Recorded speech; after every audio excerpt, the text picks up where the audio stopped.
fellow wanderers of Middle-earth, tonight we begin a new chronicle from the eldest memory of the world. We turn our gaze to Elrond, half-elven of Rivendell, who witnessed the breaking of ages and bore the weight of all the long defeats. This is the story of one born between two kindreds who chose the fate of the LOTR, a healer and lawmaster who preserved hope through the darkest centuries, and the last to remember the first age before sailing into the west. So settle close to the fire, let the outside world fade away, and journey with me into this chronicle of choice and loss, of love and departure, of an immortal who watched all mortal things pass away. If these tales stir something in your heart, please like and subscribe to join our fellowship of story lovers, and drop a comment below telling me where in our wide world you're listening from tonight. For every voice makes our circle stronger. The havens of Sirion stood white against the sea in those days before the world broke. Refuge it was, last of the great kingdoms of the Eldar in Middle-earth, and there the survivors of Gondolin and Doriath had gathered. Ships rode at anchor in the quiet waters. Gulls cried above the walls, and the sound of the waves never ceased. In the year 532 of the First Age, Eluing, daughter of Dior, bore twin sons. She who carried the Silmaril had married Erendil the mariner, half-elven himself, and their children inherited that double nature. They named the boys Elrond and Elros, two infants, identical in face and form. Yet their fates would diverge like rivers seeking different seas. The havens knew peace in those years, but it was the peace of the hunted. Beyond the walls, Morgoth's power spread across Beleriand like a stain. The great kingdoms had fallen one by one, Gondolin, Nargothrond, Doriath, all thrown down. Only here, at the river's mouth, did the light still shine, and even that light came from a stolen jewel. The Silmaril burned upon Elwing's breast, beauty and doom bound together. Erendil was often away, seeking aid from the Valar across the western sea. His ship, Vingalot, sailed into waters no mariner had crossed before. He sought what his fathers had been forbidden, bearing the Silmaril as proof of his people's suffering and need. But the Valar had turned their faces from Middle-earth after the rebellion of the Noldor, and the way was barred. Eluing kept watch from the white towers, the twins at her breast. She sang to them in the elvish tongue, songs of Elthine and Beren, of Thingol's halls before the ruin. The children knew their mother's voice before they knew the world. Her arms held them close, and the Silmaril's light fell upon their faces. The boys grew in the manner of the half-elven, neither swift as elf children nor slow as the race of men. They walked the harbour walls and played among the ships. The sound of the sea filled their earliest memories, the cry of gulls and the creak of rope and timber. Elrond loved the old stories, sitting quiet when the wise spoke of days before his birth. Elros was bolder, climbing higher, running faster, laughing louder. 6 years they had in the havens, 6 years of peace, or what passed for peace in that terrible age. The twins knew nothing yet of the doom that hung over their house, nothing of the oath that drove the sons of Fuena to madness and kinslaying.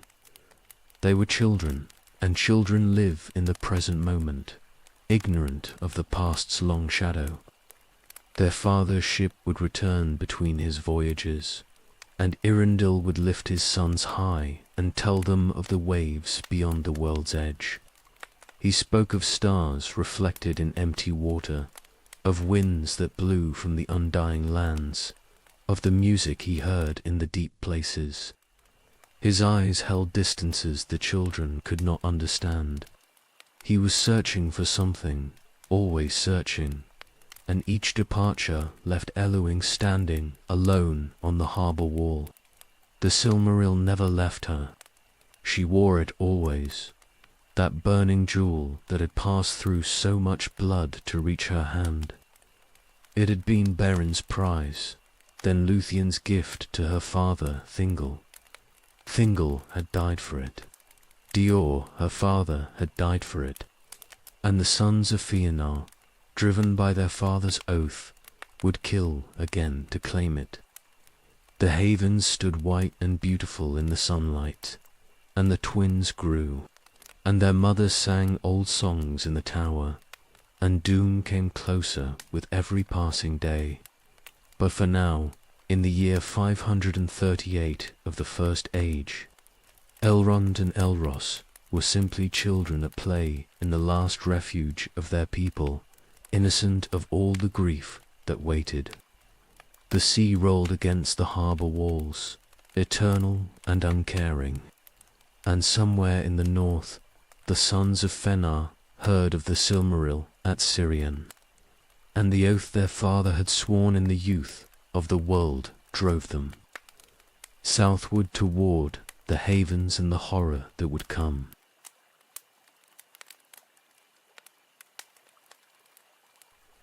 The twins were inseparable in those early years, two halves of a whole.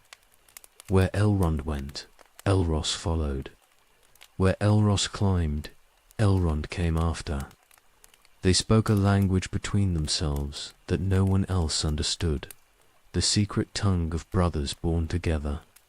Their laughter echoed through the white halls of Sirion, and the people smiled to hear it, for children's joy was rare in those dark days. Elrond was the quieter of the two, though not by much. He would sit with the lawmasters and listen to their tales of the elder days, of Valinor before the darkening of the great march of the Eldar under the stars. His mind caught and held every word. Questions formed behind his grey eyes, but he learned early to wait, to watch, to understand before speaking. The wise ones noticed this in him, the patience that seemed strange in one so young.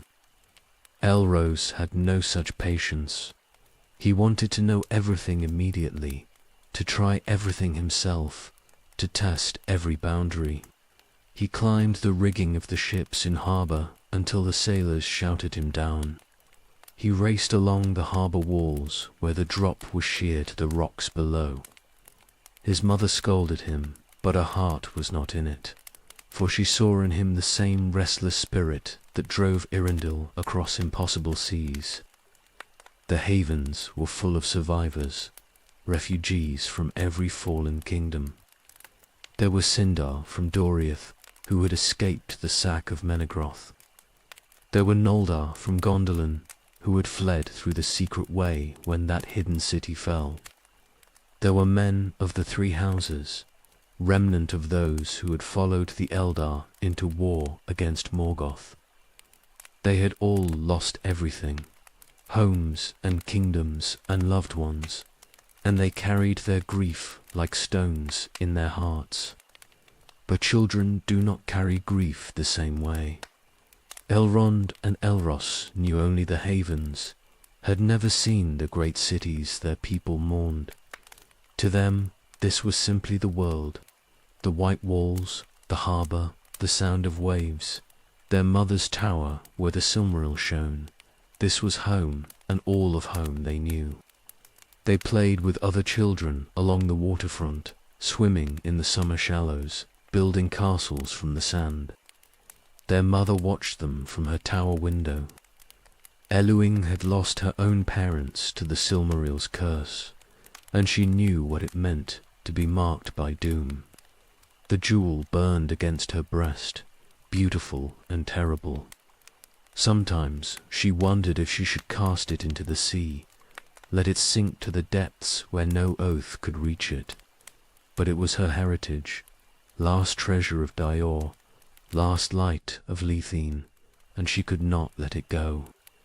Irandil came and went like the tide. His visits grew shorter, his departures longer.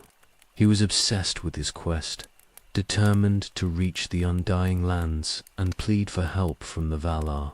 The twins would run to meet him when his ship appeared on the horizon, and he would scoop them up, one in each arm, and carry them lapping up from the docks. But his mind was always half elsewhere, fixed on the western horizon where the straight road led beyond the circles of the world. The boys learnt the sea from the Teleri who dwelt in Sirion. They learnt to read the wind and the clouds, to know when storms were coming, to understand the moods of the water. Elros took to it naturally, as if salt ran in his veins instead of blood. He wanted to sail, to follow his father into the unknown. Elrond loved the sea too, but differently. He loved its stories, its depths, the ancient things that lived beneath the waves. At night, when the Silmarill's light was shuttered and the stars came out, their mother would tell them the old tales. She spoke of Beren, the mortal who had loved an immortal maid. She spoke of Lethene, who had sung Morgoth to sleep in his own fortress.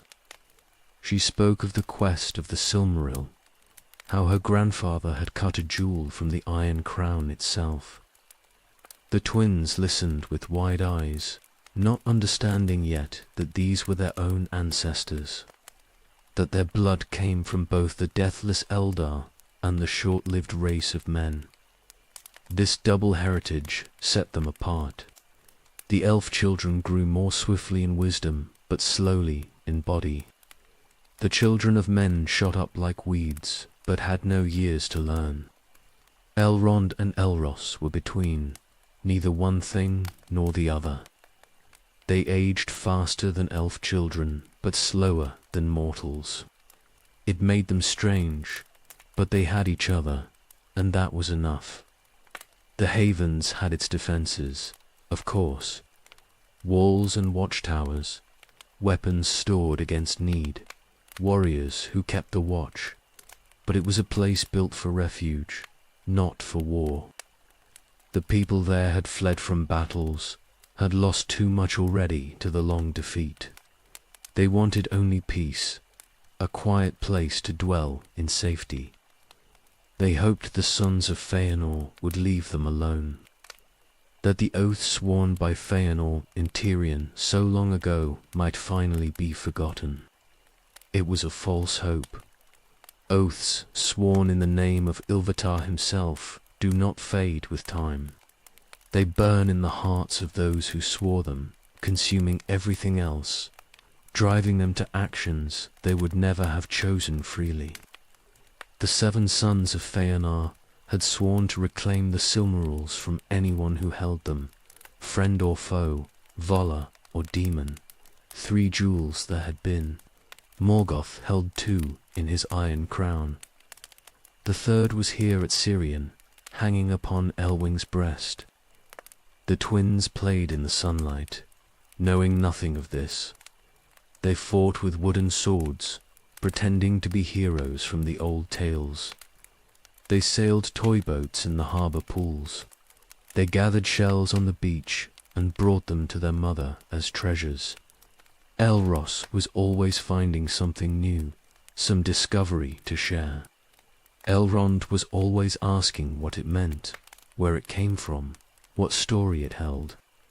6 years they had. 6 years of brotherhood and innocence, of childhood under the white towers. The haven stood beautiful beside the sea, and the twins grew. And somewhere in the north, the sons of Fëanor gathered their forces and began to ride south. The world was moving toward darkness and fire, but in Sirion the children laughed and played, and their mother sang old songs, and for a little while longer the horror held back. The spring of the year 538 was particularly beautiful. The gardens bloomed inside the walls. Birds nested in the towers. The sea was calm, and the fishing boats came back heavy with their catch. Elrond and Elros turned 6 years old by the reckoning of the Eldar. Their mother made them a feast, and their father's ship was in harbour, and they were happy. It was the last spring of their childhood, the last spring before the fire came, the last days before everything changed forever. But children do not know such things. They live in the moment, in the sunlight, in each other's company, and for now that was enough.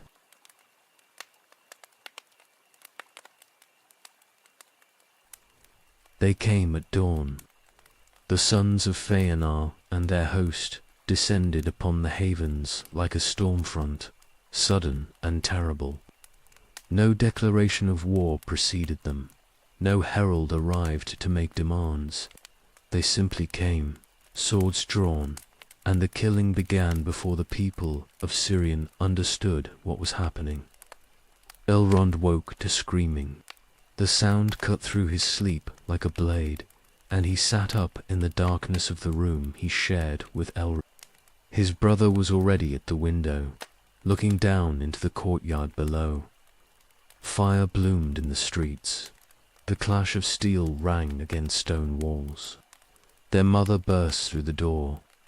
Her face was white with terror, and the Silmaril blazed upon her breast like a fallen star. She grabbed both boys, pulling them close, and her voice when she spoke was steady despite the fear in her eyes. She told them to hide, to stay quiet, to wait for her return.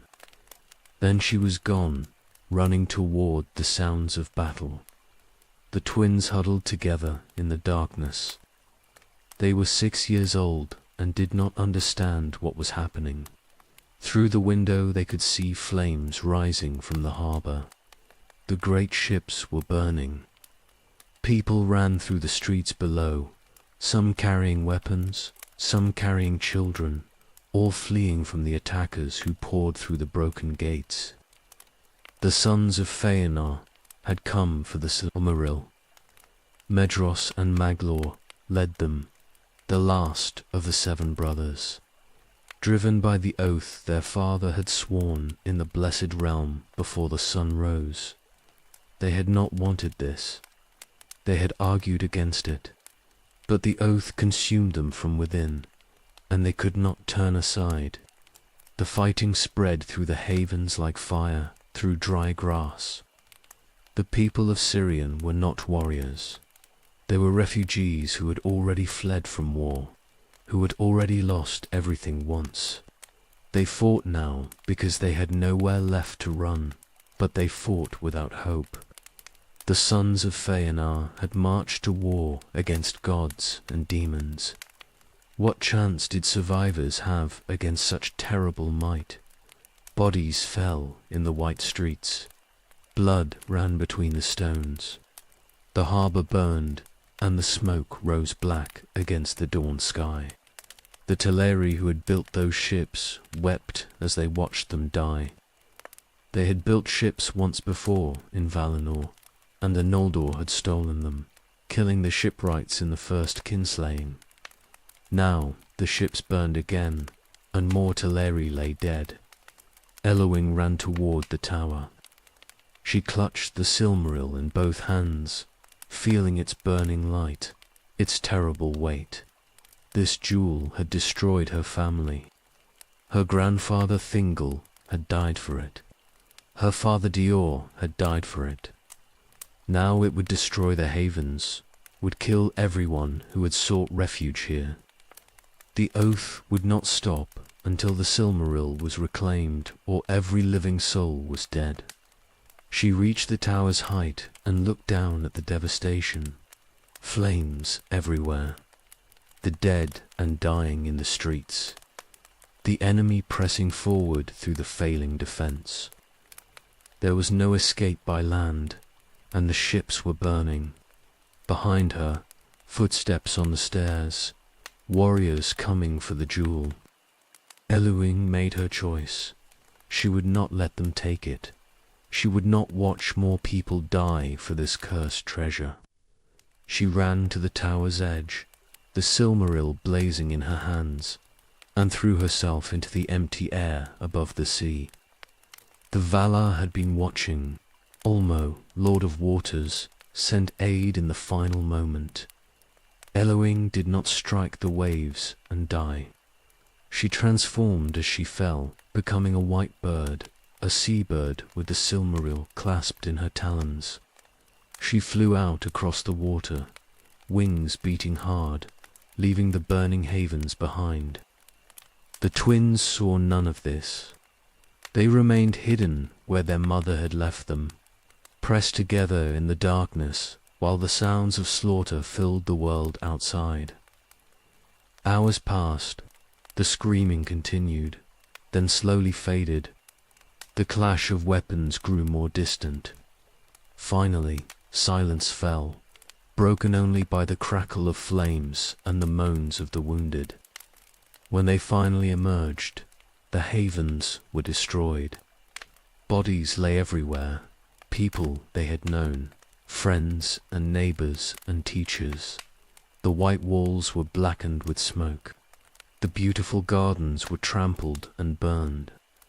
The harbor was a ruin of broken ships and floating debris. Everything was ash and blood and ending. They searched for their mother, called for her in small, frightened voices, wandered through the devastation looking for her familiar face among the dead. She was nowhere. She was gone. The Silmaril was gone. Their father was far at sea. They were alone in the ruins, with no one left to protect them. The sons of Fenar found them there. Medros and Maglor stood over the two small boys, swords still bloody from the slaughter. They had come for a jewel and found only more guilt, more innocent blood on their hands. The Silmaril had escaped them again. The oath still burned. They had killed their own kin for nothing. Magla looked at the twins, and something broke in his face. They were so small. They had Elwing's features, Irindil's eyes. They were half-elven, born of the line of Elfdian, children of the very house that Fena's oath had destroyed. Innocents, victims, the latest in a long line of victims stretching back to Alqualindu and the first kinslaying. He reached down and lifted Elrond, who did not resist, too shocked to move. Medros took Elros. The boys did not understand what was happening, did not know these were the men who had just destroyed their home, killed their people, driven their mother to cast herself into the sea. They knew only that they were being carried away from the ruins, away from the bodies, away from everything they had ever known. The havens of Sirion burned behind them. The third kinslaying was complete. The sons of Fenar rode north with their host, the oath still unfulfilled, their hands stained with more kindred blood. And in their care rode to small boys who had lost everything in a single morning, whose childhood ended in fire and death, whose mother had chosen the sea rather than face the terrible sons of Feanar. The world had broken again, and Elrond and Elros, aged 6 by the reckoning of the Eldar, began the strange captivity that would shape all their remaining years.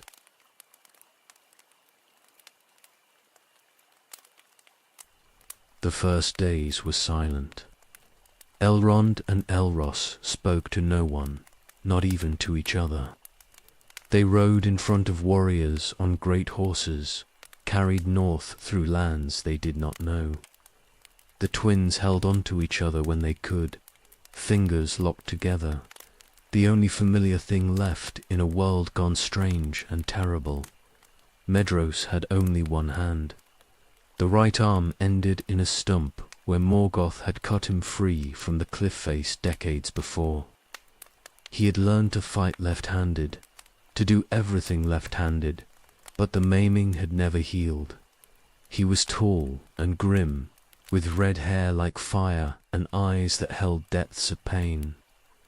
When he looked at the twins, something in his expression twisted, as if he was seeing ghosts.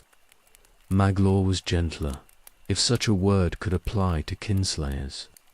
He was the musician among Fenar's sons, maker of songs, and his voice was counted the finest of all the Noldor. But he had followed his brothers into slaughter 3 times now, and music could not wash the blood from his hands.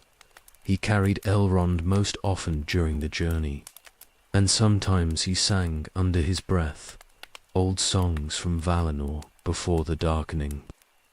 The host made camp in wild lands, far from any settlement.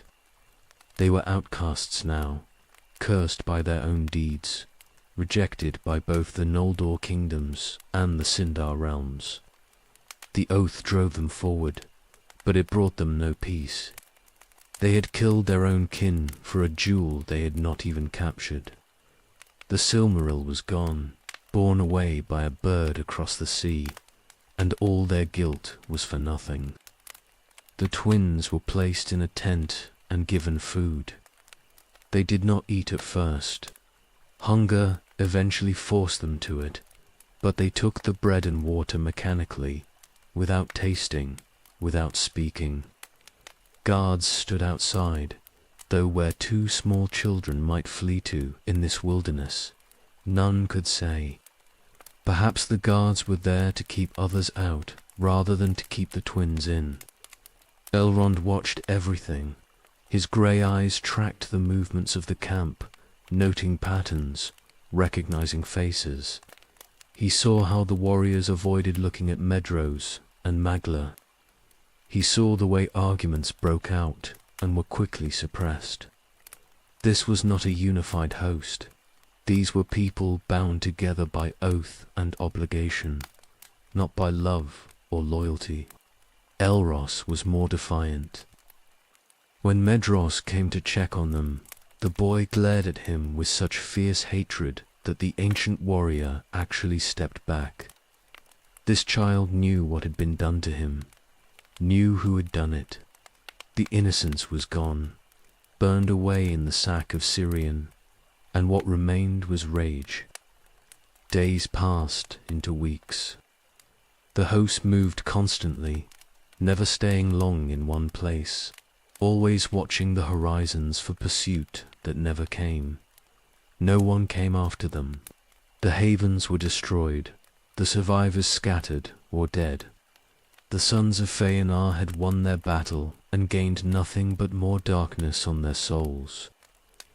Magla began trying to speak to the twins.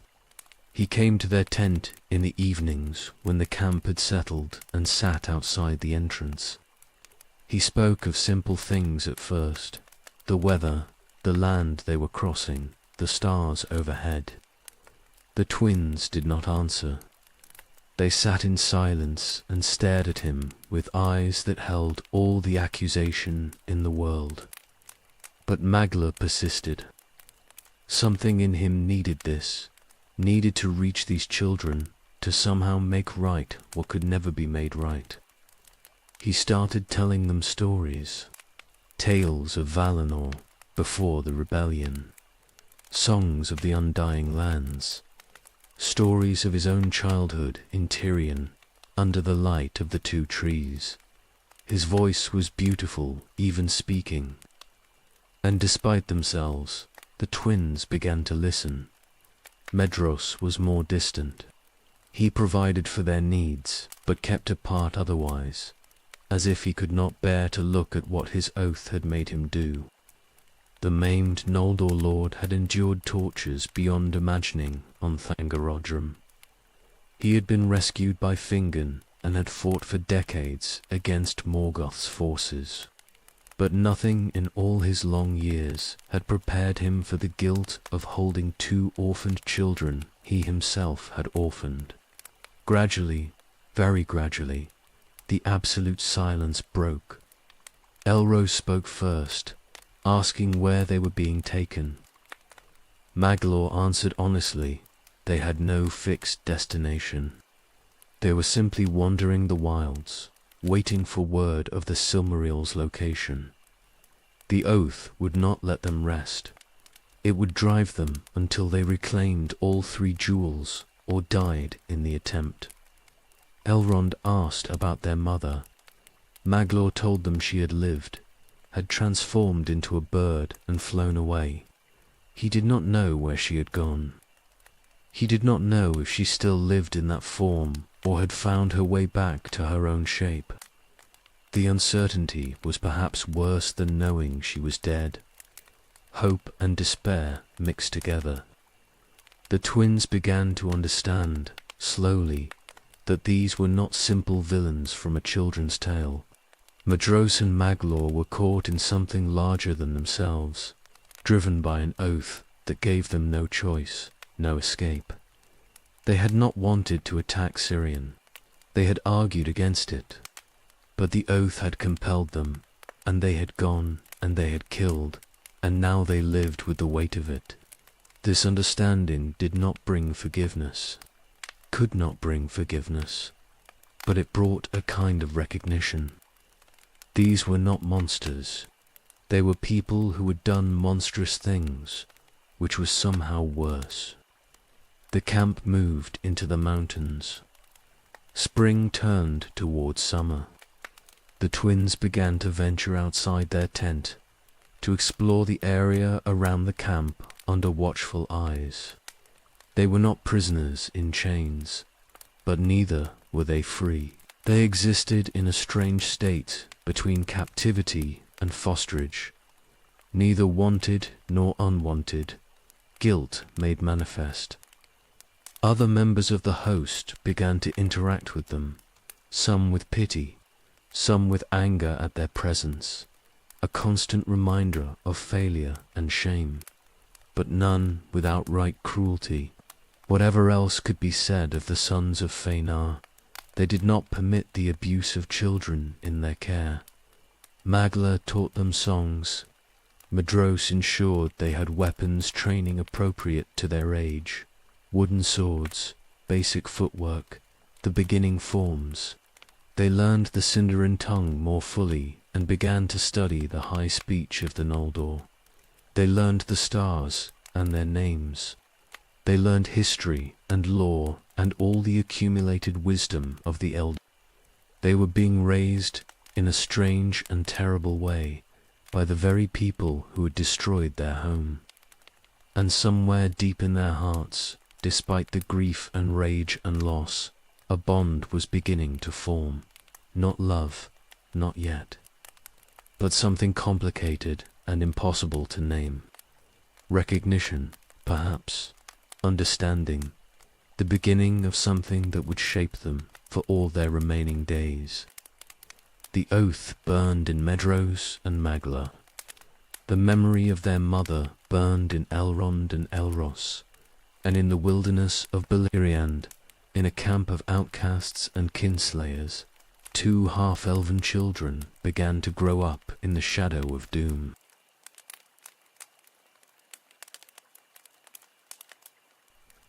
Years passed in the wilderness.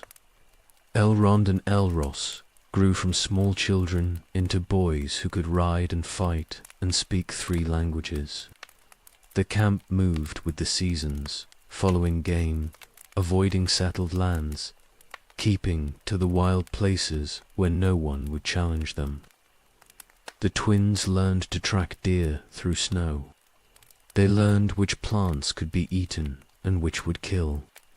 They became children of the forests and mountains, hard and self-reliant. Maglor became their teacher. He had the patience for it, and perhaps he needed it more than they did. Every lesson was a small act of atonement that could never atone for anything. He taught them the history of the Eldar, from the awakening at Quivianan to the present age. He taught them songs of power, music that could shape the world itself if sung by the right voice. He taught them to read the old scripts and to write in the flowing hand of the Noldor. The lessons were not gentle. Magla demanded excellence, pushed them hard, accepted no excuses. He treated them as Noldor princes should be treated, with the same rigorous education he himself had received in Valinor. When they failed, he made them repeat the task until they succeeded. When they succeeded, he gave no praise, only moved to the next challenge. Elrond absorbed everything. His mind was sharp and retentive, catching knowledge like a net catches fish. He learned the genealogies of all the great houses. He learned the movements of stars and the properties of herbs. He learned 7 different forms of swordplay and the politics of kingdoms that no longer existed. Elros learned too, but differently. He took what interested him and ignored the rest. He loved battle training and tracking and anything physical. He had less patience for songs and languages. He would rather be doing than studying, rather be hunting than sitting still. Magla found him frustrating. Medros found him familiar, too much like Fëanor himself in his restless energy. The one-handed warrior taught them warfare, not the games of wooden swords, but real killing arts. Medros had fought in every major battle of the age, had faced Balrogs and dragons and the Dark Lord's captains. What he knew of combat had been learned in blood. He taught the twins to fight outnumbered, to fight desperate, to survive when survival seemed impossible. Sometimes he would stop mid-lacin and stare at nothing. The twins learned to recognize these moments. They saw the distance in his eyes, the way his maimed arm would sometimes twitch as if reaching for something. He was remembering. The torture on Thangorodrim, perhaps, or the battles, or the kinslings. All of it lived in him still, and teaching children to fight seemed to wake it. The bond between the twins and their captors grew despite everything. It was not love, exactly. How could it be? These were the men who had destroyed their home. But neither was it simple hatred anymore. They had been together too long for that. They knew each other too well. Magla's songs had power in them, old magic from before the sun rose. He sang of the 2 trees in Valinor, the undying lands, Telperion the silver and Laurelin the gold. And for a moment the firelight seemed to change, to take on colors that had not existed in Middle-earth since the darkening. He sang of the making of Arda and the music of the Ainur, and the twins felt the world's foundations thrumming beneath their feet. One night, when Elrond was 10 by mortal reckoning, Maglor told them about their mother. Not the simple facts they already knew, but the deeper truth. He spoke of Luthien and Beren, of the quest of the Silmaril, of Thingol's pride and Dior's death. He traced the curse backward through their bloodline, showing them how doom had followed the jewel through 3 generations. Their mother had not cast herself from the tower in madness. She had made a choice, the only choice left to her. This changed something. The twins had thought themselves unique in their suffering. Now they understood they were part of a pattern older than their own lives. The Silmarils had destroyed everyone who touched them. Their family was simply the latest in a long line of victims stretching back to the tree's light itself. Medros spoke rarely, but when he did, they listened. He had been the eldest of 7 brothers. Now only he and Magla remained. The others had died in the long war, Celegorm and Curufin slain by Dior, Caranthor and Amrod's dead in various battles. The oath had consumed them all, and it would consume him too before the end. "We are already dead," he told them once, his voice flat. "The oath killed us in Tirion before we ever left Valinor. We are just taking a long time to finish dying." The twins learned the oath's words, the terrible binding that Fenar had spoken and his sons had repeated. They learned what it meant to swear by Ilvatar himself, to call on powers beyond the world to enforce a promise. Such oaths could not be broken. They bent the swearer's will, drove them to actions they would never otherwise choose. Medros and Maglor had not wanted to attack Sirion. The oath had given them no choice. Understanding this did not make it right. Nothing could make it right, but it let the twins see their captors as tragic rather than simply evil. Doomed figures acting out the conclusion to a story that had been written long before. Elrond remained angrier. He could understand the oath's compulsion without forgiving it. He trained with Medros and learned from Maglo, but he never let himself forget what they had done. His rage stayed hot and bright, a coal that would not die. He swore to himself that when he was grown, he would make different choices. He would not be driven by fate or curse or anything else. He would be free.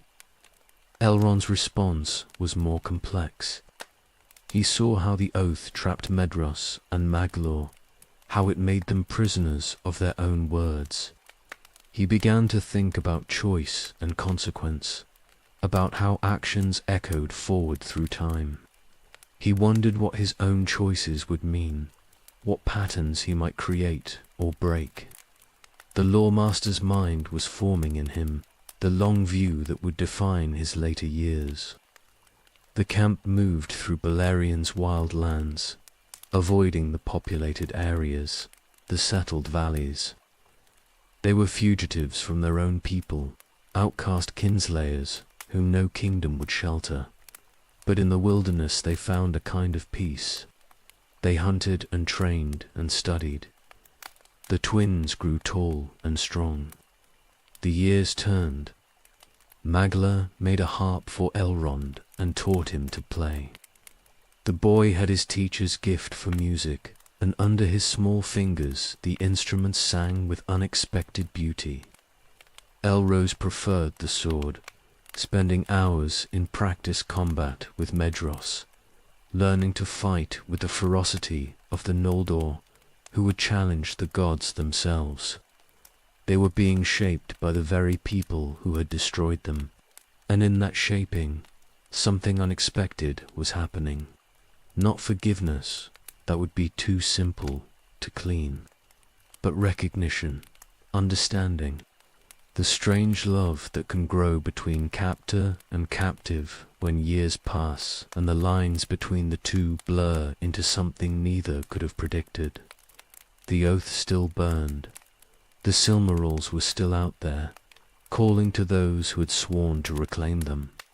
But for now, in the wilderness, in the daily routine of survival and learning, there was something almost like family, broken and impossible and built on blood, but family nonetheless.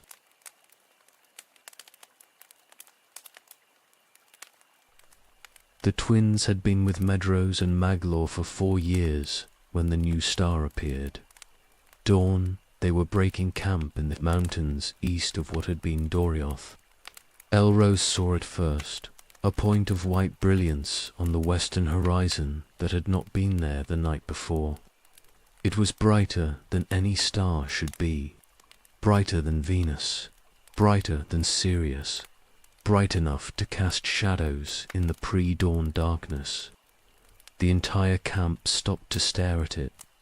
Warriors who had seen the 2 trees themselves stood silent, watching this impossible light that had suddenly appeared in the sky. Magla knew immediately what it was. His voice shook when he spoke of it to the twins, telling them their father had succeeded in his impossible quest. Eärendil had reached Valinor. He had pleaded the cause of elves and men before the Valar themselves, and the undying lands had answered. The Silmaril their mother had carried into the sea now burned in the heavens.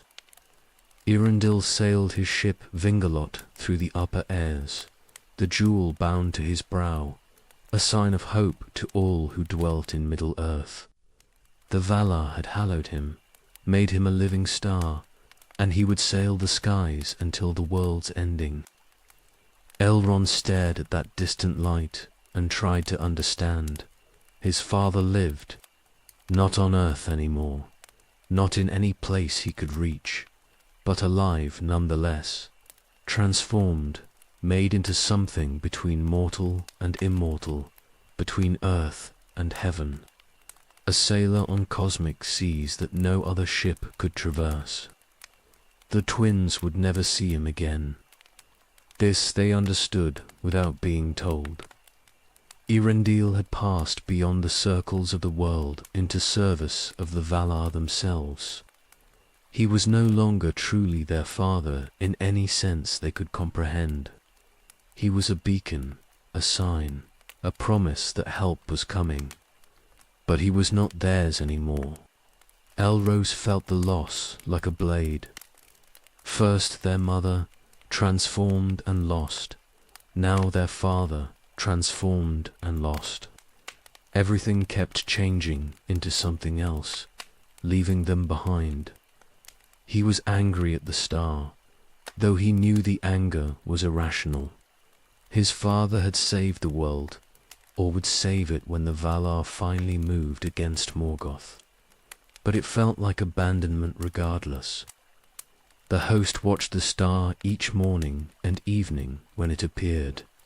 Some wept, some prayed. All recognized it as a turning point. The Valar had been silent since the Noldar's exile. Now they were responding. The star was a promise of intervention, of aid, of the long war finally turning toward its conclusion. Medrus stood apart from the others, his face a mask. The star meant the Valar would act. It meant armies from Valinor. It meant the final confrontation with Morgoth was approaching.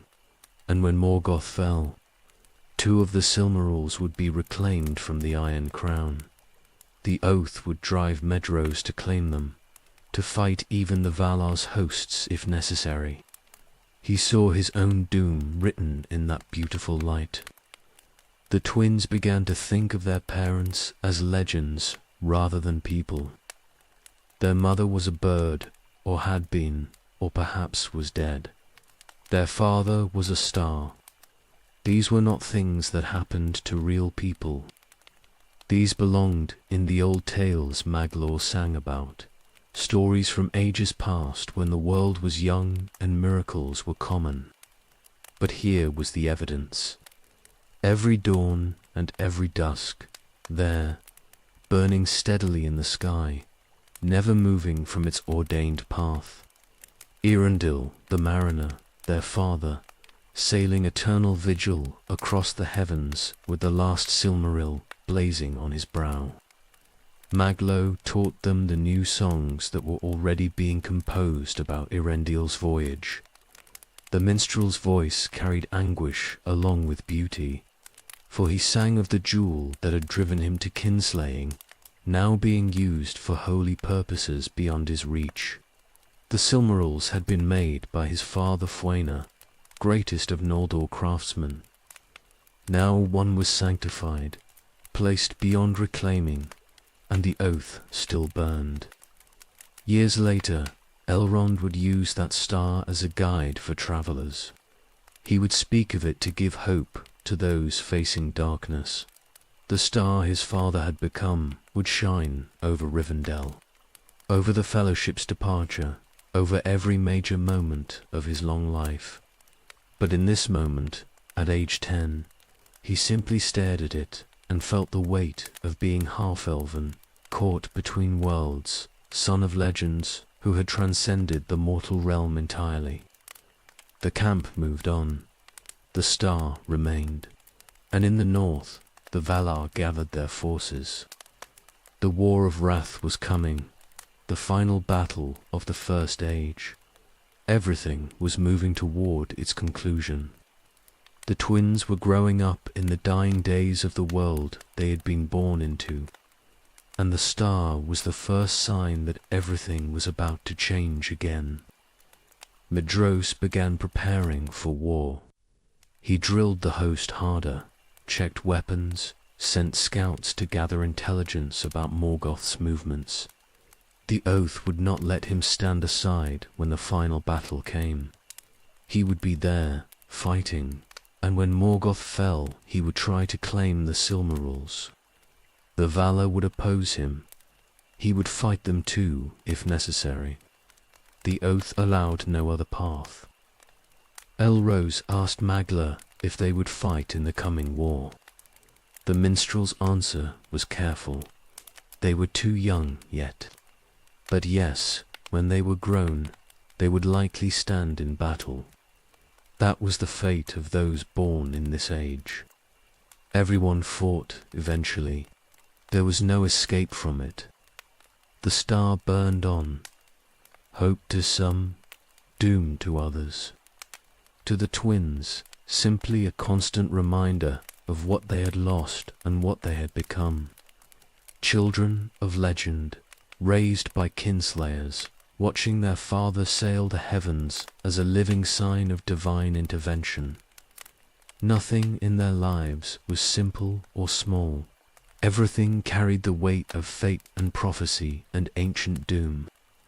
Dawn came. The star appeared.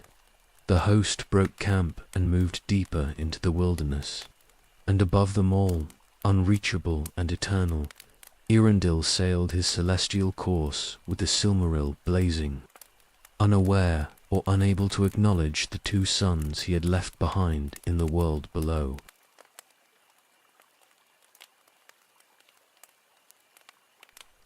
The Valar came to Middle-earth with armies beyond counting, and the world trembled beneath their tread. The host of the West descended from Aemon with powers that had not walked the mortal lands since the Elder Days began, and Morgoth's empire shattered like glass before them. This was war on a scale that would never be seen again. Forces that could reshape mountains fighting for dominion over the broken lands of Beleriand. Elrond and Elros were children during those years, kept far from the front lines, but never entirely safe from the chaos that engulfed the world. The host of Medros remained in the wilderness, watching the war from a distance, waiting for the moment when Morgoth would fall and the Silmarils could be claimed.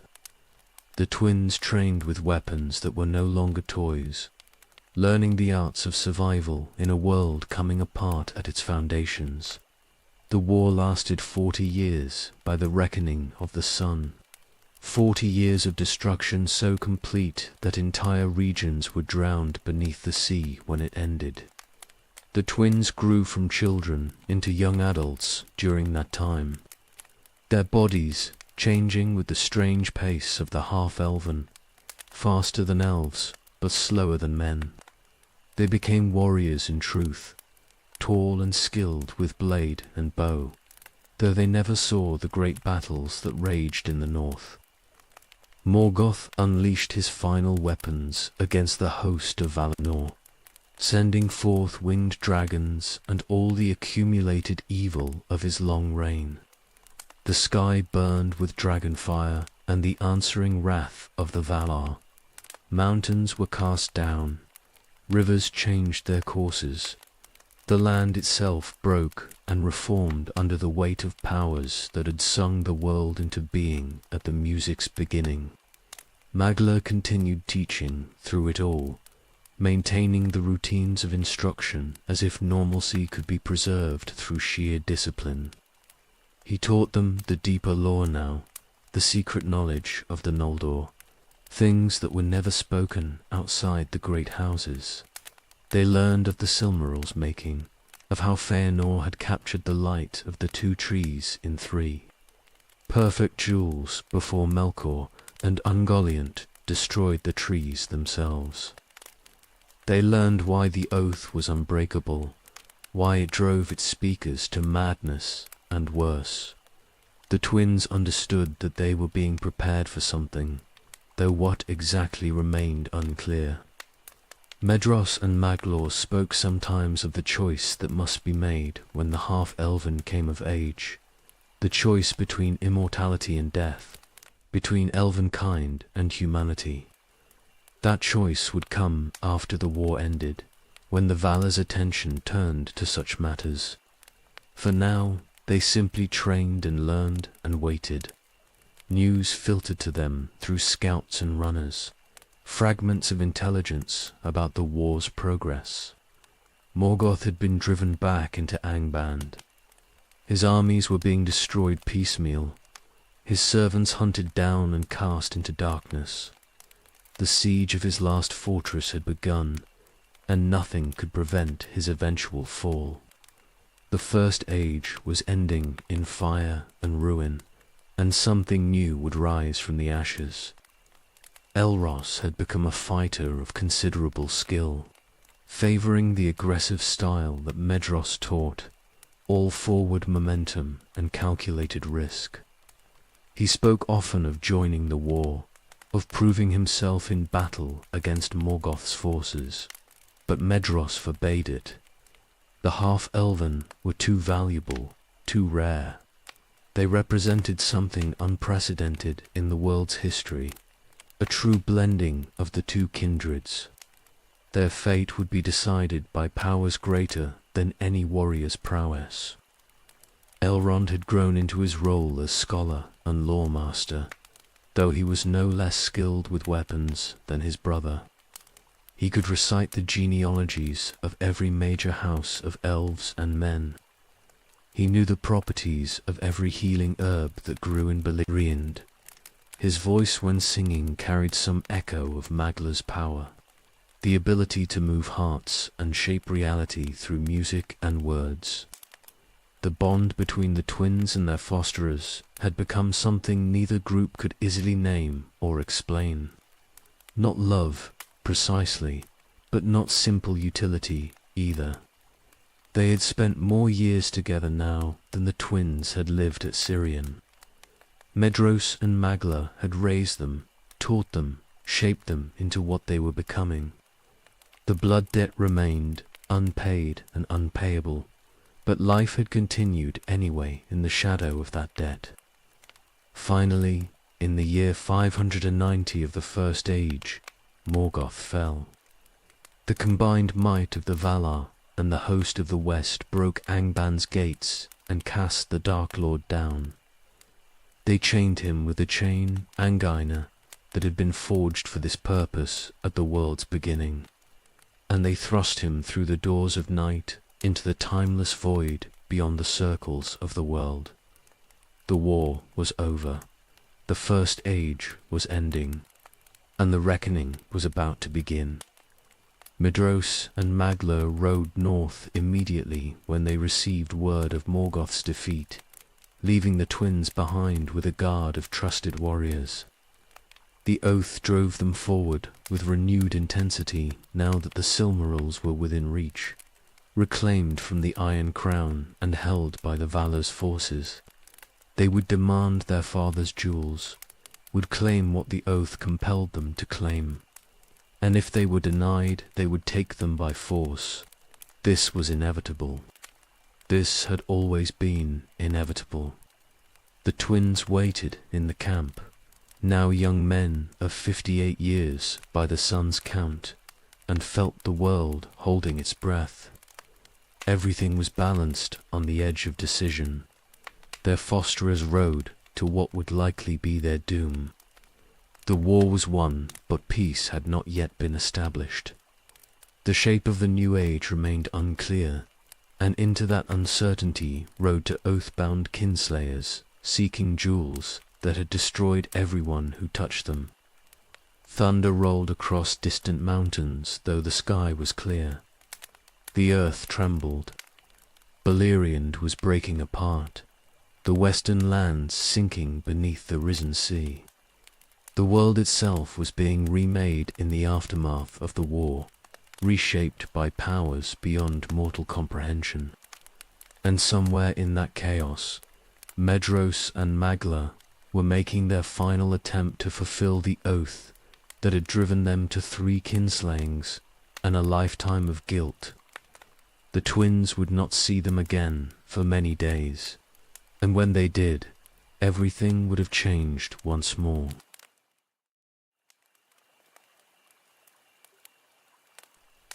Medros and Magla returned in the depths of night, and they carried the Silmarils. The jewels burned in their hands like living fire, beautiful beyond words and terrible beyond bearing. The brothers had crept into the Valar's camp and stolen what they claimed was rightfully theirs, fulfilling the oath one final time, but the jewels rejected them. The Silmarils had been hallowed by Varda herself in the youth of the world, made sacred, and no hand stained with evil could hold them without agony. Medros and Maglor had committed 3 kinslayings in pursuit of these jewels. Their hands were soaked in innocent blood. The Silmarils burned them, flesh-searing, holy light scorching unholy deeds. Medros lasted 3 days in torment before he made his choice. He took the Silmaril he carried and walked into the east, toward the mountains where fire still burned from the war's devastation. The twins never learned exactly what happened, but Magla returned alone and would speak of it only once. His brother had cast himself into a chasm of fire, taking the Silmaril with him into the earth's burning heart. The oath was fulfilled. Medros was dead. Magla kept his Silmaril for a time, though it burned him constantly. He wandered the shores of the breaking land, holding the jewel that had consumed his entire life, unable to keep it and unable to let it go. Finally, he too made his choice. He threw the jewel into the sea and walked away, singing songs of lamentation. Some said he wandered the shores of Middle-earth forever after, a voice in the darkness singing of loss. Others said the grief killed him and he faded into nothing. The twins were left alone again, as they had been left alone at Sirion, but they were not children now. They were young men, skilled and learned, shaped by years of strange fosterage into something unique in the world. And the Valar summoned them to make the choice that all half-elven must eventually face. Manwë himself spoke the words, or so the messenger told them. The half-elven could not remain balanced between the 2 kindreds forever. They must choose. Immortality with the firstborn, dwelling in the world until its ending and then passing to the halls of Mandos. Or mortality with the second-born, living a brief span of years and then passing beyond the circles of the world to a fate even the Valar did not know.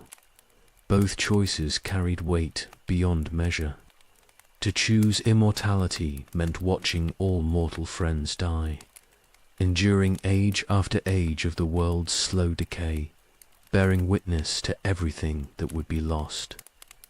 To choose mortality meant accepting death, the great unknown, the ending that no elf could truly comprehend. It meant leaving the world forever after, only a brief time within it. The twins spoke of it together in their tent, while the camp slept around them. They had shared everything in their lives until this moment. Born together, lost their parents together, survived the kinslaying together, grown up together in the wilderness. But this choice they could not share. Each must decide for himself. Elrond spoke first of what he wanted. He had no desire for endless ages, no wish to watch the world slowly fade and diminish as the elves inevitably would. The fire in him demanded action, change, the chance to build something new rather than preserve what remained of the old. He would choose mortality. He would become a king of men if the Valar permitted it, would found a kingdom and live a full life and die when his time came. The uncertainty of death held no fear for him. Elrond listened and felt something break inside his chest. His brother would die, not today or tomorrow, but within a handful of centuries at most. They would separate, following paths that could never converge again. Elros would age and die while Elrond remained unchanged. The bond between them, forged in fire and loss and years of shared survival, would be severed by this choice. But Elrond knew his own heart equally well. He was meant for the long ages. His mind grasped the sweep of history, the patterns that emerged over millennia, the slow work of preservation and healing that required more time than any mortal life could provide. He thought in centuries already, planned for futures his brother would never see. Immortality called to something deep in his nature. They made their choices separately before the Valar's herald when morning came. Elros chose the fate of men. Elrond chose the fate of elves. The words were spoken, the decision was made. They remained brothers, but they were no longer the same kind of being. One would endure, one would end. The breaking of Beleriand was complete by then. Most of the western lands had sunk beneath the risen sea, drowned in the cataclysm that ended the war. The survivors, elves and men both, were being offered passage to new lands or to Valinor itself for those elves who wished to return. The first age was over. The second age was beginning. Everything was being remade. Elros was given the island of Numenor, raised from the sea by the Valar as a gift to those men who had fought against Morgoth. He would become its first king, founding a dynasty that would last for thousands of years before pride brought it to ruin. He would live longer than any other mortal man, his half-elven blood granting him a lifespan of 5 centuries. But he would die nonetheless. This was his choice, and he embraced it. Elrond went to Gil-galad, High King of the Noldor, who remained in Middle-earth. He would serve as herald and counselor, would learn the arts of governance and war, would begin the long work that would define his immortal life. He carried his brother's choice like a stone in his heart, the knowledge that one day, perhaps soon by his reckoning, Elros would be gone forever. They parted on the shores of what had been Beleriand, and the sea rolled against the broken coastline. New lands waited across the water. Elros would sail west to Numenor. Elrond would sail east to Lindon and Gil-galad's court. Their paths were diverging. They embraced one final time as equals. Elros laughed and told his brother not to grieve too much. He had chosen what he wanted. He would live fully and die satisfied. Elrond held him close and said nothing, because there were no words for what this separation meant. They had survived everything together. Now they would face the future apart. The twins went to their separate ships. The second age began, and Elrond learned the first great lesson of immortality. Everything mortal passes away, and the elves endure, and that endurance is both gift and curse, wisdom and grief bound together forever. His brother would die. His parents were beyond reach. Medros was dead. Maglor was lost. Everyone who had shaped his early life was gone or going. Only he remained to carry the memories forward into ages yet unborn.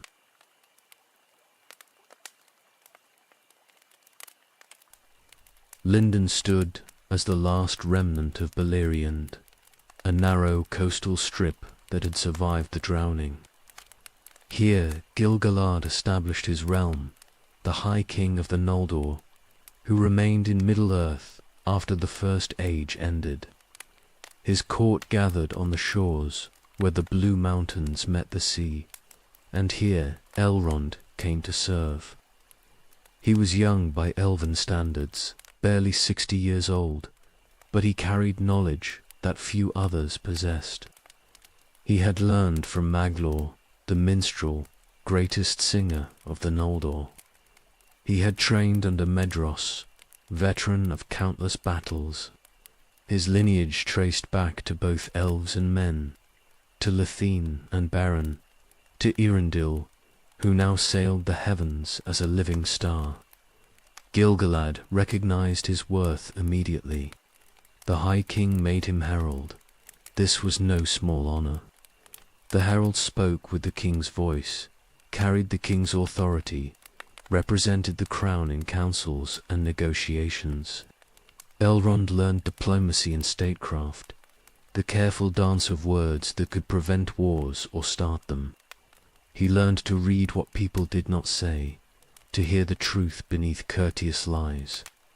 Lindon, in those early years, was a place of refugees and survivors. Elves who had fought in the War of Wrath, men who had lost their homes to the drowning, all of them trying to build something new from the wreckage of the old. The work was constant.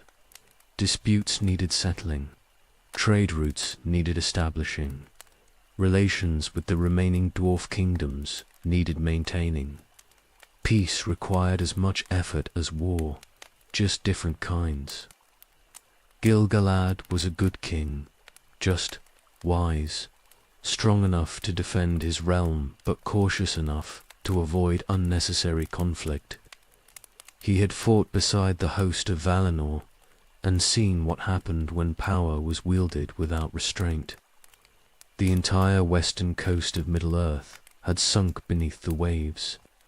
Mountains had been cast down. Rivers had dried up or changed their courses. Such destruction could not be unmade. Elrond travelled throughout Lindon on the king's business, learning the land and its people.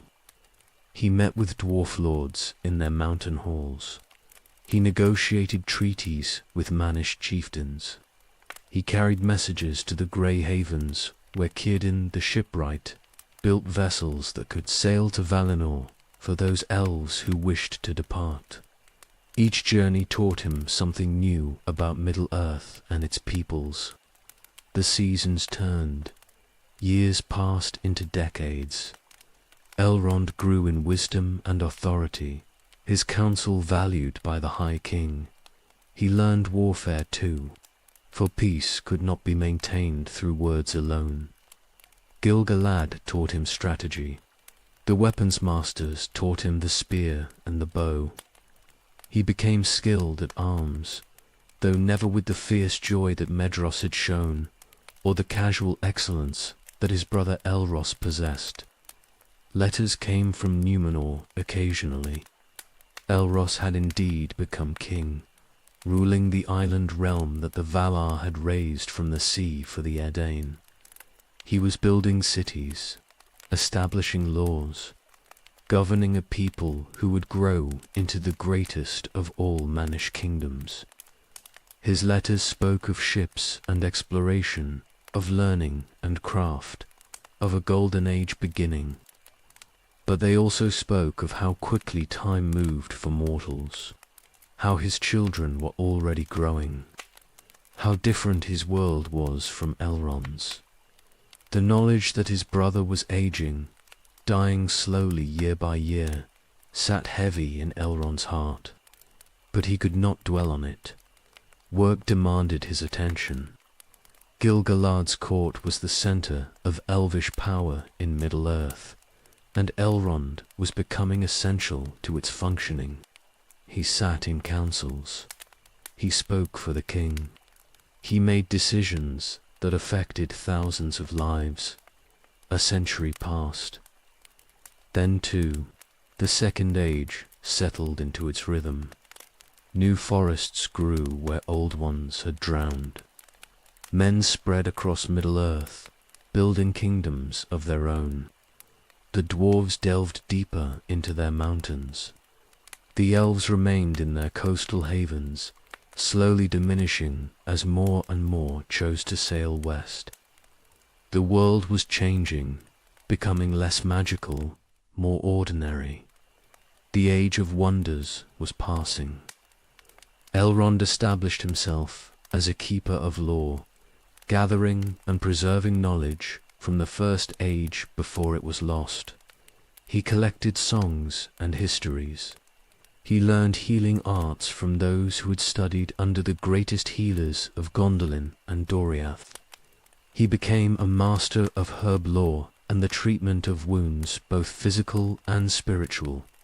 Wisdom, that was his gift and his burden both. Gil-galad trusted him increasingly. No longer just a herald, but a true counselor, one whose advice carried weight in the most important decisions. When the king needed someone to handle delicate negotiations, Elrond went. When ancient lore needed consulting, Elrond provided it. When wounded needed healing, Elrond tended them. He was becoming indispensable. The news came in the year 109 of the Second Age. Elros had died, not in battle or by accident, but simply of age. 500 years the Valar had granted him, longer than any other mortal man, but still only 500 years. He had lived a full life, ruled well, seen great-grandchildren born, and then he had laid down and died, as all mortals must. Elrond felt the loss like a physical blow. His twin, his other half. The boy who had survived Sirion with him, grown up in the wilderness with him, made the opposite choice at the world's breaking. Gone, passed beyond the circles of the world to whatever fate awaited mortal souls. They would never meet again. This separation was final in a way that even the parting at Beleriand shore had not been. He understood then what immortality truly meant. Not just long life, but endless loss. Everyone mortal would die. Everyone, his brother, was only the first. There would be others he loved, other mortals who would come into his life and leave it through the door of death, and he would remain, age after age, watching them all depart. Gil-galad found him on the walls overlooking the sea. The High King said nothing, simply stood beside him. After a time, Elrond spoke of Elros, of their childhood together, of the choice that had divided them. Gil-galad listened and then offered what comfort he could. This was the fate of their kind, to endure, to remember, to carry forward the knowledge of those who had gone before. The work continued. Years turned to decades, decades to centuries. Elrond served Gil-galad faithfully, learning all the while, growing in power and wisdom. The Second Age was young, and peace held in Lindon, but rumors came from the east of something stirring in the shadows. A darkness growing, a name whispered in fear.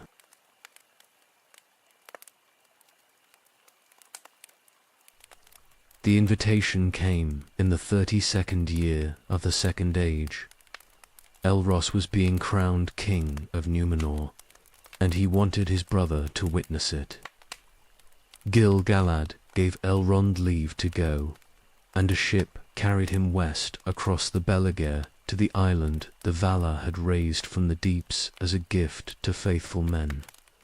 Numenor rose from the sea like a star-made land. 5 promontories reached out from the central mountain like the points of a crown. Mentaltama stood at the island's heart, a perfect cone that had been shaped by powers beyond mortal craft. Cities were already rising on the coasts. Ships crowded the harbours. This was a kingdom being born. Elrond had not seen his brother in 3 decades. The change shocked him. Elrose was still young by the measure of his extended lifespan, but he had aged in ways that elves did not. Lines had appeared at the corners of his eyes. His face had lost some of its youth. He moved with a king's authority now, confident and commanding.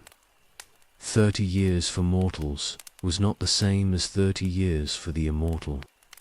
They embraced on the dock at Armanellos. Elrose laughed at his brother's expression, understanding immediately what Elrond was seeing. He explained that this was normal for men, even for the half-elven who chose mortality. He was becoming what he had chosen to become. Time would mark him. This was right and proper. The coronation took place on Meneltorma's lower slopes. Thousands gathered to witness Elrose take the scepter and crown. He became Tar Minyatar, first king of the Númenóreans, ruler of the greatest realm of men that would ever exist in Middle-earth. He spoke the words of kingship in Quenya, and then, in the common tongue, the people acclaimed him. The ceremony was simple but profound. Elrond stayed a month on the island, watching his brother govern. Elros was good at it. He made decisions quickly but not rashly. He listened to counsel but trusted his own judgment. He had the common touch, walking among his people, learning their needs, addressing their concerns directly. This was what he had been meant for. Not the long ages of elvish wisdom, but the immediate burning intensity of mortal kingship. The brothers walked Númenor's hills together, talking of their separate paths. Elrose described his vision for the kingdom, not just a realm of men, but a beacon of learning and craft. He wanted to preserve the best of what the Eldar had taught the Edain. He wanted libraries and universities. He wanted ships that could sail to the world's far corners. He wanted Númenor to be great. Elrond saw the fever in his brother's eyes. This was mortality's gift. Everything mattered more because there was less time. Elrose would build his kingdom knowing he had only centuries, not ages, to accomplish his goals. That urgency drove him. He worked harder, risked more, lived more intensely than any elf could manage. They spoke also of darker things. Rumors from Middle-earth. Sauron had survived the First Age's ending. Morgoth's greatest servant had not been found after the war. He was somewhere in the east, hiding, gathering strength. This concerned both brothers. The peace was fragile. Darkness had not been permanently defeated, but Númenor felt untouchable. The Valar had raised it. The Valar protected it. Elrose commanded ships that could reach any shore. His people were strong and wise and faithful. What could threaten them here? Elrond wanted to believe this, but could not quite manage it. He had seen too much, knew too much. Doom followed greatness. Pride came before falling. His brother's kingdom was glorious. That glory would not last forever. The month ended too quickly. Elrond had to return to Lindon and Gil-galad's service. The parting was harder this time because the difference between them was more apparent. Elros was aging. Elrond was not.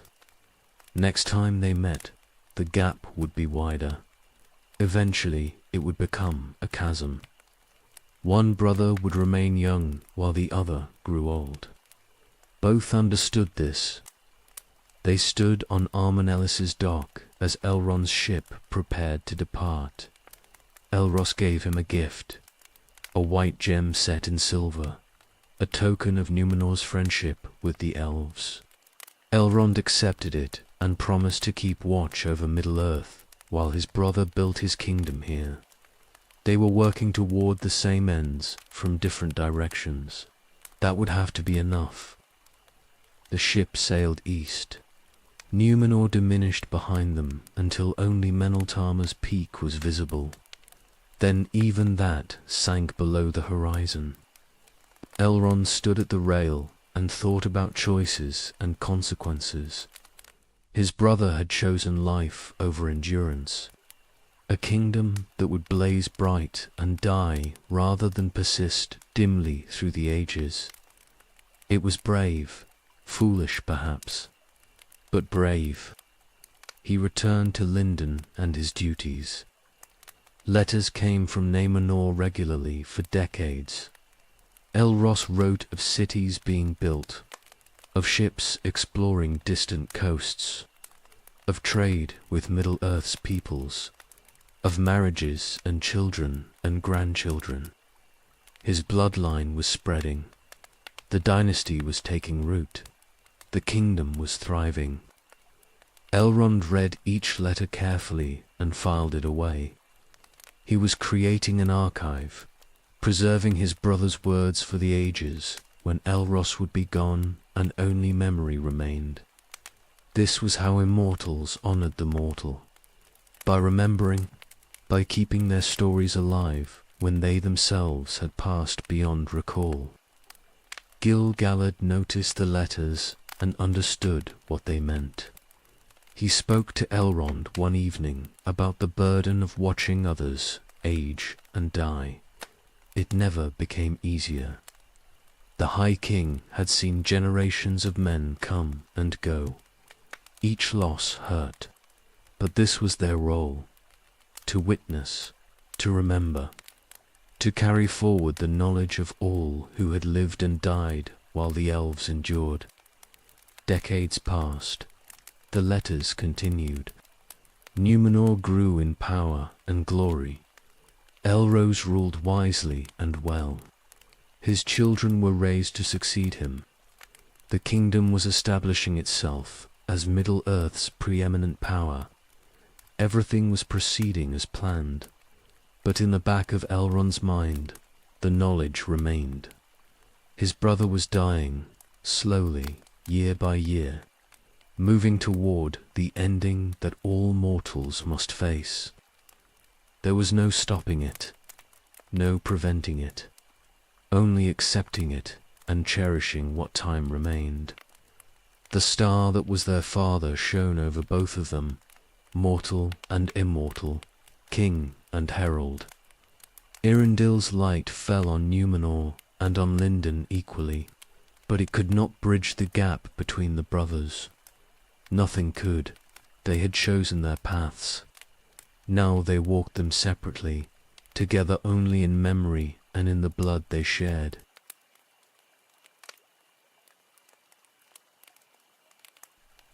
"1,000 years. That's how long the peace lasted after the War of Wrath ended and the world broke and reformed itself into something smaller and stranger. 1,000 years in Lindon, serving Gil-galad, the High King, watching the Second Age grow from infancy into something almost stable. The Westlands had healed. Cities rose where ruins had been. Elrond walked through gardens and council halls, advised on trade disputes and border questions, and felt almost like the darkness might truly be finished. The first rumors came from merchants, men who traveled the long roads east, trading in distant lands where few elves ventured anymore. They spoke of villages abandoned without clear reason, of travelers who vanished on familiar paths, of a fear in the air that had no name, just whispers at first, easy to dismiss as banditry or harsh winters or the usual troubles of mortal lands far from the ordered kingdoms of the West. But the whispers continued. Year after year the pattern held. More villages empty, more caravans lost. The merchants came back with haunted eyes and would not speak clearly of what they'd heard. only that something had changed in the eastern lands, and men there lived in greater fear than before. Elrond listened to these reports in Gil-galad's hall. He watched the king frown and send messages to his lords, asking for news, for clarity, yet nothing definite came back. Only the persistent thread of dread winding through every account. Something dark moved in lands beyond their sight, and distance made certainty impossible. The decades passed. The reports grew darker. By the 13th century of the age, Elrond recognized the shape of what was building. He'd lived through this before. He remembered how Morgoth's return had announced itself in whispers and vanishings, in a spreading shadow that men felt before they saw. He'd been raised in the camp of oath-bound kinslayers, who knew what evil looked like when it rebuilt itself far from watching eyes. This had that same quality, patient, malevolent, growing. He spoke with Gil-galad about it during quiet evenings when the court had emptied, told the king what his instincts said, that this wasn't random violence or mortal cruelty, but something older returning. Gil-galad listened and believed him, for the High King had fought in the War of Wrath and knew that not all of Morgoth's servants had perished. Sauron had fled before the end came.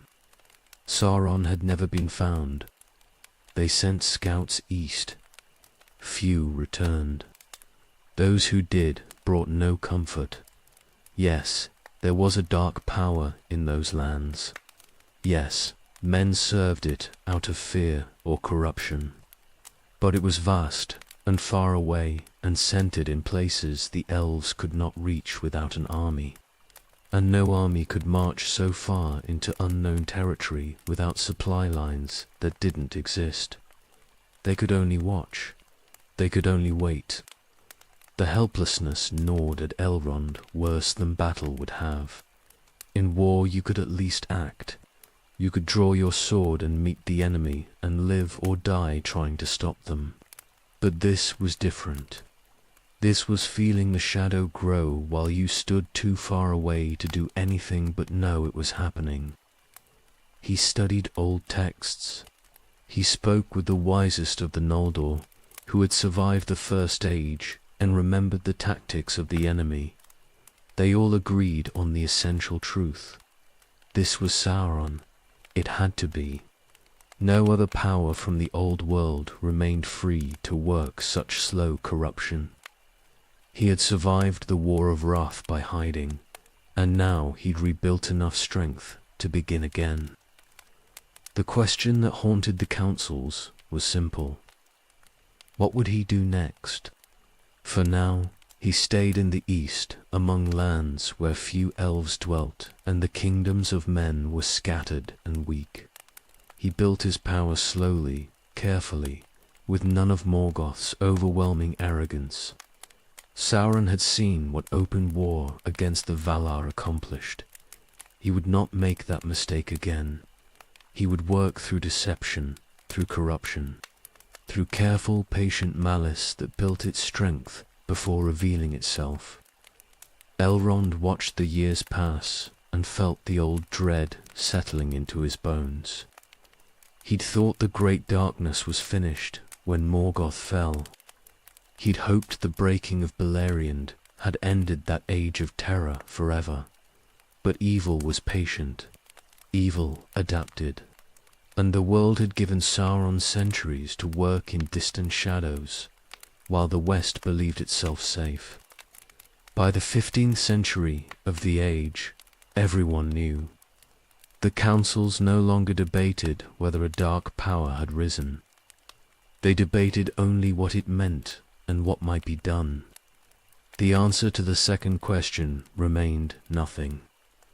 Sauron was too far, too entrenched, too careful to expose himself to a direct strike. So they did what they could. They strengthened the borders of the western kingdoms. They sent warnings to the Númenóreans, whose ships sailed east and whose colonies dotted distant coasts. They kept watch, they remembered, and they waited for the dark power to move west, as it inevitably would. Elrond stood on the shores of Lindon and looked east across lands he could not see. Somewhere beyond the Blue Mountains, beyond Eriador and Rivanion, and all the leagues of distance, Sauron ruled from whatever dark throne he'd built. The shadow was growing. The Second Age's peace was ending. The old darkness had returned, and this time it would be more cunning than before.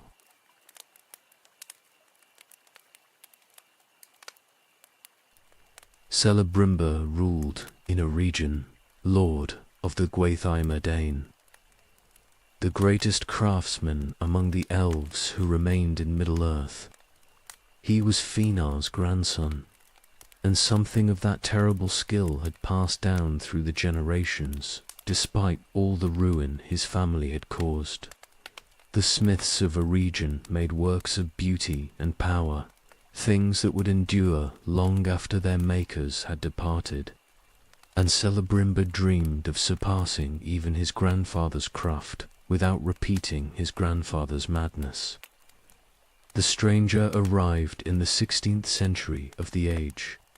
He called himself Anatar, Lord of Gifts, and he came bearing knowledge that made even the skilled smiths of a region pause in wonder.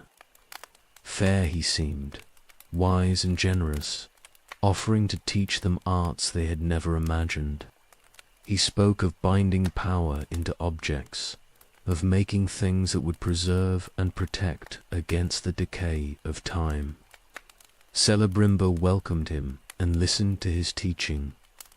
Elrond heard the news in Lindon. Gil-galad mistrusted this Anatar from the first and would not receive him. But a region lay beyond the High King's direct rule, and Celebrimbor made his own choices. The reports filtering back spoke of wonders being made, of rings being forged that held power beyond any craft the Second Age had yet seen. Elrond felt uneasy without knowing precisely why. Something about the timing, about this stranger appearing just as Sauron's shadow was growing in the east, set his instincts on edge. Yet no direct evidence of wrongdoing emerged. Anatar taught, and the elven smiths learned. The work continued for decades.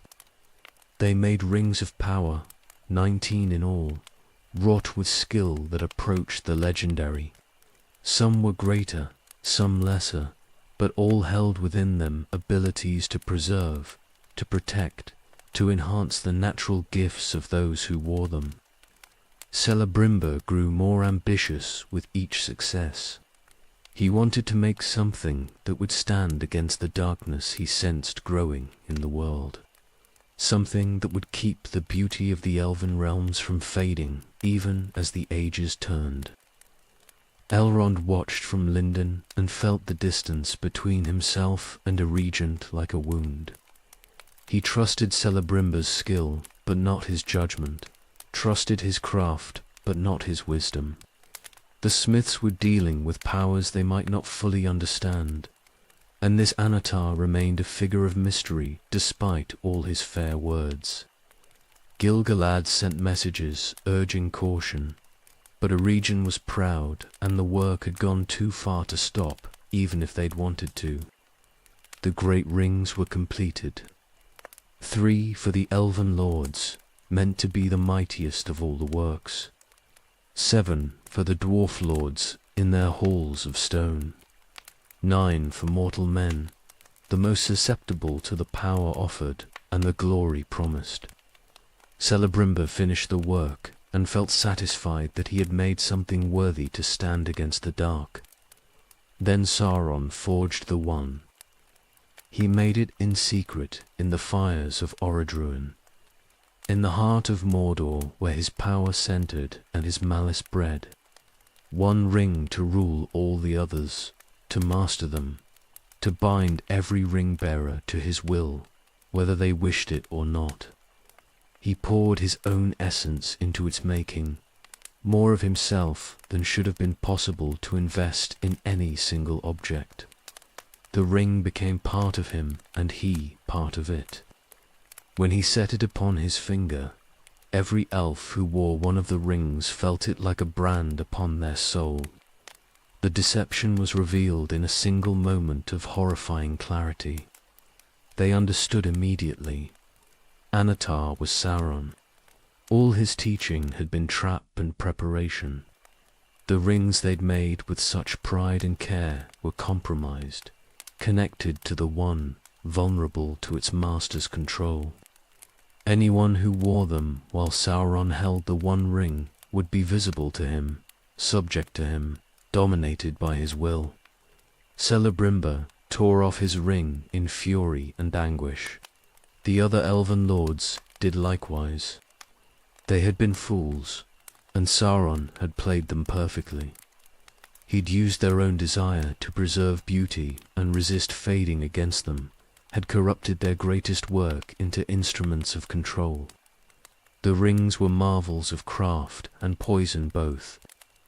The elves hid the 3 rings immediately. Those at least Sauron had never touched directly, for Celebrimbor had made them without Anatar's physical presence in the final forgings. They might be used if the One Ring was not worn, might retain their power to preserve without falling under Sauron's dominion. But the others were lost causes. The 7 went to the dwarves, who proved too stubborn to be enslaved, but were still affected, twisted toward greed and hoarding. The 9 went to men, and those lords were devoured by the power they'd accepted, becoming wraiths bound eternally to Sauron's service. War was coming. Sauron had revealed himself through the ring, and he would not wait long to claim what he believed was his by right. He had counted on the rings, binding all the free peoples to him. The elves' resistance had thwarted his plan, but he had armies and power enough to take by force what deception had failed to secure. Elrond prepared for the storm. The years of watching helplessly from afar were ending. Now the shadow would march west, and they would meet it with whatever strength remained to them. The price of Celebrimbor's ambition was about to be paid in blood.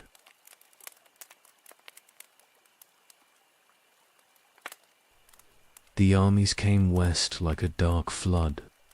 Sauron had spent decades preparing for this moment, gathering orcs and corrupted men under his banner, forging weapons and fires that never stopped burning.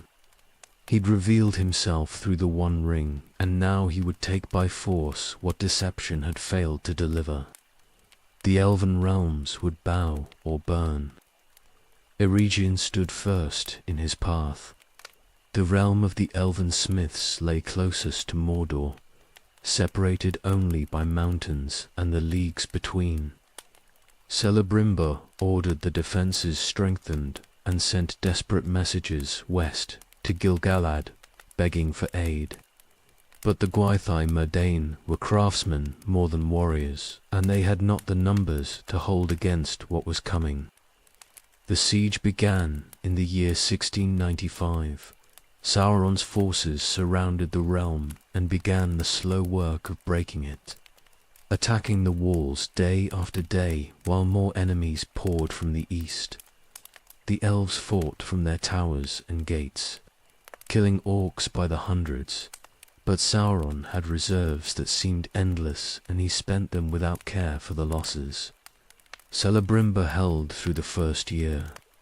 His people died defending the forges and libraries, the workshops where so much beauty had been made and so much dangerous knowledge learned. Every dawn brought fresh assaults, and every dusk saw the defenders fewer. The Lord of Eregion knew help was coming, but he did not know if it would arrive in time. Gil-galad marched from Lindon with what strength he could muster. Elrond rode with him as herald and captain, leading warriors east through Eriador toward the battle. They needed to cover hundreds of miles, while Eregion burned, and speed warred constantly with the need to keep the army together and supplied. Word reached them on the march. Eregion had fallen. The walls were breached and the city taken in a single terrible day of slaughter. Celebrimbor had been captured alive. Sauron tortured him for the locations of the rings. He wanted to know where the three were hidden, the rings he had never touched and could not sense. Celebrimbor endured torments that would have broken anyone less proud or less stubborn, and he died without speaking. His body was raised on a pole as a banner for Sauron's armies. The greatest smith of the age perished in agony, and all his works were ashes or scattered beyond finding. The survivors fled in every direction. Some made it north toward Lindon, some west toward the sea. Many died on the roads, with Sauron's hunters close behind them. Eregion was gone in fire and ruin, every forge cold forever, every library burned. 2 years it had stood under siege, and then it broke. Gil-galad's army arrived too late to save the city, but in time to prevent complete annihilation. They met Sauron's forces in running battles across Eriador, fighting to cover the refugees' retreat. Elrond commanded rearguard actions, holding positions just long enough to let civilians escape before falling back to the next defensible ground. Desperate work it was, fighting and retreating, retreating and fighting, buying hours with lives. Sauron pressed his advantage hard, pushing west toward the sea, intending to destroy the remaining elven kingdoms before they could consolidate their strength and recover from the shock of Eregion's fall. The survivors needed sanctuary and time to regroup. Gil-galad's army needed a place they could defend with the forces they had. Elrond found it in a hidden valley where the land folded in on itself, creating a refuge that few could hold against many. Steep slopes and narrow approaches, a river running through it, timber for building. He chose it in the chaos of retreat and ordered construction to begin even as the rear guard bought them hours. They called it Imladress, a house built from necessity, founded in war, raised in the desperate days while Sauron's forces hunted the survivors across the wilderness. The refugees poured into the valley, and the warriors formed defensive lines, while those who still had strength worked to raise walls and shelters against what was coming. Sauron's army reached Rivendell and assaulted the new defenses. They found the position far stronger than they'd expected, and the defenders more desperate than they'd hoped.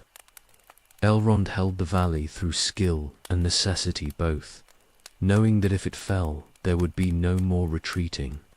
This was the last stand. Then the ships came. Numenor answered Gil-galad's call at last. A great fleet appeared on the western shores, and an army of tall men marched east. Tar Ministir's finest warriors with weapons and armor that made even the elves respect their craft. The heirs of Elros had come to war, and their strength was terrible to behold. Sauron's forces found themselves caught between the elven armies and Numenor's might. The trap reversed itself. The armies of the west fell upon the enemy with renewed fury and drove them back across Eriador, destroying as they went. Sauron himself retreated to Mordor, abandoning the campaign when he understood he could not stand against the combined strength arrayed against him. The war ended in the year 1700, victory after a fashion. Sauron was driven back, and his armies broken for now. But Eregion was ashes and would never rise again. Celebrimbor was dead. The rings were scattered across Middle-earth, in hiding or in the hands of those who would use them. They had won the war, but lost so much in the winning that celebration felt hollow. Elrond remained in Rivendell. The house needed a lord, and he had built it from desperation, so it fell to him to make it into something more than a fortress raised in haste. It would serve as sanctuary now, a refuge for those fleeing darkness, a place where knowledge and beauty might be preserved against the long defeat. The valley grew quiet after the armies departed east and west. Just a house in the wilderness, with a river running through it and mountains standing guard around it.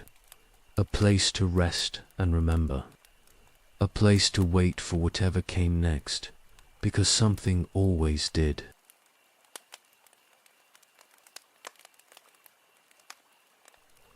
The armies departed once the immediate danger passed. Gil-galad returning to Lindon, and the Númenóreans sailing back to their island kingdom across the western sea. They left behind a valley that had been fortified in haste and desperation, a collection of defensive positions and rough shelters that had served their purpose in war but needed transformation. If they were to become something more permanent, Elrond remained with those who had nowhere else to go, the survivors of a region and other refugees who had fled before Sauron's advance. Someone needed to make this place into a home.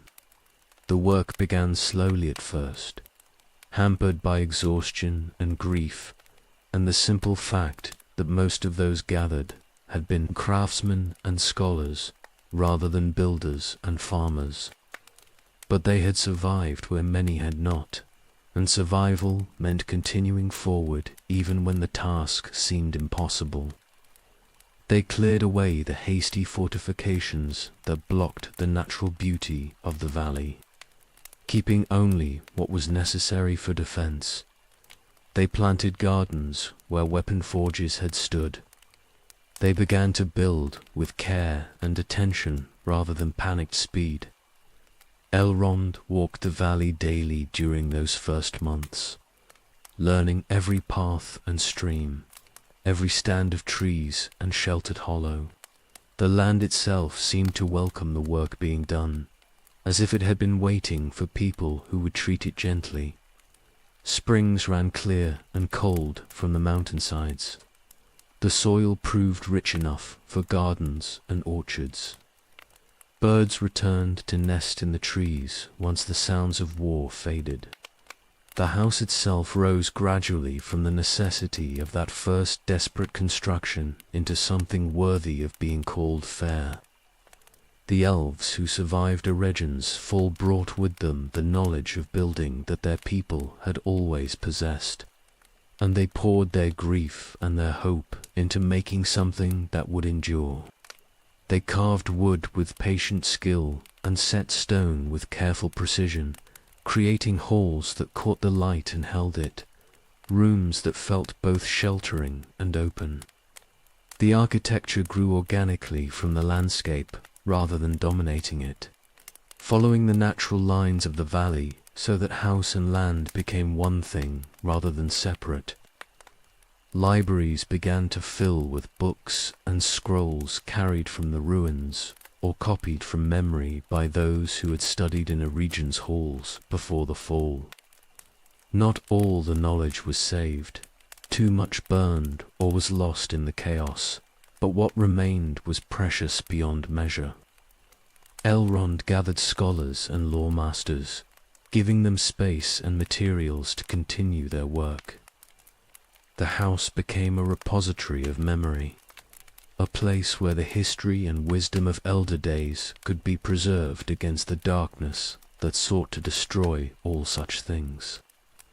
Refugees continued to arrive throughout the first years, some from distant places where they had fled during the war, others who heard that a new haven had been established and sought its protection. Elrond turned none away who came in peace. The house grew to accommodate them, expanding as needed, room by room and hall by hall. It was never meant to be a great city like the capitals of old, but rather a sanctuary where people could rest and heal and remember who they had been before war broke them. The character of Rivendell emerged from the people who dwelt there and the purpose Elrond set for it. This would be a place of lore and song, of healing and counsel, of doors open to those who needed refuge, regardless of their origin or circumstance. He established it as neutral ground where even enemies might come to parley under his protection, where the arts of peace would be practiced even while the world outside grew darker. Not a fortress, though it could defend itself if needed. Not a kingdom, though he ruled it. Something simpler and perhaps more necessary in the age that was unfolding. Years passed and the valley settled into itself. Orchards bore fruit and gardens bloomed with flowers brought from lands now drowned or ruined. The river sang over its stones and the waterfalls caught rainbows in their spray. Elrond walked the paths he had learned in those early months and found them becoming familiar, worn smooth by countless feet. The house had roots now, sunk deep into the good earth of the valley. He thought often of Celebrimba during those years of building and establishing. The Lord of Eregion had wanted to create things of power and beauty that would stand against the darkness and preserve what was precious in the world. His ambition had led him into Sauron's trap, and his pride had cost him everything. But the impulse behind the ambition had been good, the desire to make rather than unmake, to preserve rather than destroy. Rivendell would be Elrond's answer to that same impulse, a different kind of ring of power, not an object that concentrated strength in itself, but a place that sheltered and maintained what was worth keeping. The house became known across the Westlands as the years turned. Travelers spoke of the last homely house, the refuge in the valley where you could find rest and counsel and healing if you needed it. Elrond's reputation grew with it, not as a great warrior or king, but as something perhaps more valuable in the age that was coming, a keeper of memory, a guardian of thresholds, someone who remembered what had been and tried to preserve it against what was. Rivendell was founded in war and desperation, built by survivors who had lost everything and needed somewhere to continue existing. But it became something more than its origin, shaped by the years and the care taken in its making. A house that would endure through the long ages ahead, standing as proof that beauty and wisdom could survive even when kingdoms fell and darkness covered the world. The valley was home now. Elrond had not expected that when he chose this ground during the desperate retreat, but the land had claimed him as much as he had claimed it, and there was nowhere else he would rather be.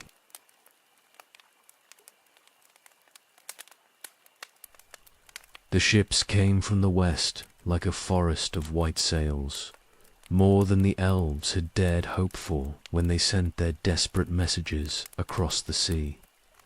Tar Minister had answered the call with the full might of Numenor, sending not a token force, but an army that could change the balance of the war. The fleet landed on the western shores, and the men who disembarked were tall and strong and armoured, in steel that caught the sun like silver. Elrond rode from Rivendell to meet them. He had not seen Numenorians in such numbers before, had only heard reports of the great kingdom his brother had founded across the Western Ocean. These were Elros's people, the descendants of the choice his twin had made centuries ago. They looked like him in ways that hurt to see, tall and proud with the light of the Edain in their faces and something more besides, something that spoke of the Blessed Isle and the gifts the Valar had given.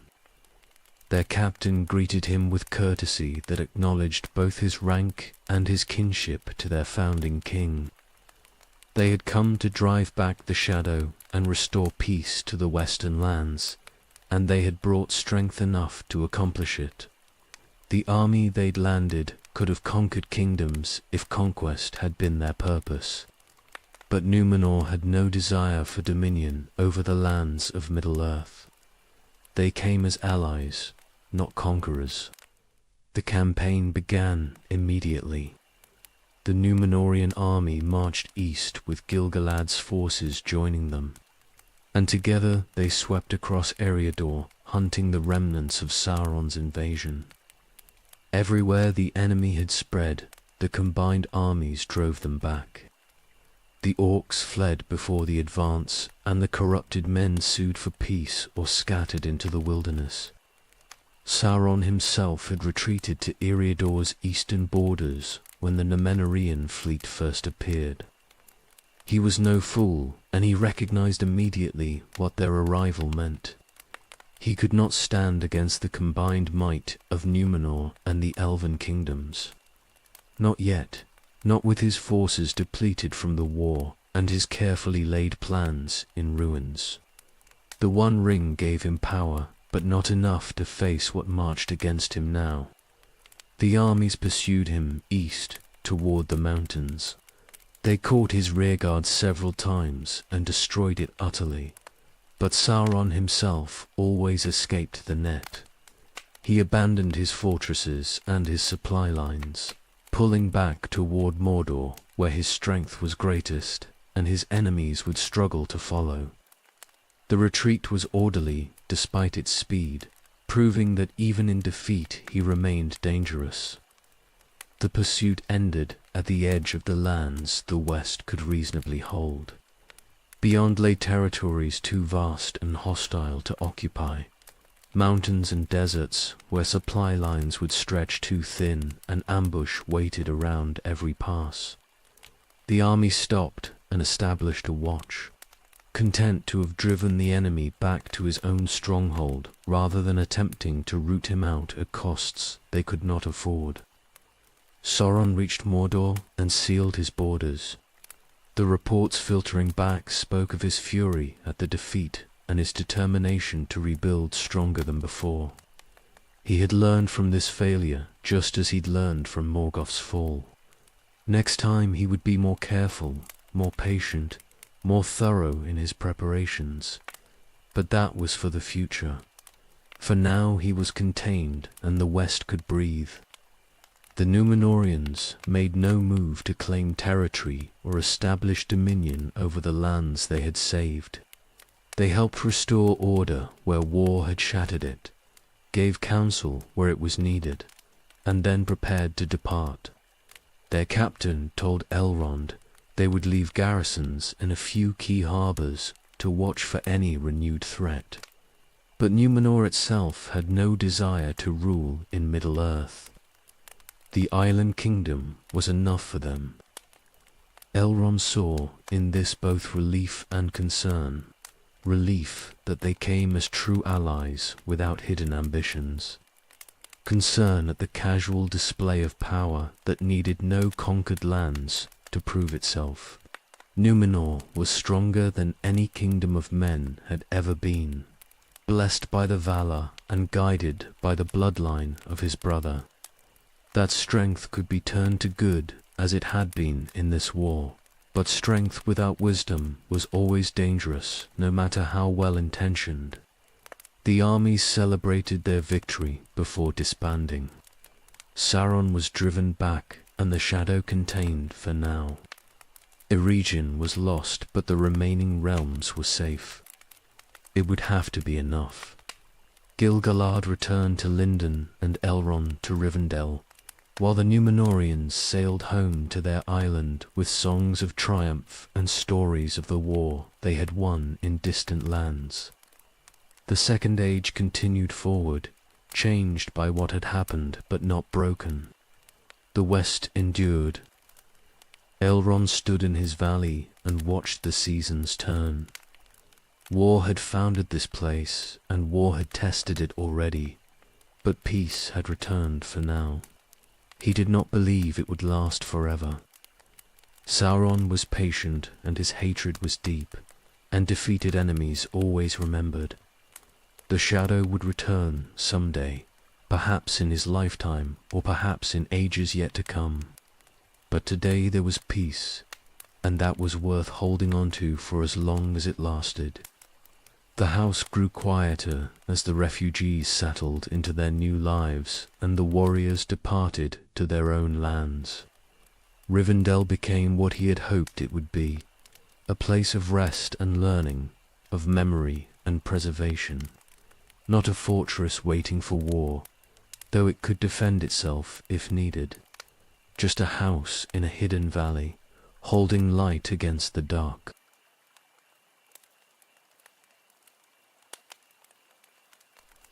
13 centuries passed.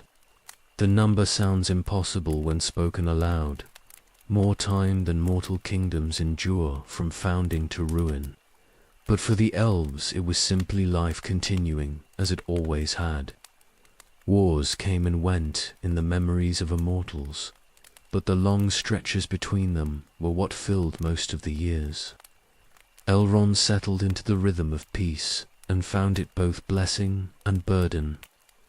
Rivendell grew slowly during those ages, not in size so much as in depth, becoming more itself with each passing generation. The gardens matured until they seemed to have always been there, trees reaching heights that spoke of centuries rather than decades. The library expanded as scribes copied texts and travelers brought knowledge from distant lands. The house became known across all the western territories as a place where wisdom was kept and counsel could be sought. Elrond walked the same paths year after year and watched them change with such slowness that each day seemed identical to the last. Only when he thought back across decades could he see the differences. The way saplings had become mighty trees and young scholars had become ancient lawmasters. Immortality meant living in a different relationship with time than mortals knew, where change was measured in generations rather than seasons. The peace held across the Westlands. Sauron remained in Mordor, sealed behind his mountains, and the reports filtering back suggested he was rebuilding his strength but making no moves toward open war. He'd learned caution from his defeat and would not strike again until he was ready. That readiness might be centuries away, or it might be tomorrow. There was no way to know. Gil-galad maintained watch from Lindon, keeping scouts on the borders and maintaining alliances with the kingdoms of men that rose and fell across Middle-earth. Elrond served as he always had, offering counsel when asked and acting as the High King's representative in matters that required delicate handling. The work was quieter than war, but no less necessary.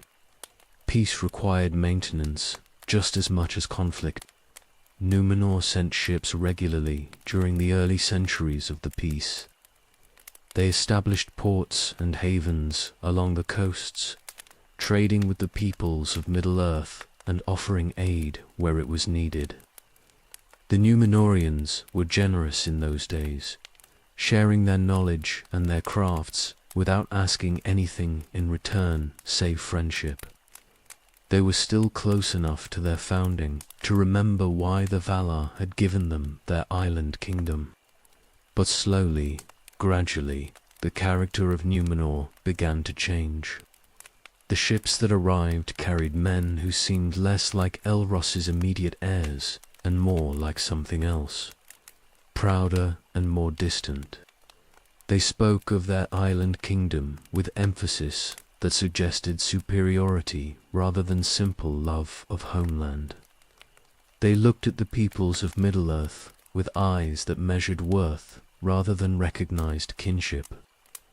Elrond noticed the shift across the centuries and found it troubling. Pride was not evil in itself, but it was the soil where darker things could take root. Numenor was blessed beyond any kingdom of men before or since, granted long life and great strength and the friendship of the Valar themselves. Such gifts could lead to gratitude and wisdom, or they could lead to arrogance and the belief that blessing was the same as right to rule.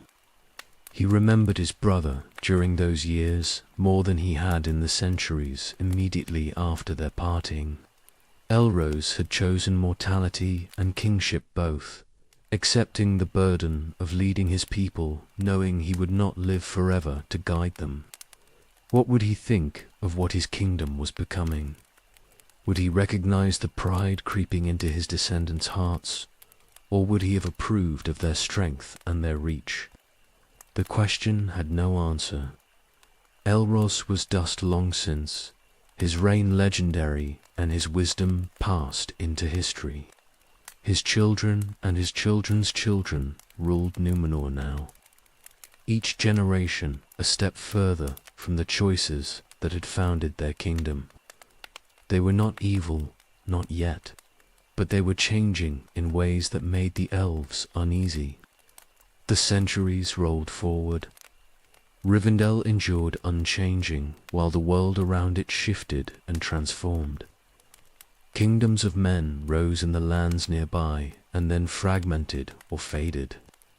Generations were born and died knowing nothing but peace, which made them soft in ways their grandparents who survived the war had not been. Peace was precious, but it made people forget why they needed to stay vigilant. Elrond kept watch regardless. He remembered too much to ever fully relax, had seen too many times how evil rebuilt itself when good men grew complacent. Sauron was still in Mordor, still gathering strength, still planning whatever next move would come. The shadow had not been destroyed, only driven back, and driven back things always remembered where they'd been driven from. The libraries of Rivendell, filled with knowledge, gathered from across the aged maps and histories, genealogies and poems, texts on everything from star lore to herbcraft. Elrond read them all at some point across the centuries, absorbing knowledge because knowledge was its own form of defense. When darkness came again, those who understood history and geography and the old arts would be better equipped to resist than those who knew nothing but their own brief lives. He trained warriors as well, though fewer came during the long peace than had come immediately after the war. Some elves maintained their martial skills out of habit or calling, and Rivendell's armory stayed stocked and ready. But most who dwelt in the valley were scholars or craftsmen, healers or lawmasters, people whose gifts lay in preservation rather than destruction. That was fitting for what the house had become. The years accumulated like snowfall, each one light and barely noticed, but the total weight eventually becoming immense. A century passed, and then another and another. Elrond aged not in body but in spirit, carrying more memory with each passing year until the burden of it sat heavy on his shoulders. He had lived through the end of the First Age and most of the Second now, had seen kingdoms rise and fall, had watched friends die and enemies endure. Immortality meant bearing witness to everything. Still he endured. Still Rivendell stood. The long peace stretched forward toward whatever would eventually break it, and Elrond waited with the patience of his kind, ready for war if it came, grateful for peace while it lasted, and always watching the eastern horizon for the first signs of shadow returning.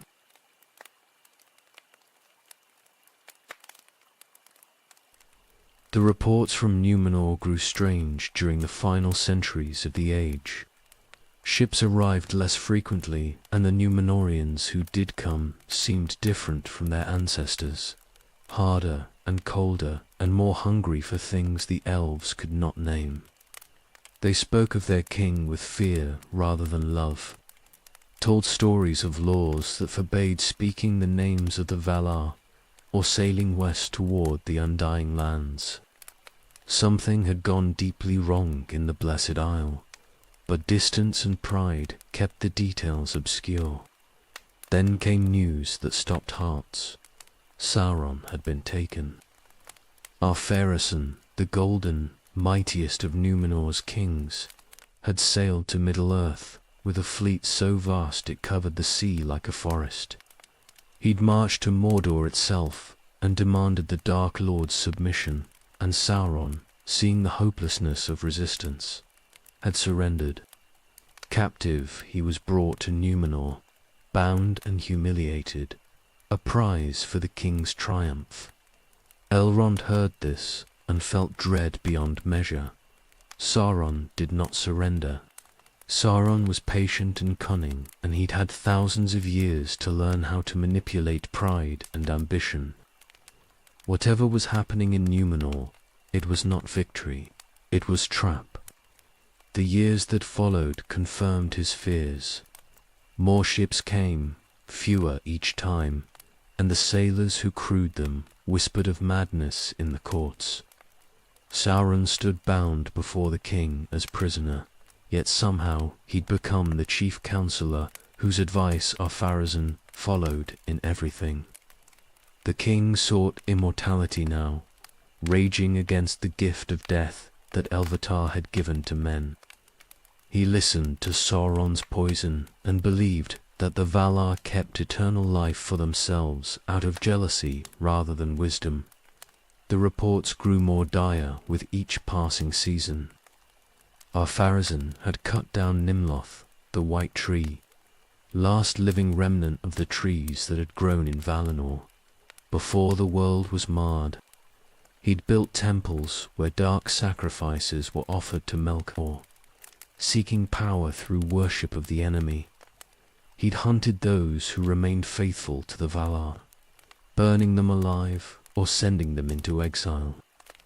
Númenor had become a place of nightmare, where the king's madness and Sauron's corruption fed on each other until there was no sanity left. Then came the final insanity. Ar-Pharazôn built a fleet greater than any that had ever sailed, an armada that would make his previous shows of strength look like fishing boats. He would sail west to Valinor itself and wrest immortality from the Valar by force, taking by conquest what had been denied him by their law. Sauron whispered that the Undying Lands were a prize waiting for those strong enough to claim them, and the king believed. The faithful fled before the fleet sailed. 9 ships, led by Elendil and his sons, carried those who still remembered the old ways and refused to participate in the king's madness.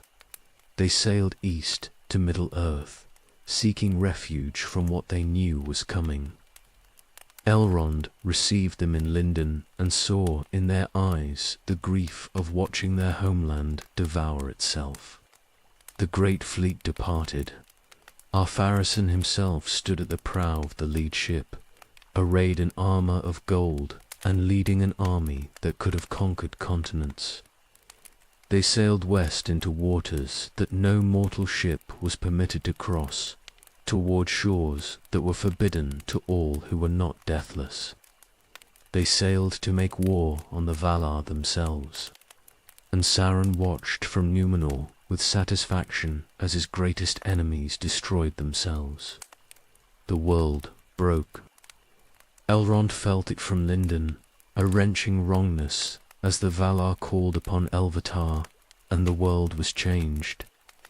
The straight path to Valinor was removed from the circles of the world, bent away into dimensions mortals could no longer reach.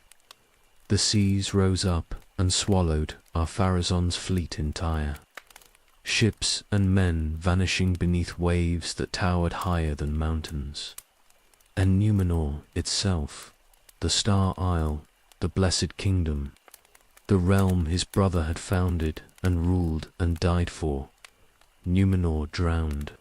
The island sank beneath the waves in a single day and night of cataclysm.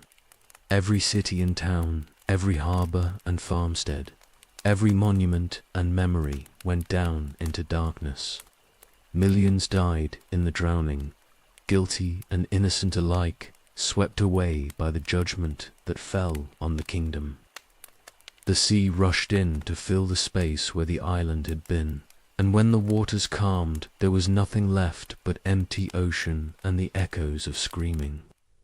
Elrond stood on the western shore and stared at where the island had been, though it lay too far away to see even on the clearest day. His brother's kingdom was gone. Elros's children down through all the generations. The people he had led and shaped and given his mortality to serve, they were drowned or fled. The choice his twin had made at the end of the First Age, choosing men and kingship and a glorious mortal life, that choice had led ultimately to this. Everything Elros built was ash and seawater now. The faithful established new kingdoms in Middle-earth, Arnor in the north and Gondor in the south, determined to preserve what they could of Numenor's wisdom without its pride. Elendil ruled them as High King, and his sons Isildur and Anorion built great cities that echoed the architecture of the drowned isle. They were good men, these survivors, and they remembered the right lessons. But they were few, and the power of Numenor was broken forever. Sauron's body had been destroyed in the drowning when Numenor fell. His spirit fled back to Mordor diminished, unable to take fair form again after all his essence had been invested in corruption and malice. Small comfort that was the price of his temporary defeat was a kingdom drowned and millions dead and the world itself changed beyond recognition. The Second Age staggered forward wounded. The straight road was gone and the undying lands removed from mortal reach. Numenor was a memory and a warning, and Elrond carried the weight of knowing that his brother's legacy had ended in catastrophe, that the bright kingdom founded in hope had fallen to pride and been erased from the earth. Some choices led nowhere good, no matter how nobly they began. Some gifts became curses, given enough time and temptation. He returned to Rivendell, and said nothing of his grief to those who dwelt there. The house remained a sanctuary, but in his private moments he mourned the brother he had lost twice now.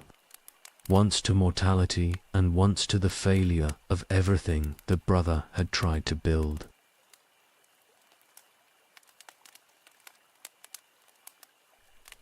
A century passed after Numenor drowned and the world changed.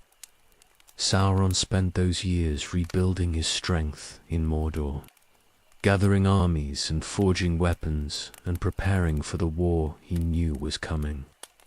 He'd lost his fair form in the drowning and could no longer deceive through beauty, but his power remained and his hatred had only deepened.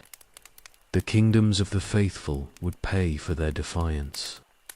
He struck first. His armies poured out of Mordor in Second Age 3429, attacking Gondor with overwhelming force. The great cities that Isildur and Anarion had built were besieged, their walls tested by siege engines and sorcery.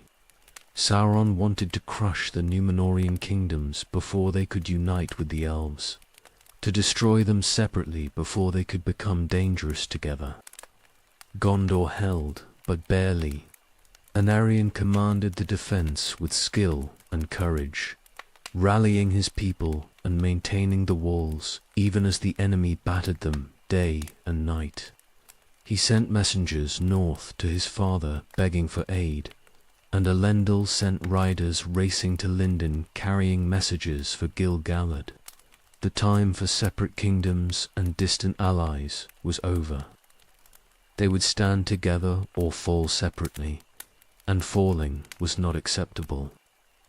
Gil-galad summoned his lords to council in Lindon. Elrond stood among them as herald and chief counsellor, watching the High King weigh the choices before him. Sauron was attacking in force, and his armies were vast.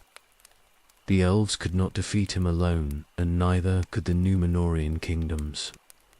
Only together did they have strength enough to stand against the darkness, and even then victory was uncertain. The decision was made swiftly. Gil-galad would march to war alongside Elendil, joining their armies into a single host that could strike back at the enemy with enough force to matter. They would not merely defend their borders and hope to outlast him. They would take the war to Mordor itself and end this threat permanently. It was bold to the point of madness, but there was no other way forward that led anywhere but slow defeat. Elrond rode north to meet Elendil and formalize the alliance. He found the High King of the Dunedain in Arnor, preparing his forces, gathering every warrior he could muster from the scattered settlements of the North Kingdom. Elendil was old now, aged by grief and war and the weight of leading his people after their homeland's destruction. But his strength had not failed, and his resolve was iron. He would march to war beside the elves, and they would settle accounts with Sauron once and for all. They named it the last alliance of elves and men. The last because both peoples felt in their bones that this was the final great hosting of the Elder Days' strength. The last time such armies would march together under such banners. After this, there would be no gathering of comparable might, whether they won or lost. The world was diminishing, and this was the twilight's final blaze before darkness came. The armies assembled in Rivendell and in Imladris. Warriors came from every elven realm that remained, from Lindon and Lothlorien, and the scattered kingdoms across Eriador. Men came from Arnor and Gondor, both, marching north and south to join the gathering host. Dwarves came as well, fewer than the elves or men, but fierce and loyal, bearing axes and wearing armor that could turn any blade. All the free peoples united against the common enemy. Elrond commanded much of the organization and planning.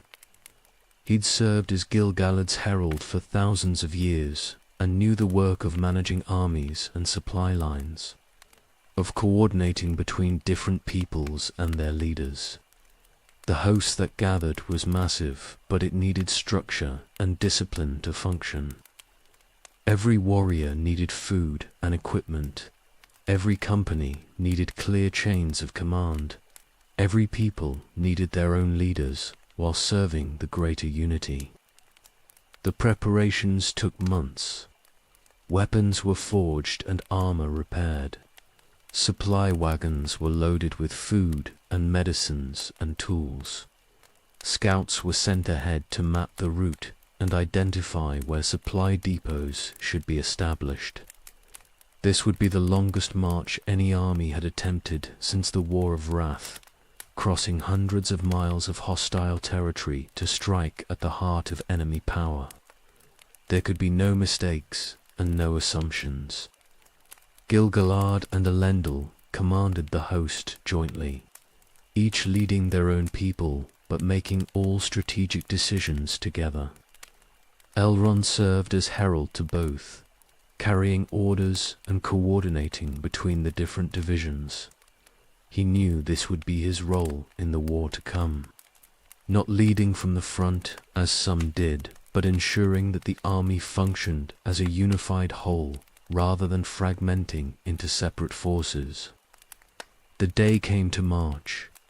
The armies assembled on the fields near Rivendell, and the banners were raised, silver and green and gold, catching the morning light. Gil-galad bore the high banner of the Noldor, and Elendil carried the standard of the Númenórean kings. Together they led the host east, toward the mountains, toward Mordor, toward the confrontation that would decide the age. Elrond rode with the vanguard and looked back once at Rivendell, nestled in its valley. The house seemed small and fragile from this distance, a pocket of peace in a world marching to war. He wondered if he would see it again, if any of them would return from what they were undertaking. The thought passed quickly. They rode to war because there was no choice, because Sauron would not stop until he ruled everything or was destroyed. Better to die fighting than to wait for the darkness to swallow everything worth preserving. The host marched east, and the last alliance went to war. The Second Age was ending whether anyone wished it or not, and the ending would be written in blood and fire on the slopes of Mount Doom.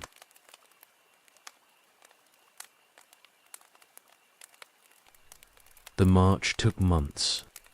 The last alliance moved east through Eriador, and then south along the Anduin, following routes where supply lines could be maintained and the army could move as a unified force rather than fragmenting across difficult terrain. They were not riding to a quick battle, but to a siege that would require everything they carried and more.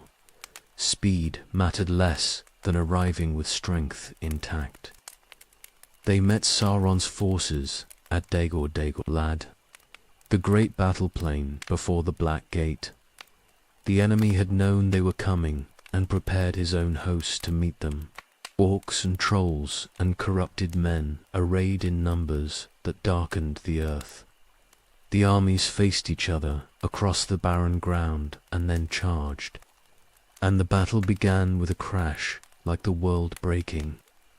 Elrond fought in that first battle and saw men and elves die by the hundreds in the opening hours. The enemy's numbers seemed endless, wave after wave crashing against their lines and being thrown back only to reform and attack again. They held through discipline and desperation both. Gil-galad and Elendil fighting at the front, where their presence gave courage to those around them. The day ended in exhaustion rather than victory, both sides pulling back to count their dead and prepare for the next engagement. The battle continued for days without clear resolution. Neither side could break the other, despite losses that would have shattered lesser armies. The plain became a slaughterhouse, bodies piling in drifts, and the ground turning to mud mixed with blood. Still they fought, knowing that retreat meant everything they'd marched for would be lost. Finally, the enemy's lines wavered and broke. The orcs fled back toward the Black Gate, and the alliance pursued, driving them against the mountains and slaughtering them as they ran. The victory was real, but purchased at terrible cost. They'd won the plain, but lost thousands doing it, and the true objective still lay ahead. Mordor itself remained unconquered, Sauron sealed behind his fortress walls, with armies still at his command. The siege began in Second Age, 34. The Alliance established camps around the Black Gate and settled in for the long work of starving out the enemy or waiting for him to sally forth for another battle. Supply lines stretched back across hundreds of miles, caravans bringing food and weapons and replacements for the fallen. This would not be won quickly. Years passed in stalemate. The Alliance maintained their positions, and Sauron maintained his, neither side strong enough to break the other decisively. There were battles and skirmishes, assaults on the gate that were repulsed and sorties from Mordor that were driven back. but the fundamental situation remained unchanged. They were locked together in mutual siege, grinding each other down through attrition. Elrond saw friends die during those years. Warriors he'd known for centuries fell in meaningless skirmishes or died from disease in the camps. The initial surge of purpose that had carried them to Mordor faded into grim endurance. They stayed because leaving meant failure, but staying meant watching the army slowly diminish through casualties and desertion and simple exhaustion. The camps became semi-permanent settlements. Tents gave way to crude shelters and those to actual buildings as the siege stretched from months into years. Gardens were planted to supplement the supply trains. Forges were built to repair equipment on site, rather than sending everything back to the distant cities. They were living at the gates of Mordor now, an entire civilization built around the single purpose of maintaining pressure on the enemy. Gil-galad held councils regularly to maintain unity among the different peoples and prevent the alliance from fragmenting under the strain. Each people had their own concerns and their own breaking points, and keeping them working together required constant attention and diplomacy. Elrond attended every council and spoke when needed, helping bridge gaps between the elven lords and the human captains who saw the world through different lenses. The worst part was the waiting, not the battles, terrible as they were, but the endless stretches between them when nothing happened except the slow passage of time. Days turned to weeks, turned to months, turned to years, and the siege simply continued. Young warriors who'd marched from Rivendell with fire in their eyes became veterans who'd forgotten what peace felt like. Some went mad from the monotony punctuated by horror. Others grew numb and mechanical, fighting when needed but feeling nothing anymore. Elrond endured as he always had, carrying the weight of command and the accumulating grief of losses. He'd lived through the War of Wrath and remembered how long that had lasted, how the world could break and still the fighting would continue. This was smaller in scale, but no less grinding in its relentlessness. Every morning he woke and the siege was still there. Every night he slept and dreamed of Rivendell, then woke to find himself still camped before the Black Gate. 7 years it lasted. 7 years of watching the army diminish and the survivors grow harder. 7 years of letters arriving from home telling of deaths from other causes, of people growing old or giving up or simply fading because the war had gone on too long. 7 years of holding the line and wondering if this was all they would ever do, if perhaps Sauron's strategy was simply to outlast them until they had no choice but to withdraw. But Gil-galad and Elendil never wavered in their determination. They'd come to end the threat permanently, and they would not leave until that was accomplished. The siege would continue as long as necessary. Sauron would emerge eventually, whether driven by hunger or fury or overconfidence, and when he did, they would be ready. Elrond walked the camps at night sometimes, checking on the watch and speaking with warriors who couldn't sleep. He saw in their faces the toll the years had taken, the way hope had curdled into mere stubbornness. They stayed because they'd come too far to quit, because their friends had died to get them here, because leaving would make all those deaths meaningless. Not the noblest reason to continue fighting, but perhaps the most honest. The 7th year ended and they were still there, still holding, still waiting for the moment when everything would finally break one way or another. The last alliance had become a fixture of the landscape, as permanent as the mountains and as immovable as the enemy they besieged.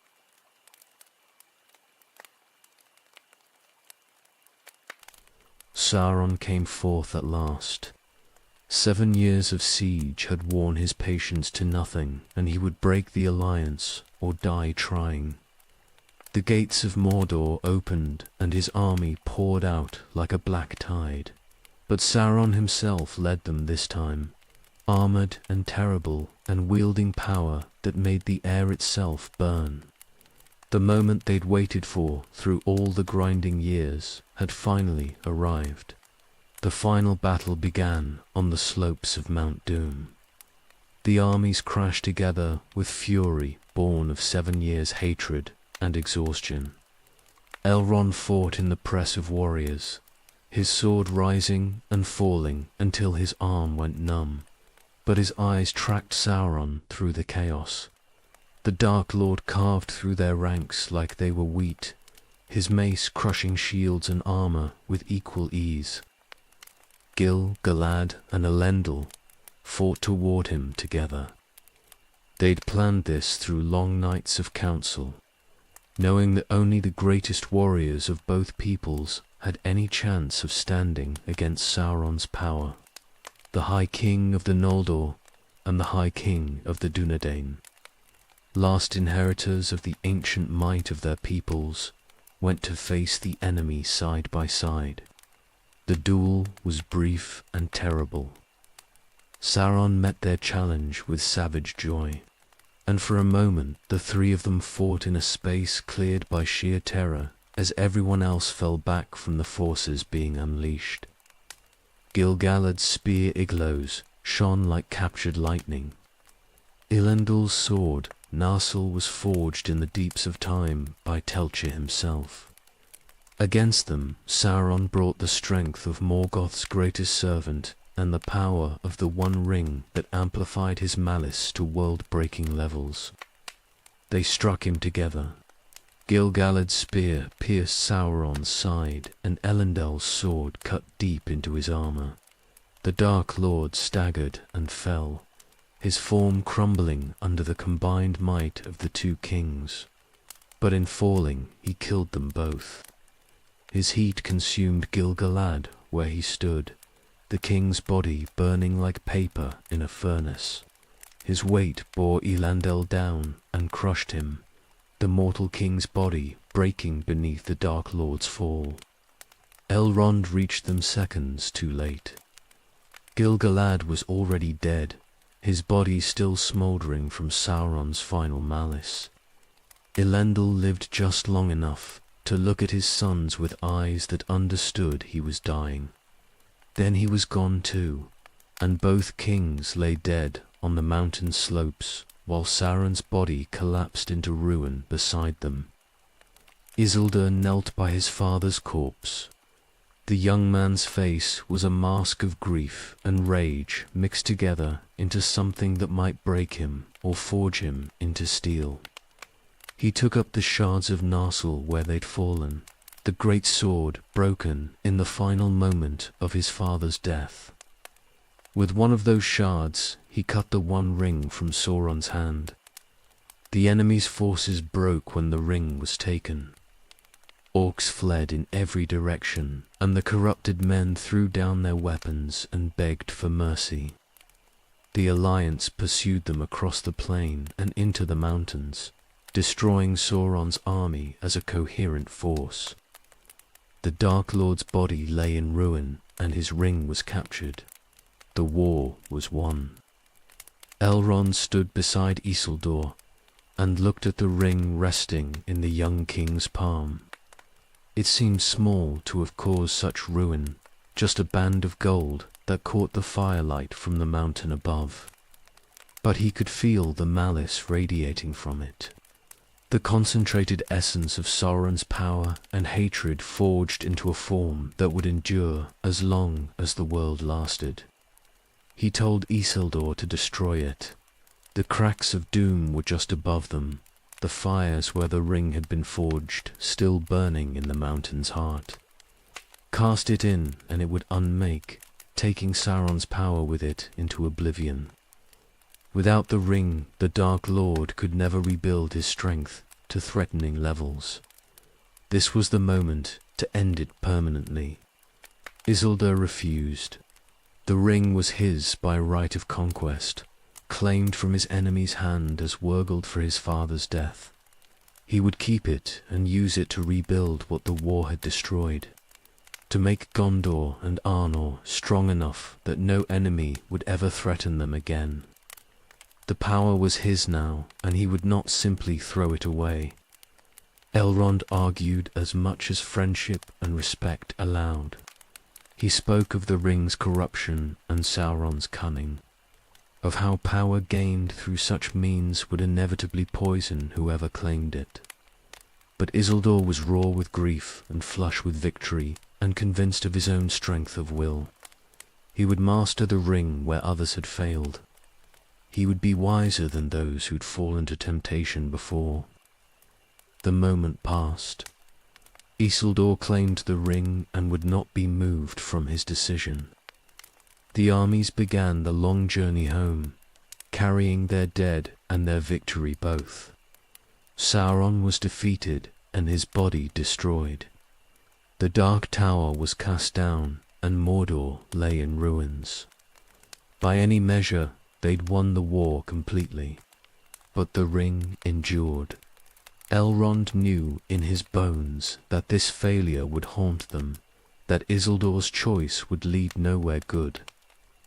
The young king believed he was strong enough to master it, but Sauron had poured too much of himself into that small golden circle. It would corrupt whoever held it eventually, turning them into instruments of the very evil they'd fought to destroy. He returned to Rivendell, carrying the weight of 2 losses. Gil-galad was dead, the last High King of the Noldor in Middle-earth, gone forever.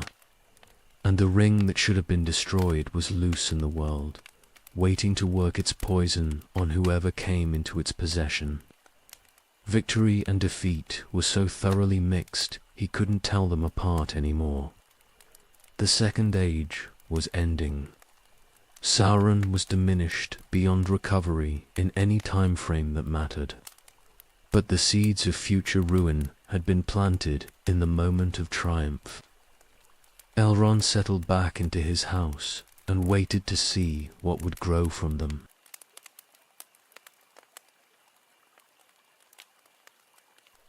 The armies disbanded and went home.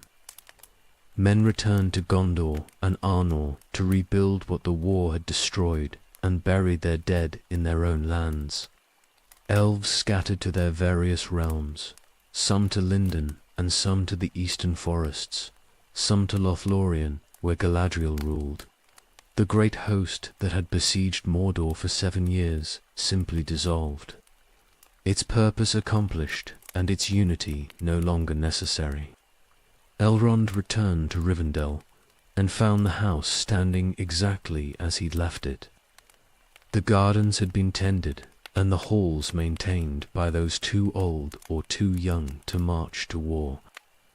It looked unchanged, peaceful and timeless, and untouched by the horror that had consumed the wider world. He walked the familiar paths and felt like a ghost returning to haunt places he no longer quite belonged. Gil-galad was dead. The thought kept circling back, no matter what else occupied his mind. The last High King of the Noldor in Middle-earth had burned on the slopes of Mount Doom, and there would be no successor. The kingship had passed from Fingolfin to Fingon to Gil-galad across thousands of years. But the line ended there. No one remained with the authority or the lineage or the simple will to claim that crown. Lindon endured without a high king. The realm continued under the governance of lords who'd served Gil-galad, maintaining what traditions they could and preserving what knowledge remained. But it was diminished, a kingdom without the figure who'd given it purpose and direction. The elves there went about their lives with the understanding that they were living in an ending, maintaining something that would not last. The Third Age began in the year of Sauron's fall, not officially, not with any ceremony or declaration. but simply because the world had changed enough that the old age could not continue. The Second Age had been defined by Numenor's rise and fall, by the forging of the rings and the wars against Sauron. Now Numenor was drowned, and the rings scattered, and Sauron defeated beyond any recovery that would matter in the lifetimes of men. A new age needed a new name. Elrond felt the shift in ways he could not quite articulate. The world was smaller now than it had been in the First Age, or even the Second. Fewer elves remained in Middle-earth, more sailing west each year as the grief and weariness of mortal lands became too much to bear. The great kingdoms were gone or diminished. Even victory felt like a kind of defeat, a confirmation that the glory days were behind them, and what remained was only the long, slow fading. He settled back into the rhythms of Rivendell with deliberate effort. The house needed its lord present and attentive, not lost in grief over deaths that could not be unmade. He held counsel with those who dwelt there, making decisions about the valley's governance and future. He received travelers and offered them hospitality. He walked the library and read texts that needed preserving. Work continued because work always did, but everything felt different now. He'd served Gil-galad for more than 3,000 years, acted as the High King's herald and counselor through the entire Second Age. His purpose had been defined by that service, his role clear in the larger structure of elven society. Now there was no High King to serve, and no clear authority except what he chose to claim for himself in his own valley. Others looked to him for leadership in ways they hadn't before. The lords of Lindon sent messages asking for counsel on matters that would have gone to Gil-galad previously. Travelers seeking wisdom came to Rivendell rather than to other realms. Without intending it or particularly wanting it, Elrond found himself becoming one of the foremost powers among the remaining elves of Middle-earth. Not through conquest or ambition, but simply through endurance and the respect that survival earned. He corresponded with Círdan in the Grey Havens and with Galadriel in Lothlorien, the other great elven lords who'd survived the wars and maintained realms in the Third Age. They formed a kind of informal council, coordinating where coordination was needed and preserving what knowledge and tradition they could. But it was not the same as the old hierarchies. They were caretakers now, not builders, guardians of memory rather than shapers of the future. The kingdoms of men would rise and fall across the new age. Gondor and Arnor, ruled by Isildur's line, would endure for a time and then fragment or fade as mortal kingdoms always did. The elves would watch it happen from their diminishing realms, intervening where they could, but mostly just bearing witness. Their time in Middle-earth was ending regardless of what they did. The choice was only how they spent the years that remained. Elrond made Rivendell into what it would be for the age ahead. A sanctuary and a library, a place of healing and counsel, a house where knowledge was kept and traditions maintained. Not a kingdom aspiring to power, but a refuge preserving memory. That was the role left to the elves now, to remember what had been and pass it on to whoever would listen. The Third Age stretched ahead of him, empty and uncertain. He'd lived through 2 ages already and watched both end in fire and transformation. This new age felt diminished from the start, beginning in the aftermath of catastrophe rather than with any sense of hope or new beginning. But it was what they had, and he would endure through it as he'd endured through everything else. Gil-galad was dead, and the old order with him. The Third Age began in the shadow of that loss, and Elrond stood in Rivendell, watching the seasons turn and wondering how many more ages he would see before the world was finished, transforming into something he no longer recognized.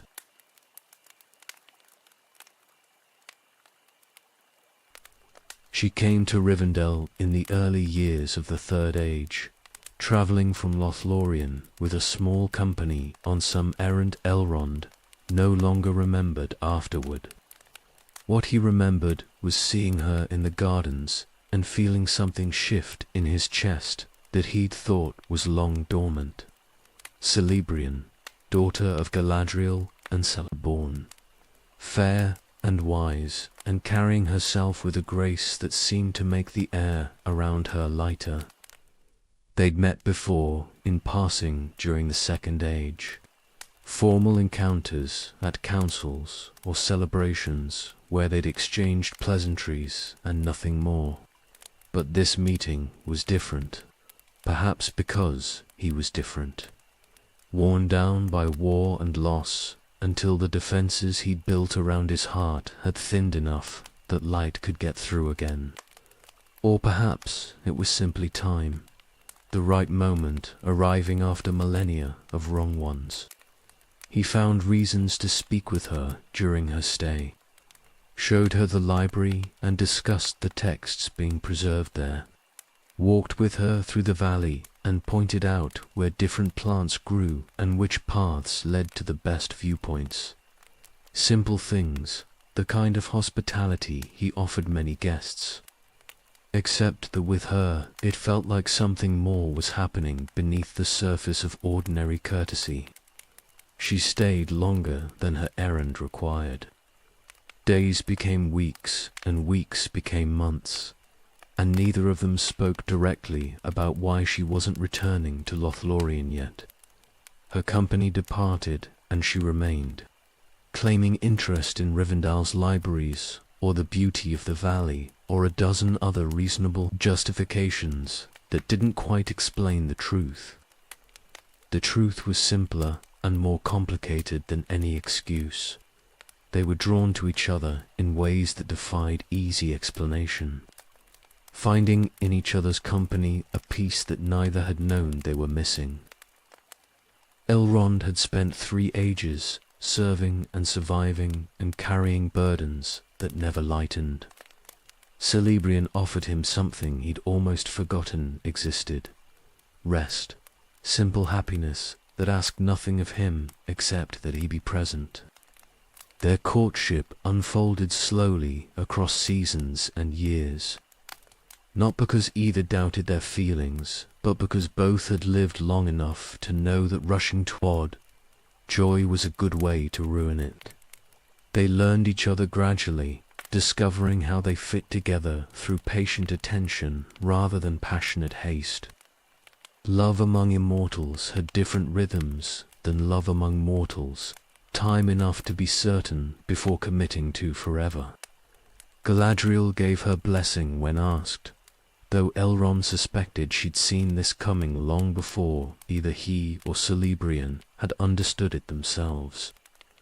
The Lady of Lothlorien had foresight that pierced deeper than most, and she looked at him with eyes that weighed his worthiness to marry her daughter. Whatever she saw satisfied her. She spoke of how her daughter needed someone who understood grief but had not been broken by it, someone who could offer her a home worthy of the word. They married in Rivendell during the 1st century of the Third Age. The ceremony was attended by elves from every remaining realm and a few of the Dunedain who'd become friends during the wars. It was joyful in ways Elrond had not experienced since before the First Age ended, uncomplicated happiness that required no grief mixed in to make it bittersweet. Just celebration and hope and 2 people choosing each other with clear eyes and full hearts. Celebrian transformed Rivendell simply by dwelling there, not through any grand changes, but through 1,000 small touches that made the house feel more alive. She brought music and laughter to halls that had been too quiet. She tended the gardens with a skill that made them flourish beyond what they'd been. She welcomed guests with warmth that made them feel less like visitors and more like family returning home. Elrond found himself happier than he'd been in living memory. The weight he carried didn't disappear. Grief and responsibility never went away completely, but Celebrian made the burden lighter by sharing it. She understood what it meant to be an elf in the Third Age, watching the world diminish while trying to preserve what was worth keeping. They carried that understanding together. The house changed around them. It became not just a refuge for others, but a true home for themselves. The halls echoed with conversations that went late into the night. The library expanded as both of them collected knowledge, and Celebrian proved to have her mother's gift for understanding hidden patterns in old texts. The gardens became places where they could walk together in companionable silence or engaged discussion, either equally comfortable. Years passed in a contentment Elrond had not thought possible for himself. He'd spent so long surviving and serving that he'd forgotten what it felt like to simply live, to exist in the present moment without constantly planning for disasters or mourning past losses. Celebrian taught him to find joy in small things again, a flower blooming in unexpected places, sunlight catching on water, the taste of good wine and better company. She was Galadriel's daughter, but she was not her mother. Where Galadriel was power and foresight and a will that bent the world to her purposes, Celebrian was gentler and more immediate. She worked through love and patience rather than command. The effect was no less profound for being quieter. Rivendell flourished under her influence in ways that had nothing to do with grand gestures and everything to do with consistent care. Elrond understood that he'd been given an extraordinary gift. After 3 ages of loss and war and bearing witness to catastrophe, he'd found love with someone who saw him clearly and chose him anyway. Not because he was mighty or important, but because of who he was beneath all the titles and responsibilities. Celebrian loved the person he was when the doors were closed and the world wasn't demanding anything of him. That was rarer and more precious than any treasure. The Third Age was still unending, and the elves were still fading from Middle-earth. But for a time, in a hidden valley where the world's decline seemed distant and manageable, Elrond knew happiness. He had a wife and a home and a future that felt more like hope than mere endurance. It was enough, more than enough.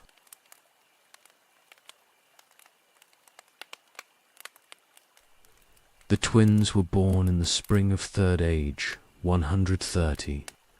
2 sons arriving together just as Elrond and Elros had been born together thousands of years before. Celebrian labored through the night and delivered them at dawn, first one and then the other following minutes behind. Eladan and Elroya, she named them, and Elrond held his sons and felt time collapse into a single moment where past and present merged. He saw himself in them immediately, not just in their features, though they had his dark hair and grey eyes, but in the fundamental fact of their twinship. They would grow together as he and Elrose had, sharing everything in that particular way twins did, when neither was quite complete without the other nearby. The bond would define them as much as it had defined him. But his sons would not face what he had faced. No kinslaying would steal their parents. No war would separate them before they were old enough to understand what they were losing. Elrond swore that to himself while watching them sleep in their first hours of life. These children would have the childhood he'd been denied, safety and love, and time to grow without the world breaking around them. Celebrian proved a natural mother in ways that made the house feel more alive than ever. She sang to the boys constantly, old songs from Lothlorien and new ones she composed about them. She carried them through the gardens and showed them flowers and birds and all the small wonders of the valley. The twins thrived under her attention, growing strong and quick and filled with curiosity about everything. Elrond taught them as they grew older. Languages first, Sindarin and Quenya both, then the histories of their people and the lore of the world. The boys absorbed everything with frightening speed, their minds sharp and eager. They asked endless questions and never seemed satisfied with simple answers, always pushing deeper into whatever subject caught their interest. But they were not scholars by temperament, despite their facility with learning. The twins were restless and physical, always moving and climbing and testing the limits of what their bodies could do. They learned swordcraft as soon as they were old enough to hold practice blades, and they took to it with a fierce joy that worried Elrond even as it made him proud. His sons would be warriors, that much was clear before they'd seen 10 summers. The question that haunted him was the choice.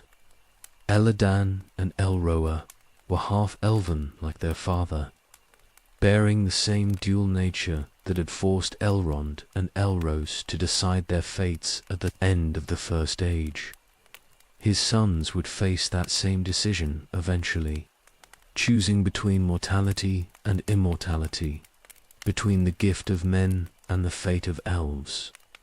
The weight of it pressed on him whenever he watched them playing without care for consequences centuries away. He did not speak of the choice to them while they were young. Let them have their childhood without that shadow hanging over it.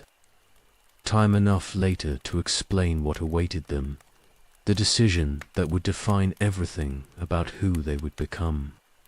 For now, they could simply be boys growing up in a safe valley with parents who loved them and a world that seemed stable enough.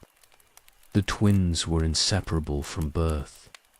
They slept in the same room by choice and played the same games and often finished each other's sentences without seeming to notice.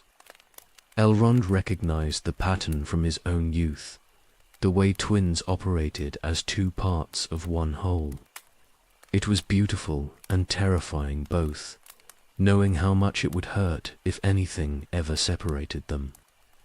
They grew wild as they aged, not undisciplined but untamed, more comfortable ranging through the wilderness around Rivendell than sitting in the house's formal halls. They tracked animals through the forests and learned to read weather from the sky, and could navigate by stars and landmarks with equal facility. The valley was their kingdom, and they ruled it with the confidence of princes who'd never known real danger. Elrond watched them practice sword work in the courtyard and saw echoes of himself at that age, learning weapons from Maglor, while the War of Wrath raged in the distance. But his sons learned in peace, their practice opponents chosen instructors rather than necessity's teachers. They would be skilled warriors without the trauma that had forged his own abilities. That was gift enough. Celebrian laughed at his worrying. The boys were fine, she told him, healthy and happy and growing exactly as they should. His tendency to see shadows in every corner came from living through too many catastrophes. Let him learn to trust that sometimes things simply went well without disaster waiting around every corner. The twins did not need his anxiety hanging over them like bad weather. She was right, of course. The Third Age was quieter than the ages before it. The great wars finished, and Sauron diminished beyond threatening. His sons could grow up in peace and safety, learning the skills they'd need without being forced to use them in desperate circumstances. That was precious beyond measure.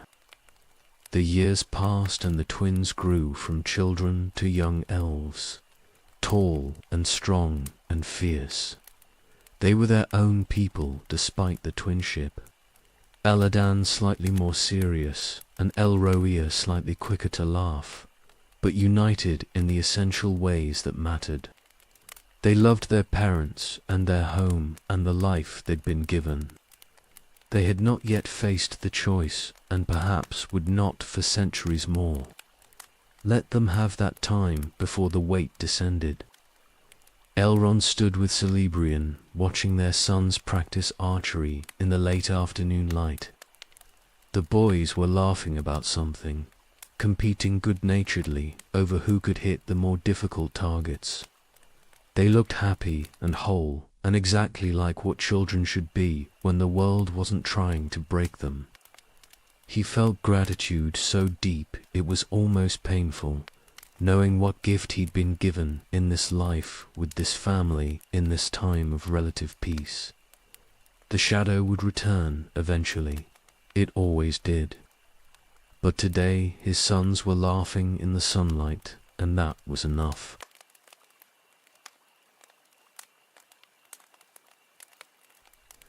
The daughter came a century after the sons.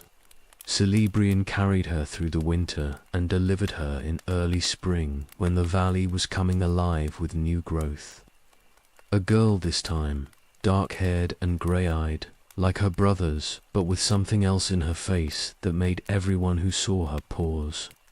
Beauty beyond the normal measure, even for the elves. They named her Arwen Undamiel, Evenstar. The name felt prophetic the moment Celebrian spoke it, as if her daughter had been marked by fate for something significant. Elrond held his newborn daughter and felt a fear he hadn't known with the twins, a sense that this child would matter in ways he couldn't yet understand and might not be able to protect her from. Galadriel came from Lothlorien to see her granddaughter.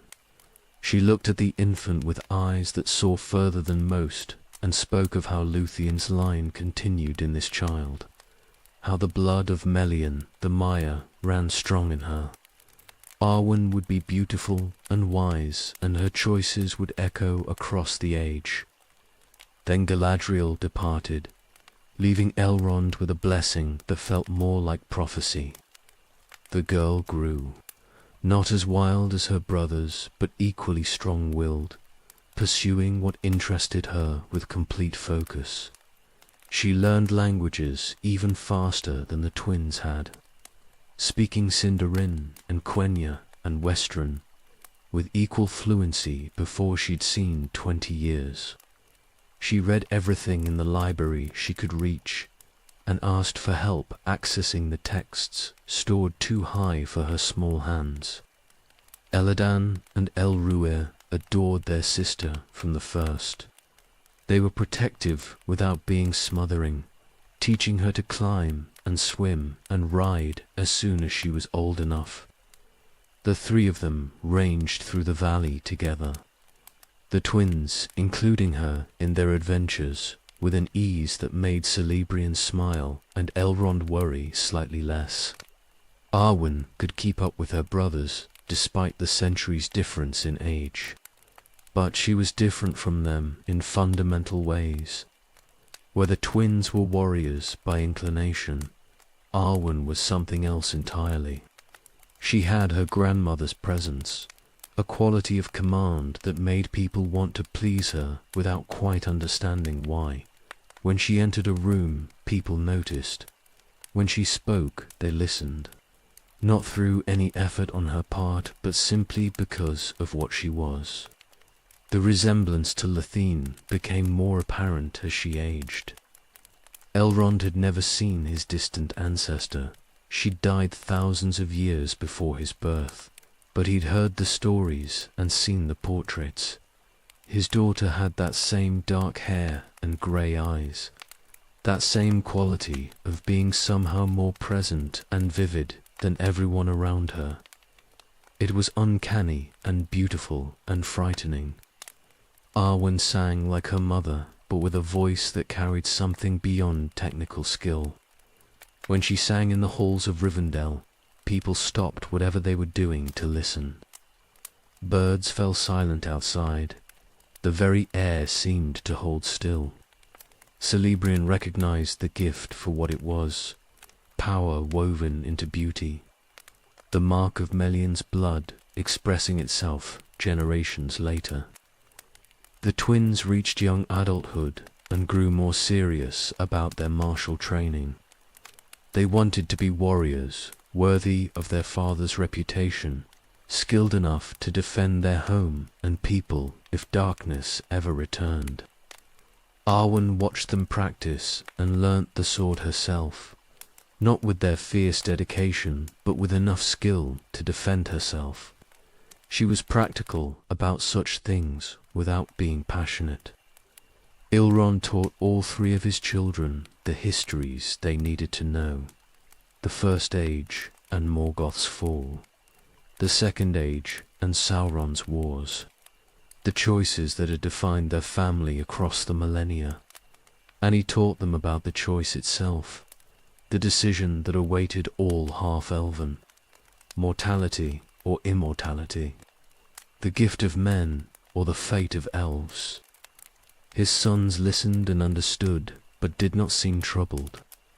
They had centuries before the choice would become pressing, time enough to decide what they wanted from existence. But Arwen listened with an intensity that worried him. She asked questions about what mortality meant, what choosing the way of men would cost, why anyone would choose death when they could have eternity. He answered as honestly as he could, while hoping she would choose as he had. The years passed and Arwen grew into herself fully. Not just beautiful, but wise. Not just wise, but kind, carrying herself with a grace that made her seem older than her years. She was Undamail indeed, the even star, something precious and rare that would not last forever, no matter how much anyone wished otherwise. Elrond watched his daughter walk the gardens with her mother and felt the weight of prophecy pressing down. Galadriel had seen something in Arwen's future, something significant. The choice would come to her as it had come to him and Elros, and whatever she decided would matter beyond just her own fate. He didn't know how or why, only that his daughter was marked by destiny in ways that made his heart ache with love and fear both. For now she was young still, learning and growing in the safety of Rivendell. Let her have this time before the world demanded anything of her. Let her be simply his daughter, beloved and treasured, before whatever fate awaited her arrived to claim its due.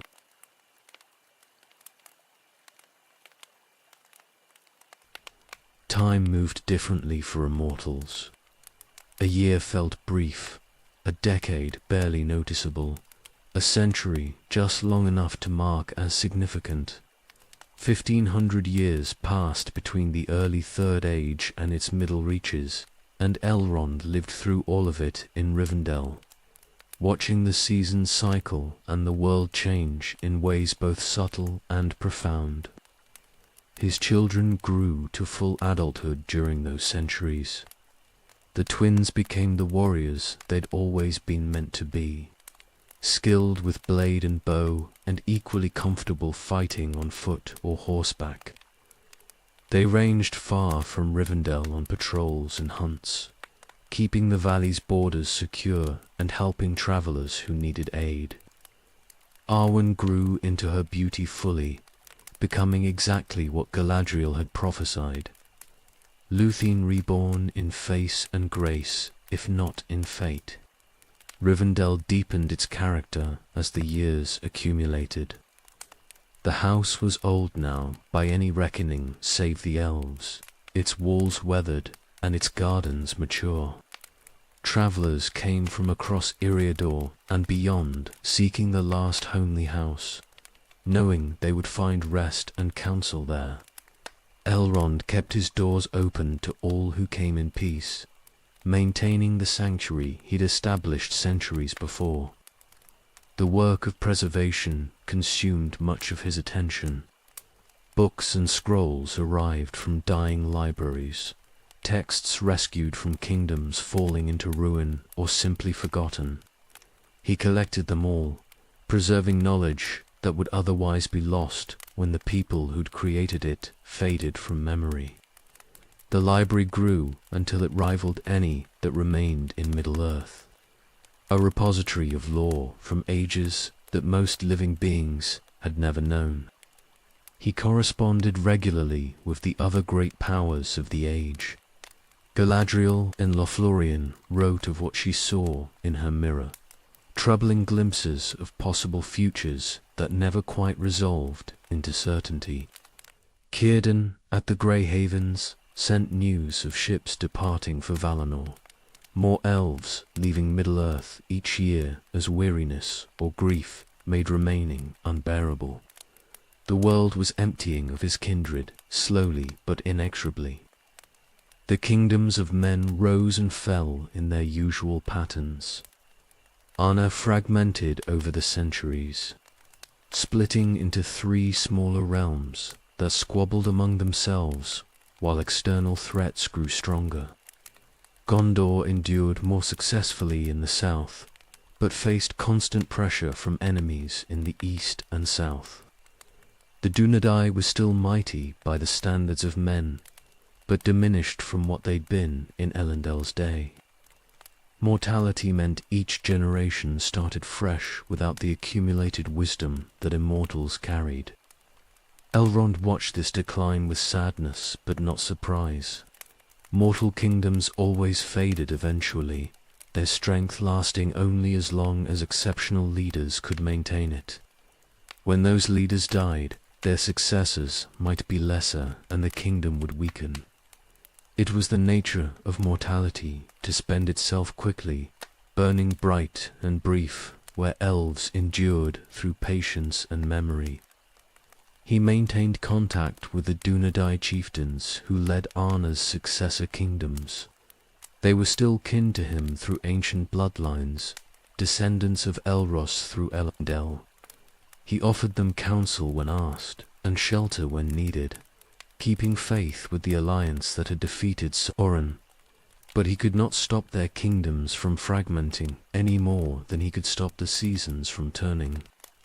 The shadow remained quiet during most of these centuries. Sauron was diminished and hiding, rebuilding his strength in some unknown location. Reports came occasionally of dark things stirring in corners of the world, of creatures that should not exist, and evil that moved with purpose. But nothing rose to the level of open threat. The enemy was patient and would not strike until ready. Elrond's children faced no pressing danger during these long years, and for that he was grateful beyond measure. They lived in peace and safety, learning and growing without the wars that had defined his own youth. The twins hunted orcs when they found them in the mountains, but faced no organized armies. Arwen studied and sang and walked the gardens, beautiful and beloved and unburdened by prophecy's immediate weight. But the weight of memory accumulated in Elrond himself. He remembered the first age and its ending. He remembered the second age and all its catastrophes. Now he was deep into the third age, and still the world continued turning. Still events unfolded that required attention and response. Immortality meant carrying every loss and every failure forward, the burden growing heavier with each passing century. He walked the same paths in Rivendell that he'd walked for 2,000 years, and saw ghosts everywhere. Friends who'd died in wars or sailed west, children who'd grown and gone. Moments of joy and terror both, layered over each other until present and past blurred together. This was what immortality meant in practice. Not just continuing to exist, but carrying all of existence with you everywhere you went. Celebrian anchored him through the long centuries. She understood the weight he carried because she carried her own version of it, and together they bore what would have crushed either of them alone. Their marriage deepened with time rather than growing stale, each century adding new layers to their understanding of each other. That was the gift of immortal love when it worked, the ability to grow together across time frames that would span entire mortal civilizations. The world changed around them while Rivendell remained constant. New peoples emerged and old ones faded. Languages evolved and kingdoms transformed. But the last homely house stood unchanging in its hidden valley, a fixed point in a world of flux. Elrond maintained it deliberately, creating a place where continuity mattered more than novelty, where what had been preserved was valued over what might be gained. He knew this couldn't last forever. The elves were fading, and eventually even Rivendell would empty as its inhabitants sailed west or diminished into memory. But that ending lay centuries or millennia ahead still. For now the house stood and served its purpose, and he would maintain it for as long as strength and will allowed. The years flowed past like water over stone, wearing away at him in ways too subtle to notice day by day, but profound when measured across centuries. He was older now in spirit than body, carrying millennia of experience in a form that appeared merely mature. The disconnect between how he looked and what he'd seen sometimes felt absurd. But that was the fate of the elves, to endure while everything around them changed and faded and was lost. 1,500 years from the age's beginning to its middle, half again as long as the entire Second Age had lasted. Elrond lived through all of it in Rivendell, watching and waiting and preserving what could be preserved. The long watch continued, and he stood his post faithfully, knowing that someone had to remember even when remembering hurt.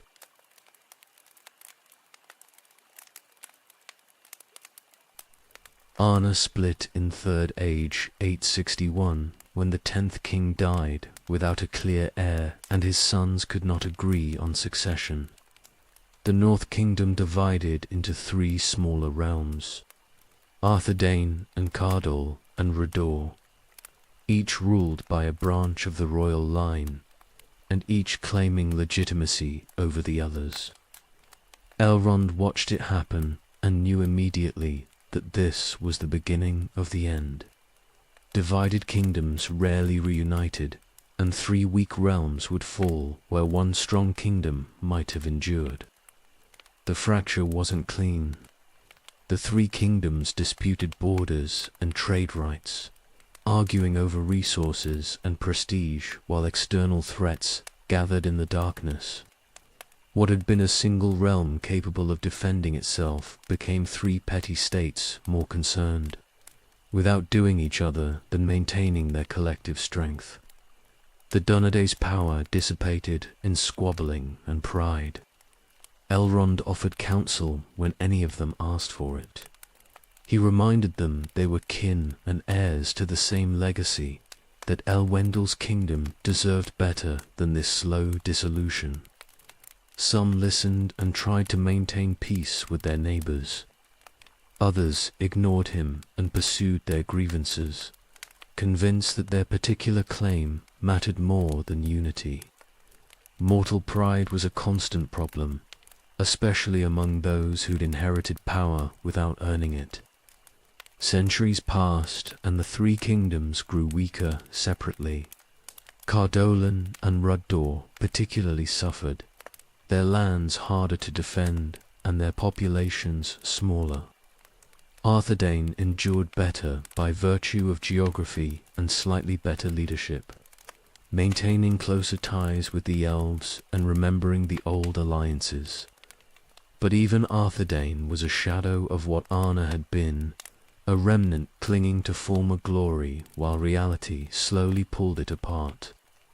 Then the Witch King rose in Angmar, a dark sorcerer claiming the mountains north of the fragmented kingdoms, gathering orcs and evil men under his banner and building a realm dedicated to destroying what remained of Arna. Elrond recognized immediately what he must be, one of the 9 who'd taken Sauron's rings and been devoured by them, a Nazgul ruling openly now that his master's power was returning. The attacks began in Third Age 1409. Angmar struck all 3 kingdoms simultaneously, coordinated assaults that exploited their disunity and weak borders. Rador fell almost immediately, its king slain and its people scattered or enslaved. Cardolan lasted longer, but broke under sustained assault, its territory overrun and its royal line extinguished. Only Arthedain survived, pulling back to more defensible positions and calling desperately for aid. Elrond sent what help he could. Warriors from Rivendell fought alongside the Dunedain, and his sons led many of those expeditions. The twins were grown now and skilled enough to command respect, and they threw themselves into defending Arthedain with fierce determination.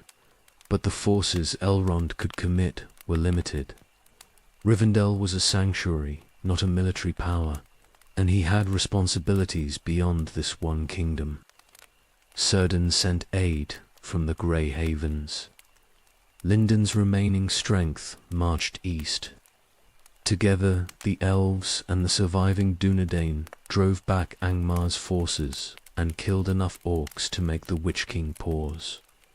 The kingdom was saved for the moment, but 2/3 of Arnor was gone forever, and what remained was weak and battered. The reprieve lasted 5 centuries. Arthedain held its reduced territory and maintained its traditions, but the kingdom never recovered its former strength. Each generation was slightly weaker than the last, the royal line thinning as heirs died without children or were killed defending borders that couldn't be adequately manned. Elrond watched it happen with helpless frustration, knowing how it would end but unable to stop the slow collapse. The Witch King struck again in Third Age, 1974. This time he committed everything. A final assault meant to finish what he'd started centuries before. Angmar's full strength fell on Arthedain and overwhelmed it. The last king died defending his capital. His son fled with the remnants of the army and a handful of survivors. The North Kingdom was dead. Elrond received the refugees in Rivendell. Prince Aranorth arrived with maybe 200 survivors out of a kingdom that had once held tens of thousands. The prince was young and traumatized and trying desperately to hold together what little remained of his people. He asked Elrond for shelter and aid, and Elrond gave both without hesitation. Círdan and Glorfindel led an army from the west the following spring. They marched north with elven warriors and caught the Witch King's forces scattered across the conquered territories. The battle was fierce but decisive. Angmar's army was destroyed and the Witch King himself was driven from the field, his physical form broken and his realm shattered. Victory, of a sort. But Arthedain remained dead. Destroying Angmar didn't resurrect the kingdom or restore the people who'd been slaughtered. The survivors had no cities to return to and no power to reclaim their lands from the orcs and evil things that infested them now. The North Kingdom was finished, regardless of who controlled its former territory. Aranorth took the title chieftain rather than king. He ruled the surviving Dunedain as a people without a kingdom. scattered and hidden and maintaining their bloodline out of stubborn hope that someday the realm might be restored. Elrond swore to aid them, to shelter the chieftains and their heirs in Rivendell when needed, to preserve their history and bloodline across however many generations it took until restoration became possible. The centuries rolled forward and the chieftains came to Rivendell, as children or as adults seeking counsel. Elrond kept faith with them, maintaining the alliance his foster son's grandfather had forged. But Arna never rose again. The north remained wild and dangerous, home to wandering rangers rather than settled farmers. Elendil's kingdom was memory now, another casualty of the Third Age's slow diminishment. Elrond had watched the entire process across 1100 years, from unity to division to destruction, each step predictable and each one impossible to prevent. Mortal kingdoms fell because mortals died and their wisdom died with them, leaving each generation to relearn lessons at terrible cost. He couldn't save them from themselves. He could only remember what they'd been and hope that memory would matter when the time came to rebuild.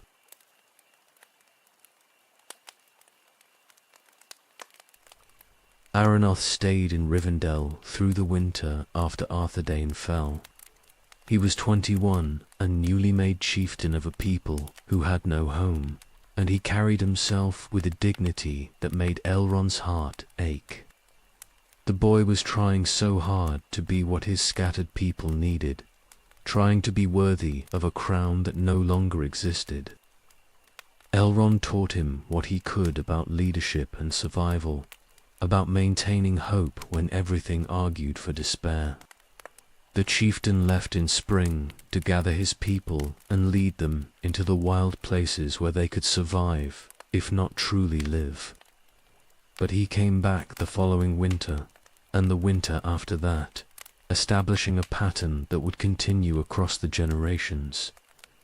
The Rangers had no fixed home, but Rivendell became the place they returned to when they needed rest or healing, or simply a reminder that they were more than hunted wanderers in a hostile land. Elrond offered them more than shelter. He kept their records and genealogies, documenting the line of succession so it would not be lost even if every ranger died in the same season. He stored heirlooms they could not safely carry. The Star of Elendil and the Ring of Barahir, and other treasures that marked them as rightful heirs to Isildur's throne. He maintained the memory of what they'd been, so that someday, if fortune turned, they might reclaim it. The chieftains sent their children to him when they could. Not always, not even usually, but when circumstances allowed, and when the roads were safe enough to risk the journey. Elrond fostered them for years at a time, teaching them languages and history and the skills they'd need as leaders.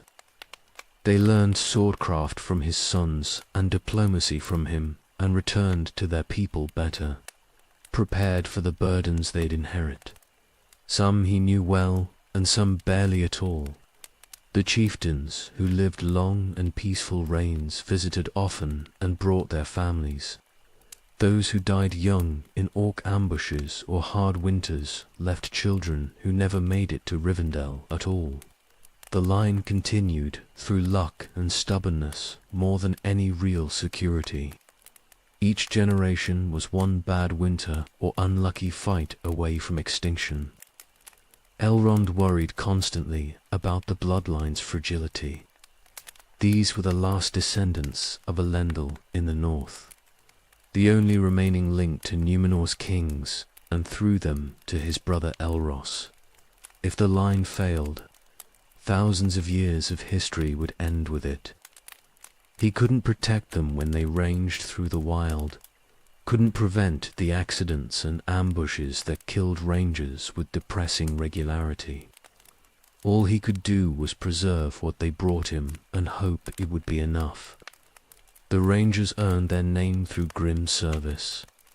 They patrolled the ruins of Arna and kept the roads safe for travelers who never knew protectors watched from the shadows.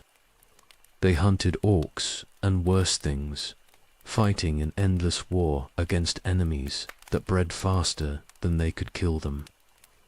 It was thankless work that paid nothing and offered no glory, just the satisfaction of knowing that innocent people lived because of what the Rangers endured. His sons rode with them often.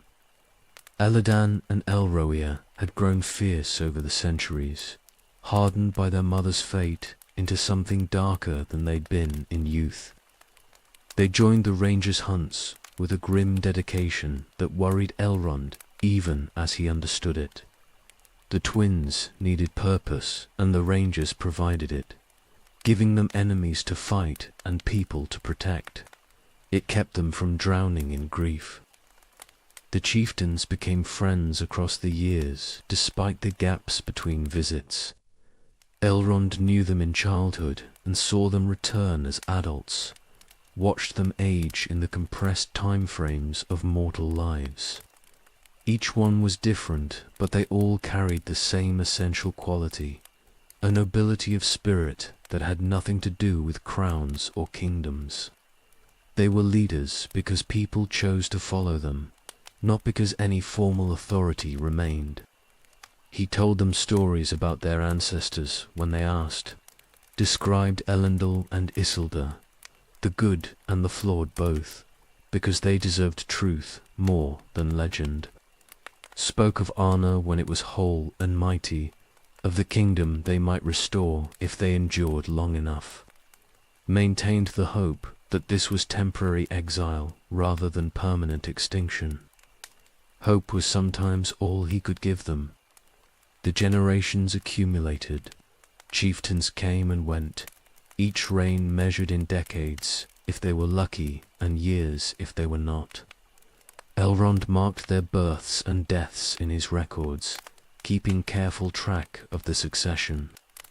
The line remained unbroken through countless close calls and near disasters. Isildur's heirs survived.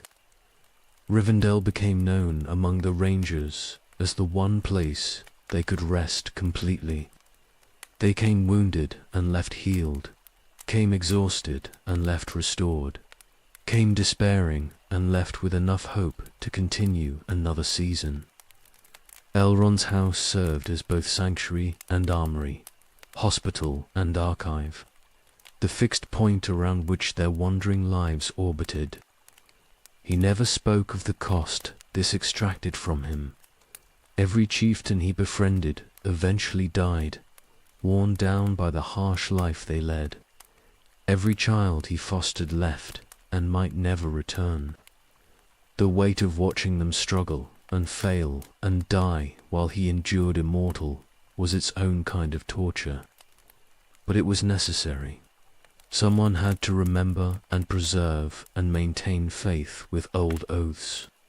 That someone was him. The chieftains were Isildur's heirs, and through Isildur they were descended from Elros. His brother's blood ran in their veins, thinned by generations, but still present. That made them kin in ways that transcended formal relationships. He owed them loyalty not just because of old alliances, but because they were family. The last remnant of the choice his twin had made millennia ago. The third age rolled forward, and the Rangers endured against impossible odds. Their numbers never grew, but they didn't quite disappear either, hanging on through pure, stubborn refusal to fade. Elrond aided them however he could, and prayed to powers he rarely called upon that the line would hold until the restoration he'd promised them became possible. The kingdom was gone, but the king's blood remained. That had to be enough until the world turned and made space for them again.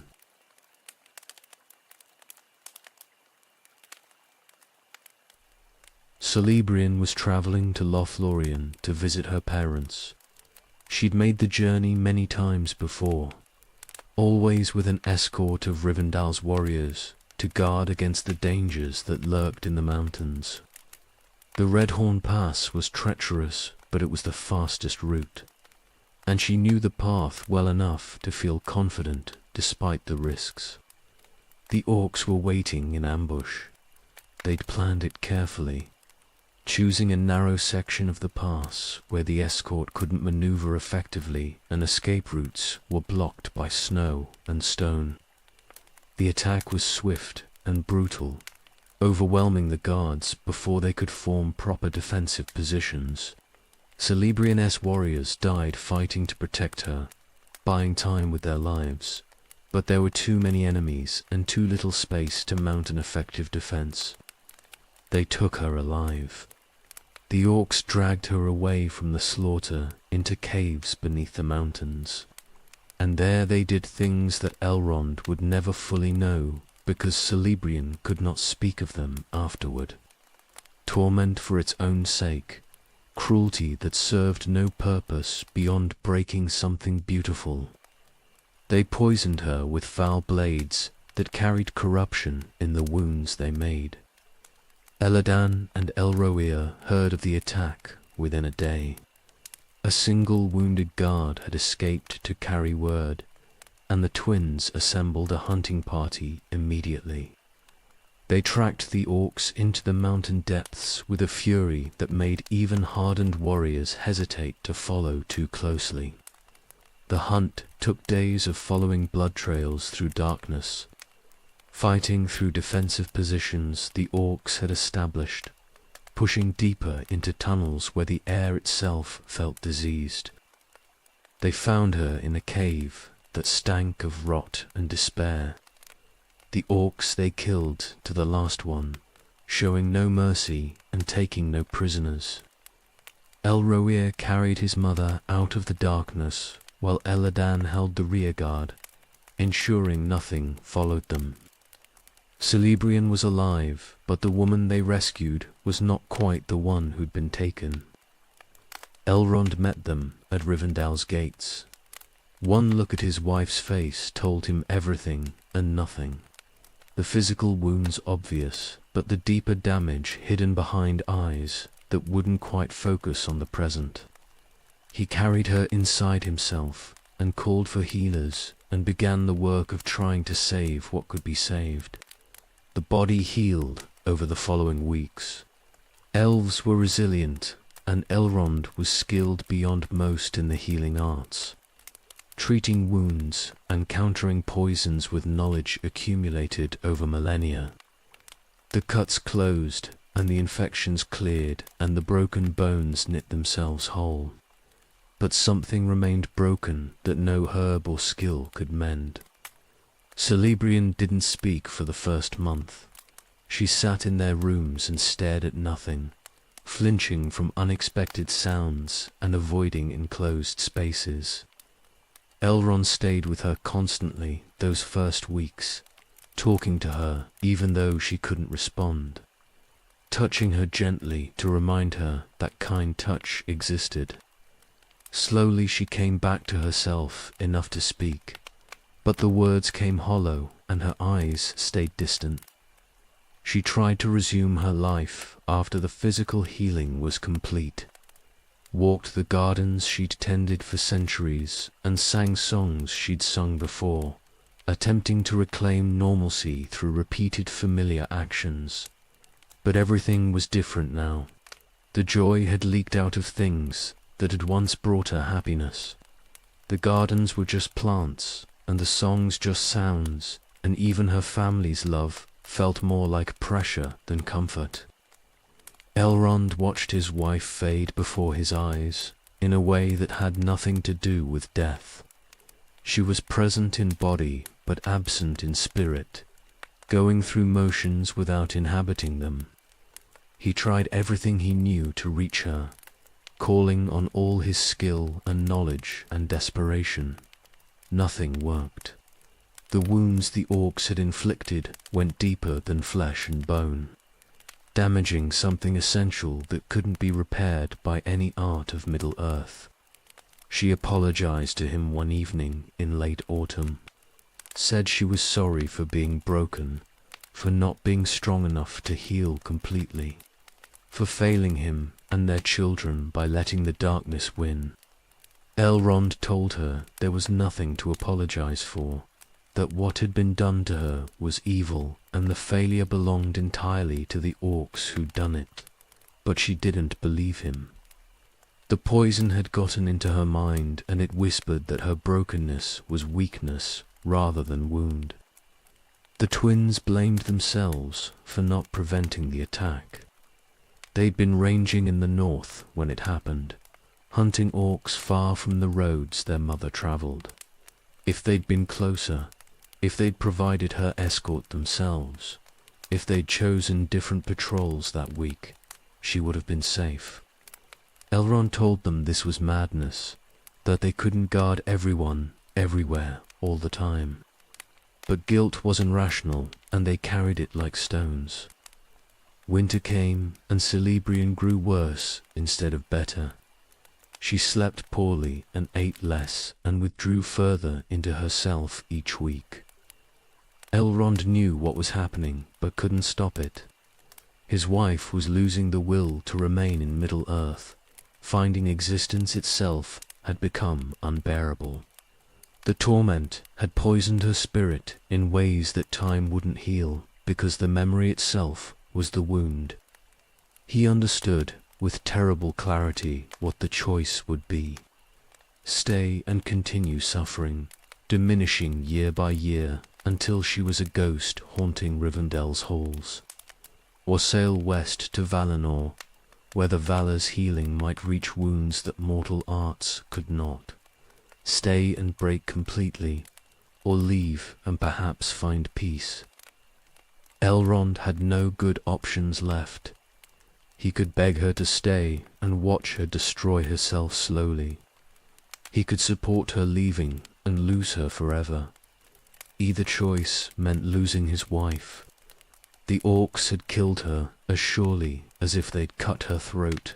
They'd just made the death slower and crueler. Spring approached, and Celebrian made her decision. She would sail west as soon as the passes cleared and travel to the havens became possible. She couldn't stay. She'd tried and failed, and continuing to try was destroying what little remained of who she'd been. Better to leave now, while she still had enough self to make the choice, than wait until the decision was made. For her, by complete collapse.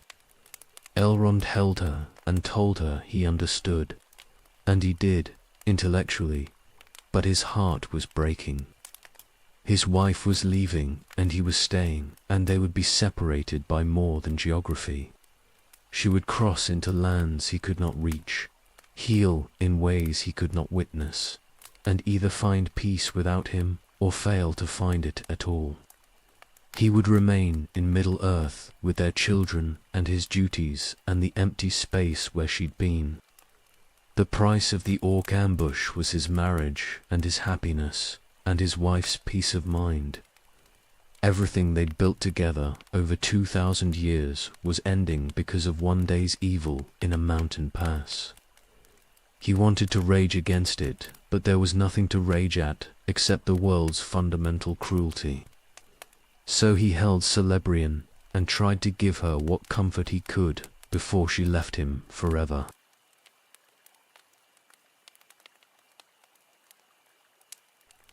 Spring came and the passes cleared.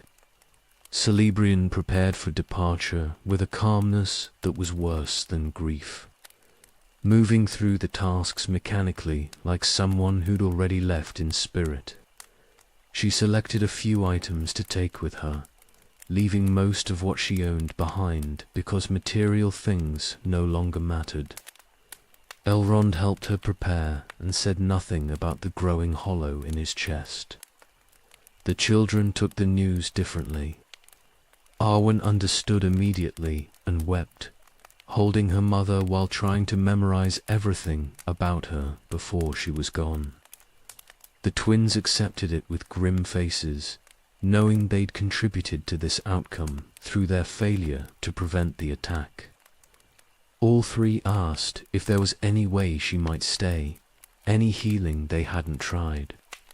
But Celebrian told them gently that she'd tried everything and nothing worked. The wound was beyond Middle-earth's arts to mend.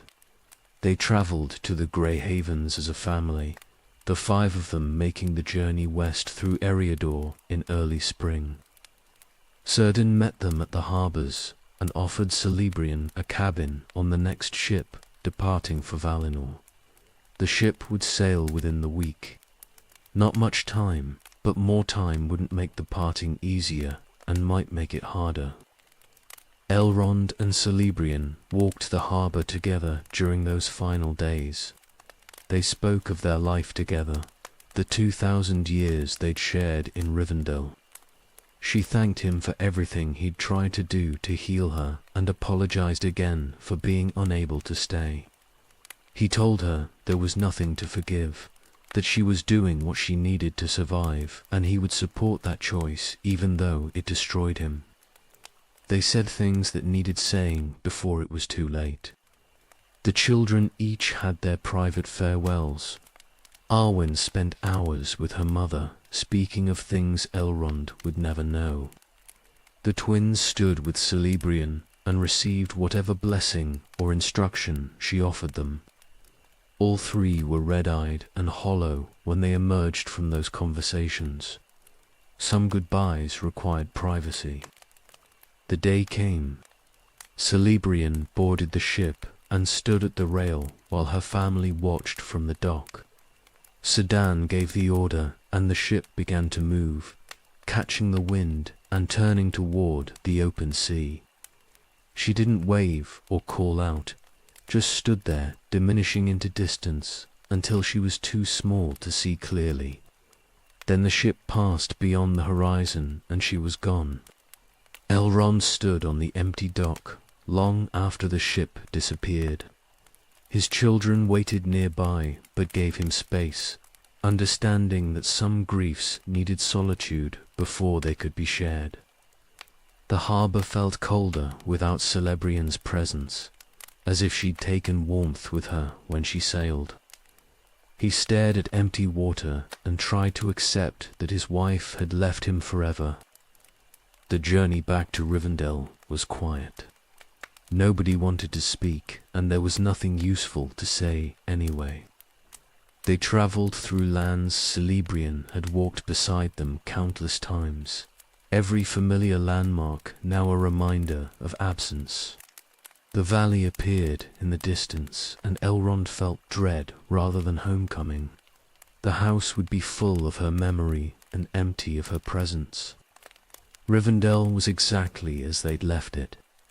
The gardens bloomed and the halls stood ready, and everything was maintained by those who'd stayed behind. But it felt hollow now, like a shell something beautiful had vacated. Elrond walked rooms he'd shared with Celebrian for centuries, and felt the weight of her absence in every space. Arwen withdrew to her chambers and didn't emerge for days. When she did, her face showed the cost of private grief, hollowed and aged beyond her years. She spoke of visiting Lothlorien to stay with Galadriel for a time, needing her grandmother's presence and some distance from the house that reminded her constantly of her mother's loss. Elrond gave his blessing and let his daughter go. The twins turned their grief into fury. They increased their patrols and hunted orcs with a relentless dedication that bordered on madness. Elladan and Elrohir would spend the next centuries killing every orc they could find, trying to balance accounts that could never actually balance. Elrond let them go as well. Everyone processed grief differently, and his sons needed action where words would fail them. The house grew quiet. Fewer people meant less noise, but the silence felt qualitatively different than simple lack of sound. It was the silence of something vital missing, a presence that had animated everything now gone. Elrond moved through rooms that felt too large and too empty, maintaining routines that had lost their meaning. He wrote letters to Celebrian, though she would never read them, told her about the valley and the children and the small details of life continuing without her. The act of writing gave structure to his days and let him pretend she was still reachable somehow. He knew it was pointless, but he continued anyway because the alternative was accepting the finality completely. Galadriel sent messages offering sympathy and understanding. She'd lost her daughter too, in a different way. Watching Celebrian sail, knowing she might never see her again in Middle-earth, the grief was shared, even if the circumstances weren't identical. Elrond appreciated the letters, but they didn't diminish the ache. Months passed, and then years. The acute agony of fresh loss faded into chronic pain that Elrond carried everywhere without relief.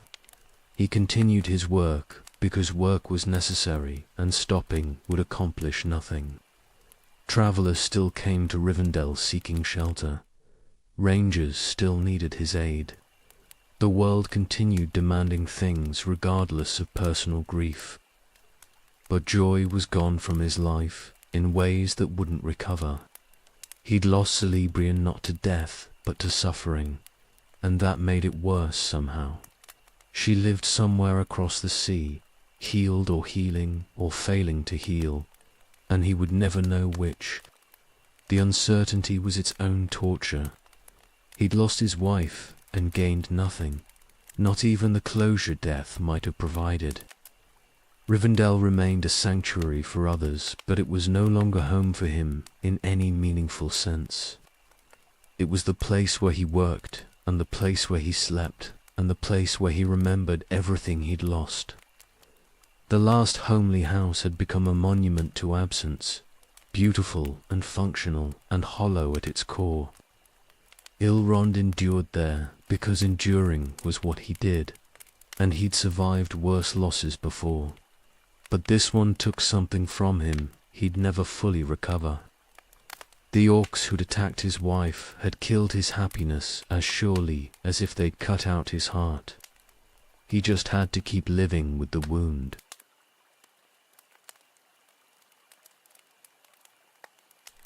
For centuries passed in a pattern that never quite became bearable. Eladan and Elrua ranged constantly through the wild lands, hunting orcs with a dedication that consumed them. They would disappear for months at a time, returning only when injuries forced them back, or when winter made the mountains impassable. Elrond watched his sons harden into something fierce and pitiless, their grief transmuting into endless violence that brought no actual peace. The twins aged in ways that had nothing to do with years. Their faces grew grim, and their eyes developed a distance that made them seem older than their father sometimes. They spoke less and smiled never, communicating in gestures and brief words when they were home. The boys who'd laughed in Rivendell's gardens were gone, replaced by warriors who knew only duty and vengeance and the grim satisfaction of enemies killed. Elrond tried to reach them, but found no purchase. They were polite and respectful, and utterly closed to any suggestion that their hunting might be harming them more than helping. Every orc they killed was one that couldn't hurt anyone else, they told him. Every ambush prevented was worth whatever cost they paid in their own spirits. The logic was unassailable and completely missing the point, but they wouldn't hear arguments against it. Arwen stayed in Lothlorien with Galadriel for long stretches of those centuries. She visited Rivendell occasionally, but the house held too many memories of her mother for her to remain comfortably.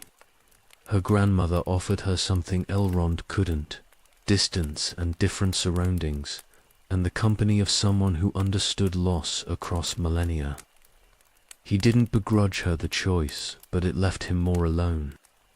The house grew quiet in ways that silence couldn't fully describe. Elrond maintained it because maintenance was necessary, keeping the halls ready for guests and the library preserved and the gardens tended. But the heart had gone out of it.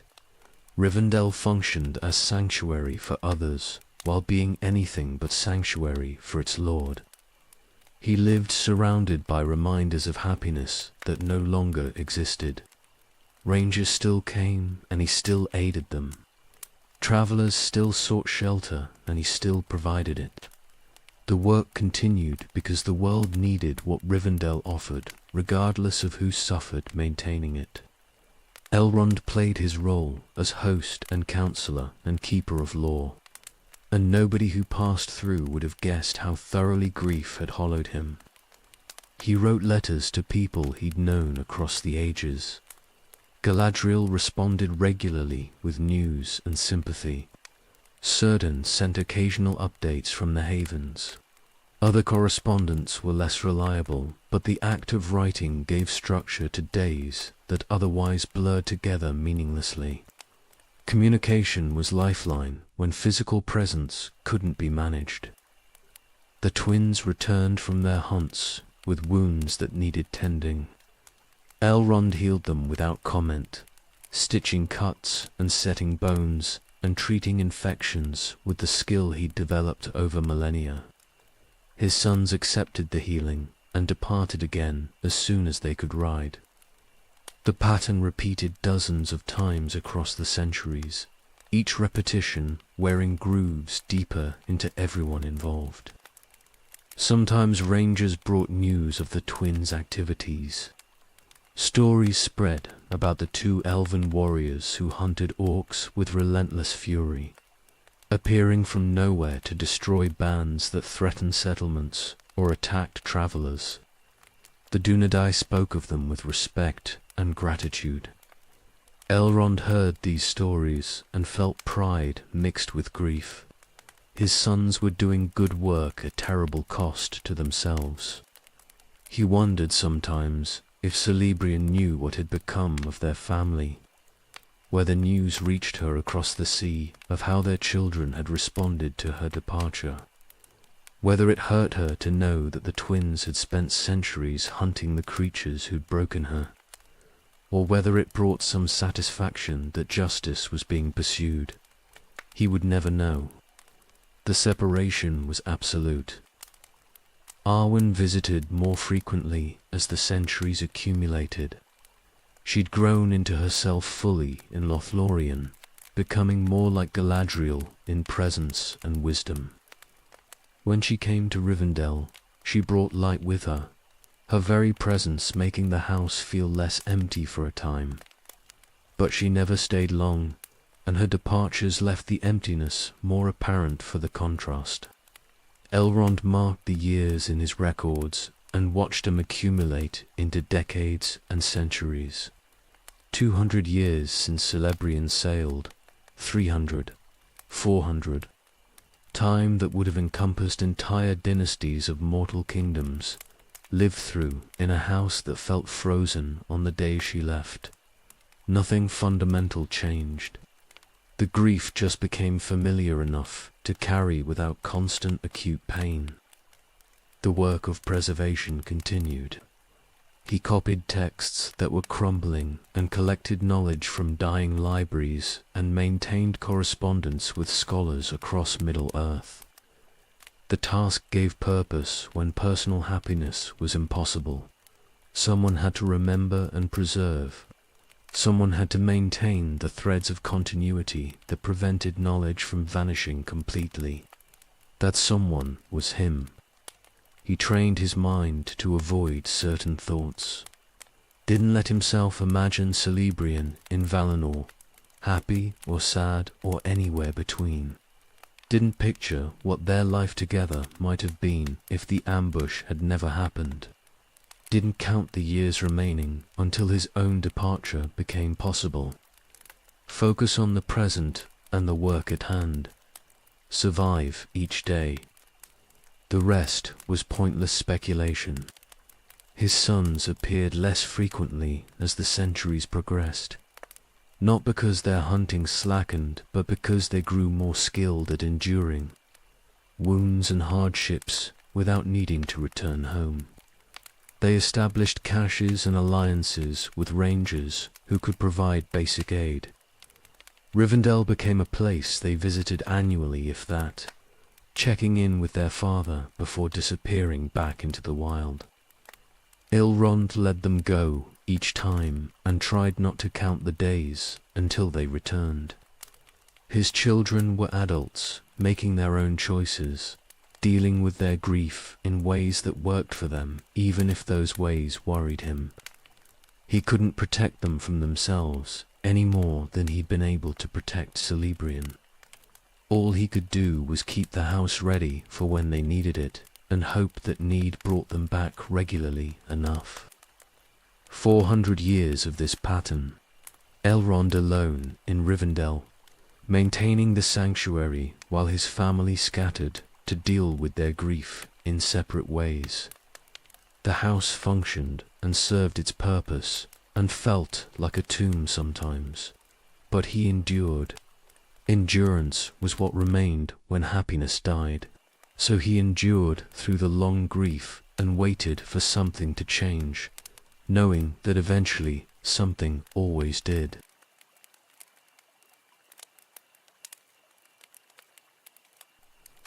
The messenger arrived from the north in early spring, carrying news that Elrond had heard too many times before. Arathon was dead, killed by orcs while ranging near the Gladden fields. The 16th chieftain of the Dunedain had fallen at age 60, leaving a widow and a 2-year-old son.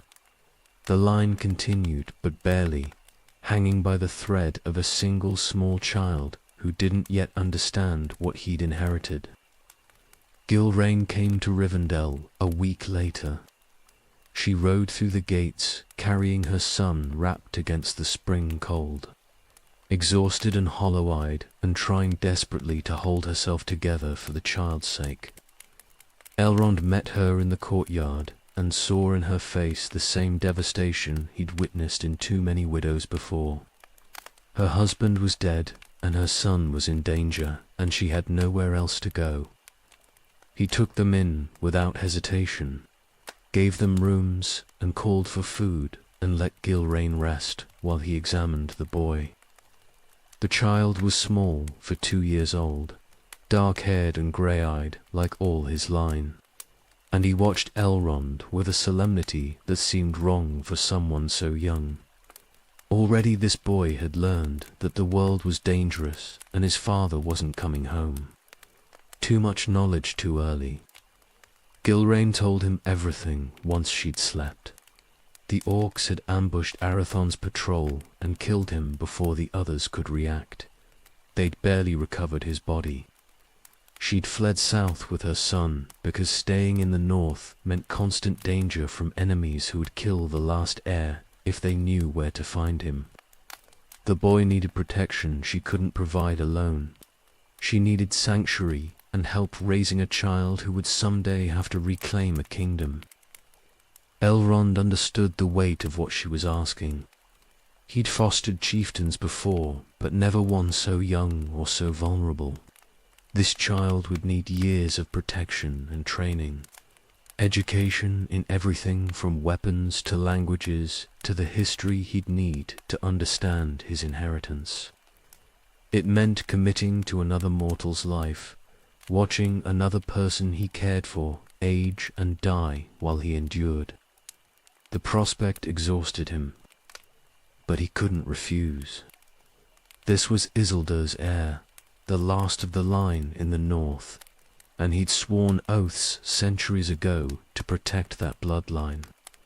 More than that, this was a child who needed help and a mother who had no one else to turn to. Refusing would violate everything Rivendell stood for. So he agreed to take them both in, to raise the boy in secret and prepare him for the destiny he'd inherited. They named him Estel in Rivendell Hope. His true name was Aragorn, but that name was dangerous, marking him as the chieftain's heir and a target for Sauron's servants. Estel could grow up as just another child in the house, learning and playing without the weight of kingship pressing down on him. Time enough later to reveal who he really was and what he would someday need to become. The boy was quiet at first, clinging to his mother and watching everyone with wary eyes. Elrond gave him space to adjust, letting Gilrain settle him into routines and familiar comforts. Slowly, Estel began to explore the house, venturing into the gardens and the library and the training yards where older children practiced weapons. He was curious beneath the wariness, hungry to learn once he felt safe enough to ask questions. Elrond began teaching him gently.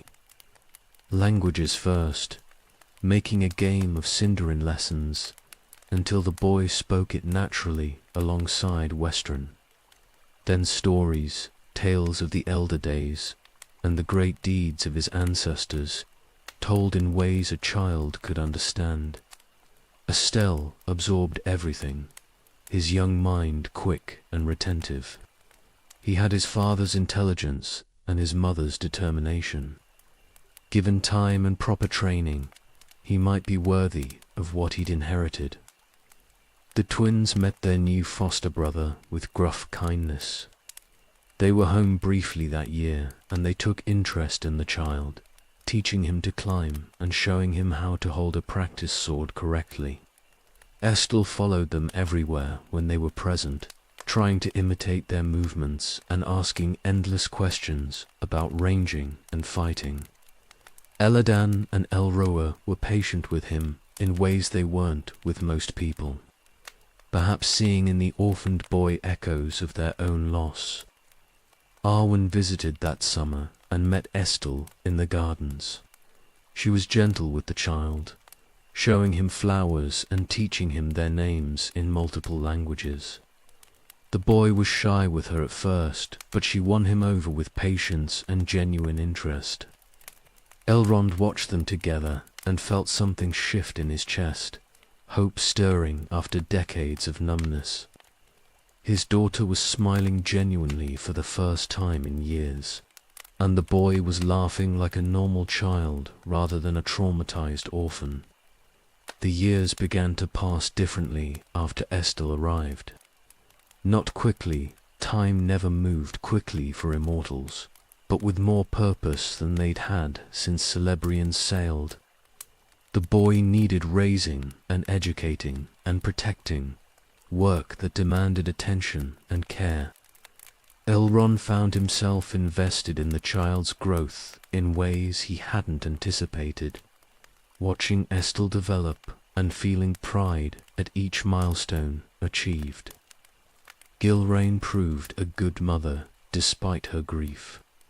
She was strict when needed and loving always, maintaining discipline while giving her son the affection he needed to thrive. She and Elrond worked together, raising the boy, dividing responsibilities, and supporting each other through the challenges. It wasn't the partnership he'd had with Celebrian, but it was companionship after years of isolation, and he was grateful for it. Rivendell felt less empty with a child running through its halls again. Estel brought noise and energy and the simple chaos of young life, disrupting the house's quiet melancholy in ways that were more healing than harmful. The sanctuary remembered what it had been before grief hollowed it, a place where families lived and children grew and the future seemed possible rather than merely inevitable. Elrond looked at the boy sleeping in his bed and felt the weight of responsibility settling over him again.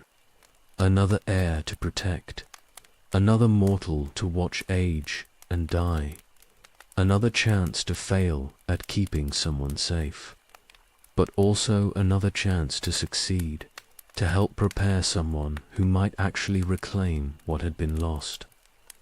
Estel was hope, and hope was what Rivendell needed after the long grief. So he would raise this child and teach him everything. necessary, and pray that destiny was kinder to this heir than it had been to so many before.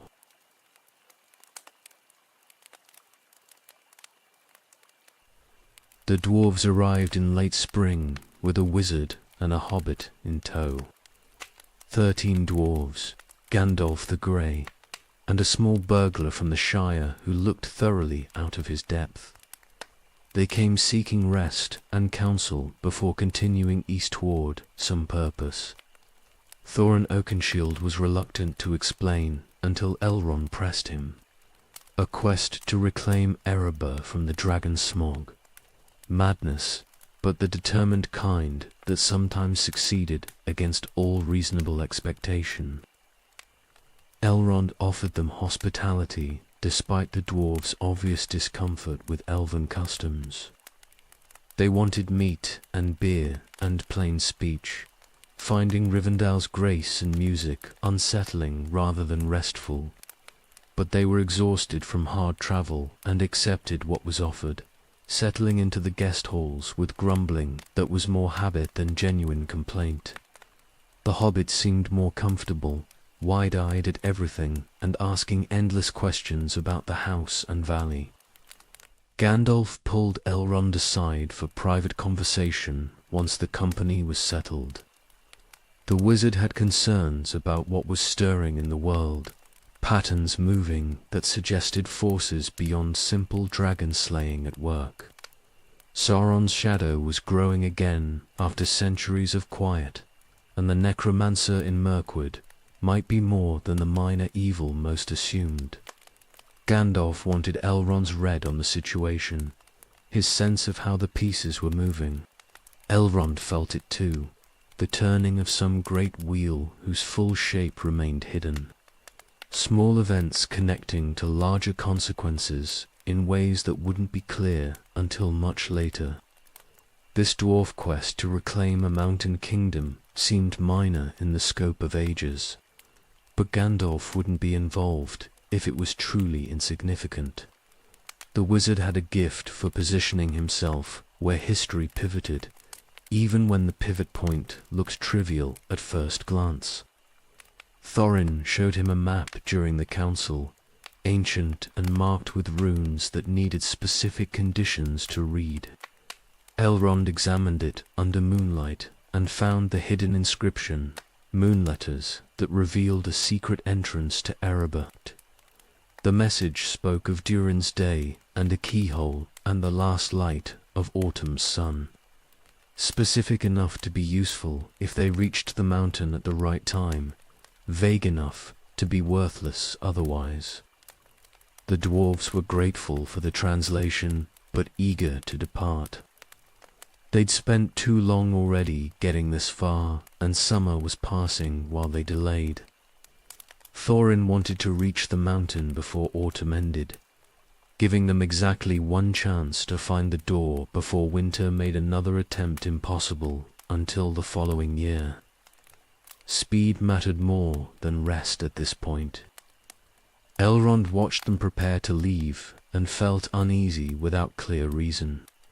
Nothing in the quest seemed immediately dangerous to his own interests or people. Yet Gandalf's involvement and the timing and the simple fact of dwarves attempting to wake a sleeping dragon all suggested consequences beyond what anyone had planned for. The world was shifting in ways that made old patterns obsolete, and he'd learned to trust those instincts even when he couldn't articulate them clearly. Young Estel watched the dwarves with fascination during their brief stay. The boy was 8 now and curious about everything, asking the company endless questions about their travels and their homeland and what dragons were like. Thorin tolerated the child's attention with more patience than he showed most, perhaps seeing something worthy in the boy's direct manner and genuine interest. Elrond let them interact without interference, knowing Estel needed exposure to different peoples and cultures beyond the elven environment he'd grown up in. The company departed after 3 days of rest. They left at dawn with supplies. Elrond provided, and directions through the passes that would save them time.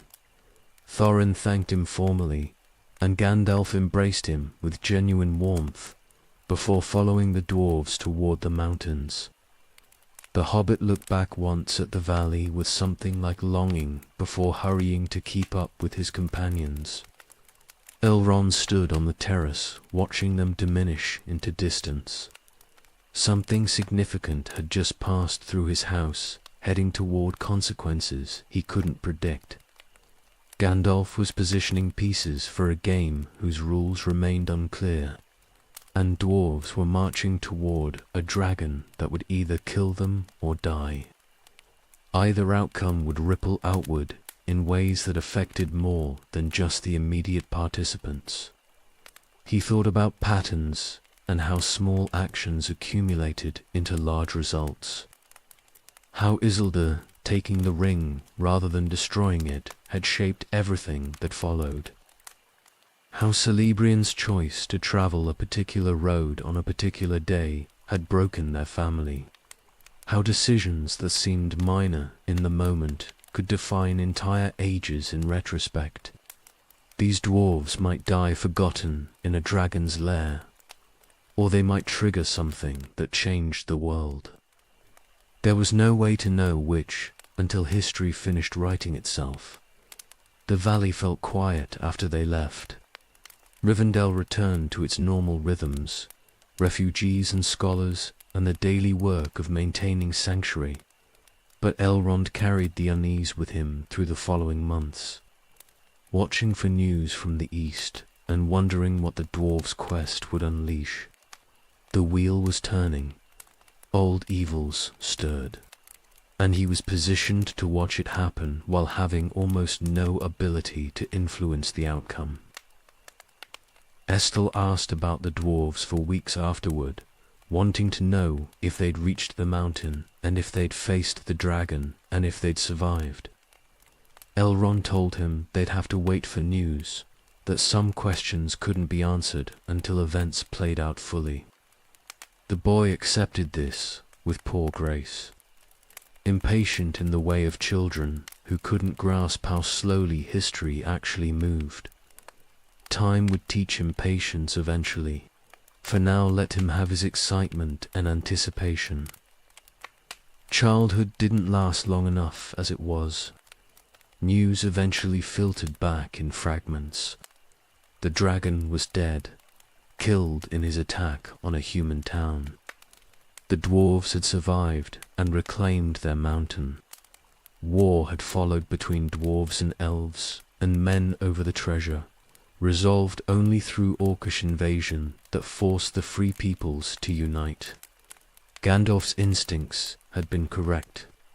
What looked like a simple quest had reshaped the political landscape of the North and eliminated a threat that had slept for centuries.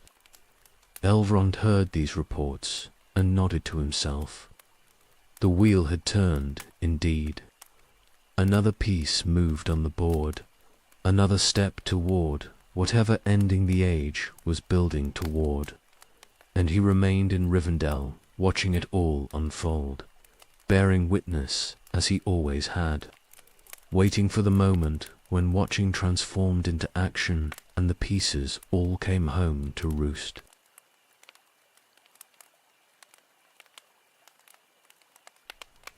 Estel turned 20 in the spring of 3rd, age 2951. He'd grown tall and strong, trained in weapons by the twins and in languages and lore by Elrond himself. The boy had become a man without either of them quite noticing the transition, childhood slipping away during the years of education and practice. It was time to tell him the truth. Elrond had delayed this moment longer than strictly necessary. Let the boy have a few more months of innocence. Let him reach adulthood without the weight of destiny crushing down immediately. But delay couldn't continue forever, and 20 years was old enough to bear what needed bearing. The conversation had to happen. He called Estel to his study one evening after the house had quieted. The young man came readily enough, curious but not concerned. They'd had countless conversations in this room across the years, discussing history and philosophy and the proper technique for disarming opponents who were stronger. This seemed like it would be another such talk until Elrond closed the door and gestured for him to sit. The truth came out plainly. Estel was not his true name, but a protective alias used while he grew up hidden from enemies. His real name was Aragorn, son of Arathorn, 16th chieftain of the Dunedain, and rightful heir to the thrones of Arnor and Gondor. Through his father's line he descended from Isildur, and through Isildur from Elendil, and through Elendil all the way back to the kings of Nub.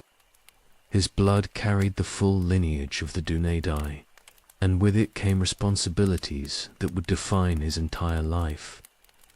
Aragorn's face went through several transformations as Elrond spoke.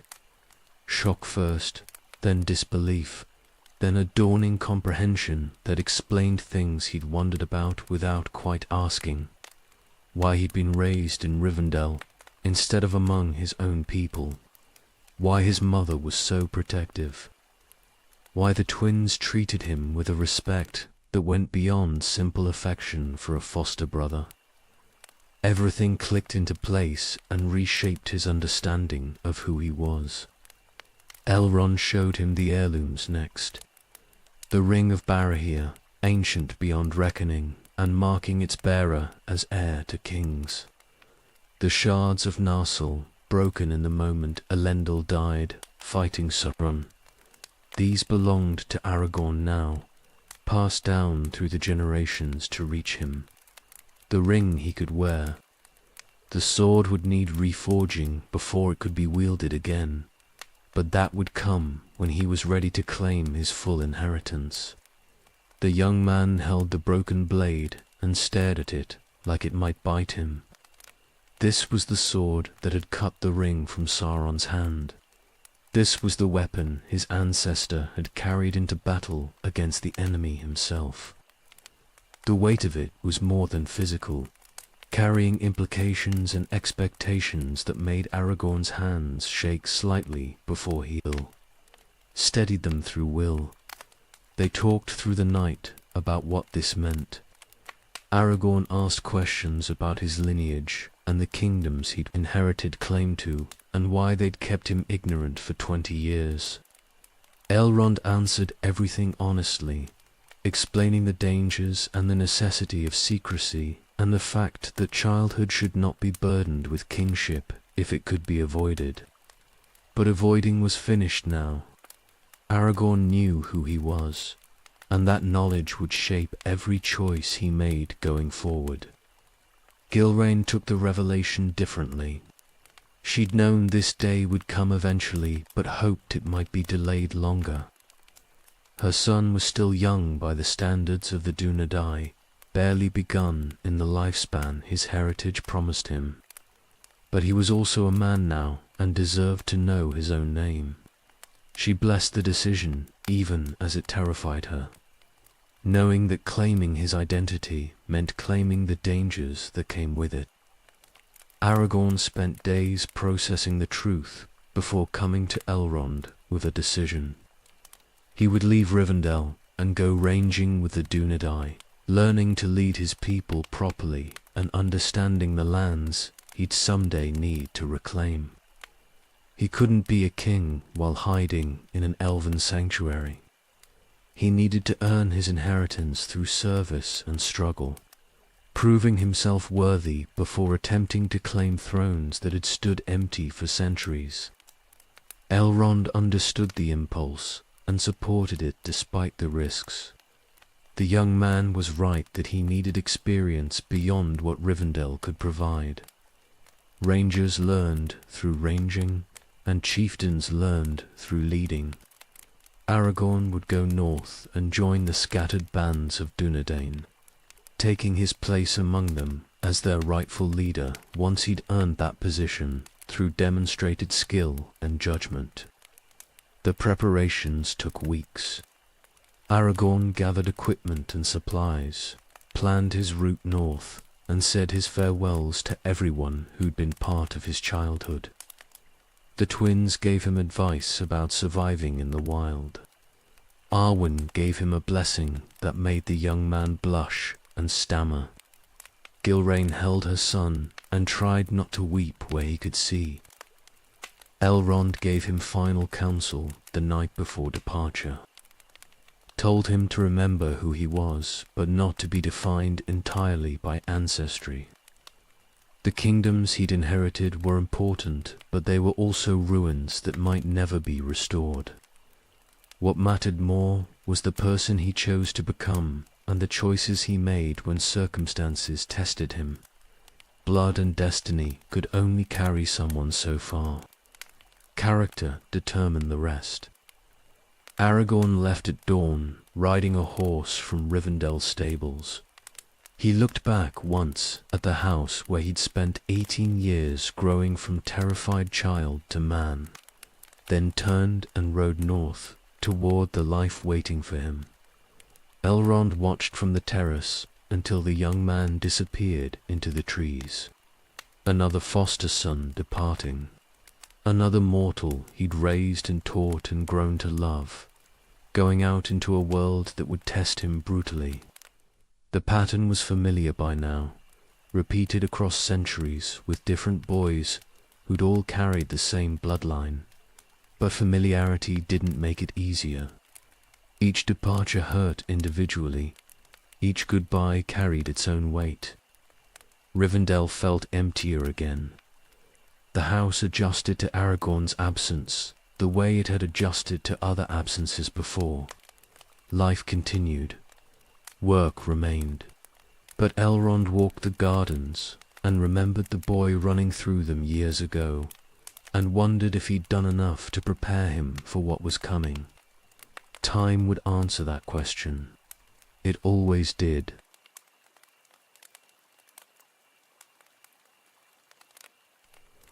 Aragorn returned to Rivendell in the spring of Third Age, 2980. He'd been ranging for 29 years, leading the Dunedain through campaigns against Sauron's servants and earning his place among them through skill and judgment rather than birthright. The young man who'd left was gone, replaced by someone harder and more complete, tested by the world and proven worthy. He was 49 now and carried himself like the king he'd someday need to become. Elrond welcomed him home and saw immediately that something had changed beyond simple maturity. Aragorn moved through the house with a restlessness that suggested purpose beyond rest and recovery. He asked questions about Arwen, casually, too casually, wanting to know when she'd last visited and whether she might come from Lothlorien soon.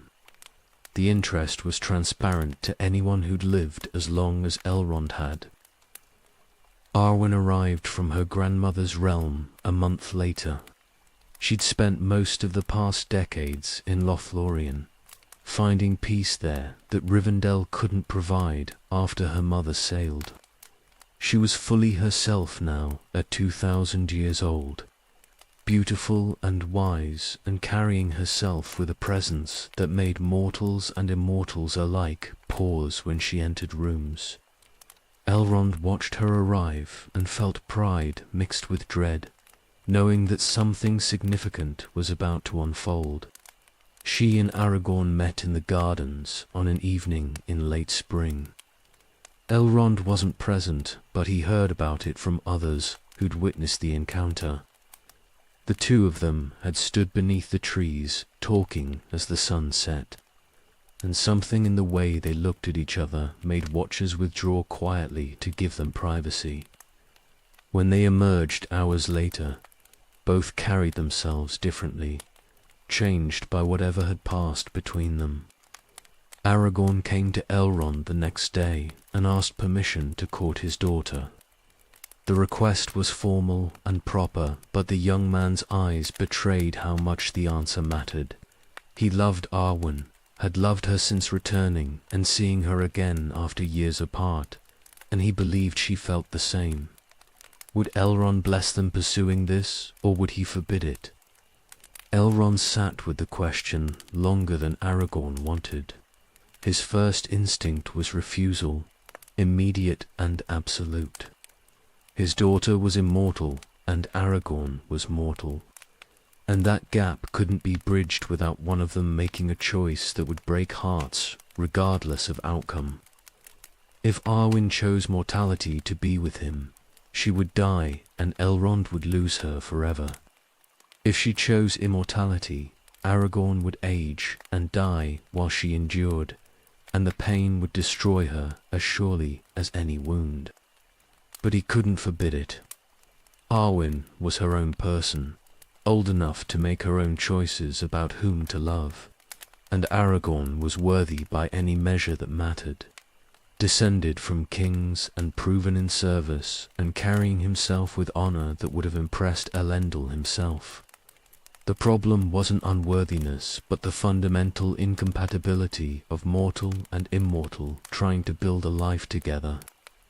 He told Aragorn about the choice, explained how Arwen was half-elven like her father, and would someday need to decide between mortality and immortality. If she chose mortality for love of a mortal man, she would be giving up eternity for a brief span of years followed by death and whatever came after. If she chose immortality, she would watch that man age and die while she remained unchanged. Either path led to sorrow that couldn't be avoided or minimized. Aragorn listened and understood but would not be deterred. He loved Arwen enough to accept whatever choice she made, would spend his mortal span with her if she chose mortality, or release her to immortality if that was her decision. The love was real regardless of how the choice resolved. He would not abandon it just because the future looked complicated. Elrond recognized the determination and remembered feeling the same way about Celebrian before they married. Love didn't calculate odds or consider long-term consequences when it was genuine. It simply existed and demanded acknowledgement. Forbidding it would accomplish nothing except driving his daughter away and poisoning his relationship with Aragorn. Better to bless them and hope the choice somehow resolved in ways that minimized the pain. He gave his permission with conditions. Aragorn must prove himself further before they could marry, must reclaim at least one of his kingdoms and establish himself as king in fact rather than just blood. If he could do that, if he could achieve what his ancestors had failed at across centuries, then he would be worthy of Arwen not just as a man but as the king she deserved. The standard was impossibly high, but Elrond needed time to accept what was happening, and Aragorn needed to understand that loving his daughter came with responsibilities beyond the personal. Aragorn accepted the conditions without argument. He would reclaim his kingdoms and return as king, proving himself worthy of what Elendil's line had lost. It might take years or decades, but he would accomplish it. Arwen was worth any effort and any weight. Elrond watched them together after giving his blessing and felt his heart tearing in different directions. Joy that his daughter had found love with someone genuinely worthy. Terror at what that love would cost, regardless of how the choice resolved. Pride that Aragorn had grown into someone exceptional. Grief that this would end in pain, no matter what path they took. All of it mixed together until he couldn't separate one feeling from another. Arwen had not yet declared her choice formally, but Elrond could see which way she was leaning. She looked at Aragorn the way mortals looked at things they knew wouldn't last, with desperate intensity that suggested she'd already decided mortality was worth having if it meant having him. His daughter was going to choose death. She would give up eternity for love of a mortal man, exactly as Lethene had done millennia ago, history repeating itself through the bloodline. He blessed them again privately, telling Arwen he would support whatever she decided, even if it destroyed him. She was his daughter, and he loved her beyond measure, and that love meant accepting her choices, even when those choices led nowhere he wanted to follow. If she chose mortality, he would lose her as he'd lost Celebrian, but through death rather than departure. The pain would be different, but equally absolute. The lovers spent the summer in Rivendell before Aragorn returned to his ranging and Arwen went back to Lothlorien. They were together as much as propriety allowed, walking and talking and building something that would have to sustain them through long separations ahead. Elrond watched and tried to find joy in their happiness while knowing how it would end. Love between mortal and immortal always ended in grief. Always. There were no exceptions in all the long history of the world.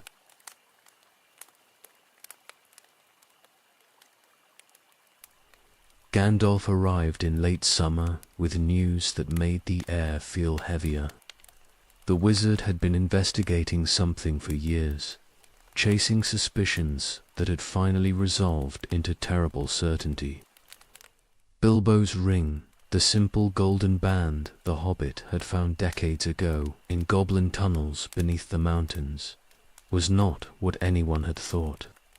It was the one ring, Sauron's master weapon, forged in the fires of Mount Doom and lost when Isildur died in the Gladden Fields. The thing they'd failed to destroy at the end of the Second Age had been sitting in the Shire for 60 years. Elrond felt the world shift beneath him. Everything that had happened since the last alliance suddenly made a different kind of sense. Sauron's slow return to power, the shadow spreading from Dol Guldur, the sense of wheels turning toward some inevitable conclusion. The enemy had been searching for the ring all this time, and now he knew approximately where it was. The hunt would intensify until the ring was reclaimed or destroyed. Bilbo was still in Rivendell, having settled there years ago, when the Shire grew too confining for his restless spirit. The old hobbit had aged strangely during his possession of the ring, looking preserved rather than elderly despite his 129 years. Gandalf told him what he'd been carrying, and Bilbo's face showed the horror of understanding. All those years keeping it secret and safe, not knowing he'd been harboring the most dangerous object in Middle-earth. The ring had passed to Frodo before Bilbo left the Shire. The wizard had arranged it carefully, knowing the old hobbit needed to be separated from the thing before it consumed him entirely. Now young Frodo bore it without understanding what he carried, and Gandalf had sent urgent messages telling him to flee the Shire immediately. Sauron's servants were hunting for Baggins in the Shire, and the hobbit needed to reach Rivendell before they found him. Elrond prepared the house for what was coming. This wouldn't be a simple matter of hosting refugees or offering counsel on minor matters. The ring itself was coming to Rivendell, bringing Sauron's full attention with it. His sanctuary would become the center of the storm, whether he wished it or not. Every power that remained free in Middle-earth would need to be summoned for the council that would decide the ring's fate. Messages went out to allies across the realm. To Lothlorien, where Galadriel ruled. To Mirkwood, where Thranduil's kingdom endured despite the darkness, pressing it. To the Dunedain scattered across Eriador. To the dwarves and whatever representatives of the free peoples could be gathered. Everyone who had stake in what happened next needed to be present for the decision. The waiting was terrible. Frodo was fleeing across hundreds of miles of territory with enemies hunting him. carrying the very thing those enemies sought. Every day without news meant either he was still running, or he was captured or dead, and the ring was returning to Sauron's hand. Elrond walked the valley and felt the weight of millennia pressing down. This moment had been building since Isildur's failure 3,000 years ago, and now it was finally arriving. Aragorn came with news in late September. He'd encountered the hobbits on Weathertop and fought off the Nazgul, the 9 Wraith Kings who served Sauron directly. Frodo was wounded by a Morgul blade, poisoned and fading, but alive enough to be carried to Rivendell if they moved fast. The Ranger was already pushing them as hard as the hobbits could endure, racing the wounds, progression, and the enemies who pursued relentlessly. They arrived barely in time. Frodo collapsed at the ford, and the Nazgul attempted to cross after him, but the river rose in flood and swept them back. Elrond's power joined with the river's fury to protect his borders, and the wraiths were driven off for the moment. But they weren't destroyed, and they wouldn't give up. The enemy knew where the ring was now, and he would not stop sending servants until it was reclaimed. Elrond healed Frodo's wound over the following days, drawing on everything he knew about Morgul poison and the dark sorcery that powered it. The hobbit was small and fragile and damaged almost beyond saving, but he had a core of strength that kept him alive when anyone else would have faded. Slowly the wound closed and the poison was countered and the colour returned to the hobbit's face. He would survive, though the wound would never fully heal and would trouble him always. The ring sat in Rivendell now, hidden but present, radiating a malice that made everyone who knew of it uncomfortable. Elrond could feel it from across the house.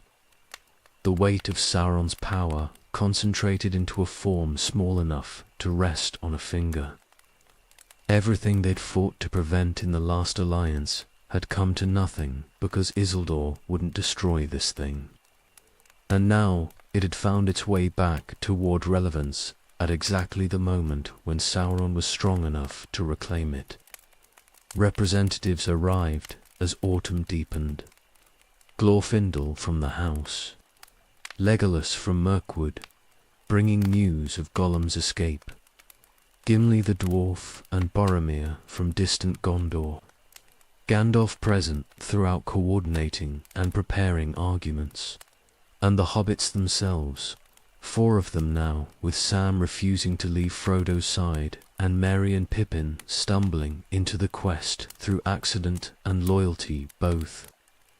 Elrond looked at the assembled people and understood that this was it.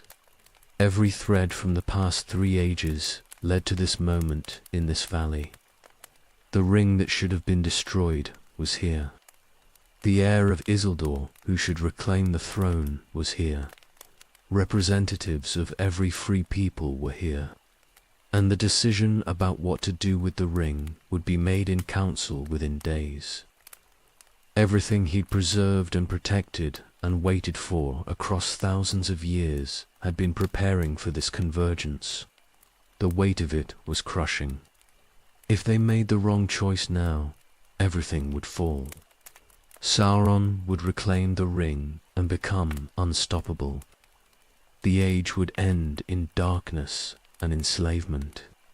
But if they chose correctly, if they could actually destroy what Isildur had failed to destroy, they might end the threat permanently. Might being the operative word. The odds were terrible and getting worse. Rivendell had been sanctuary for 2,000 years, a place of rest and healing and peaceful preservation. Now it was the center of the storm, the place where the fate of the world would be decided. Elrond stood on his terrace, watching autumn deepen into gold and red, and felt the weight of prophecy fulfilled. This was why he'd endured. This was why he'd maintained the house when easier paths beckoned. Everything had been preparation for this moment. Now he would see if that preparation was sufficient.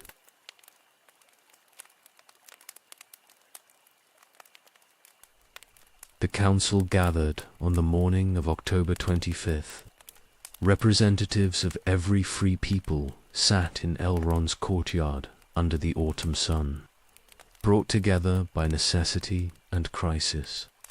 Elves and dwarves, and men and hobbits, ancient enemies and uncertain allies, united only by the common threat facing them all. The ring lay on a pedestal where everyone could see it, small and golden and radiating a wrongness that made the air feel thick.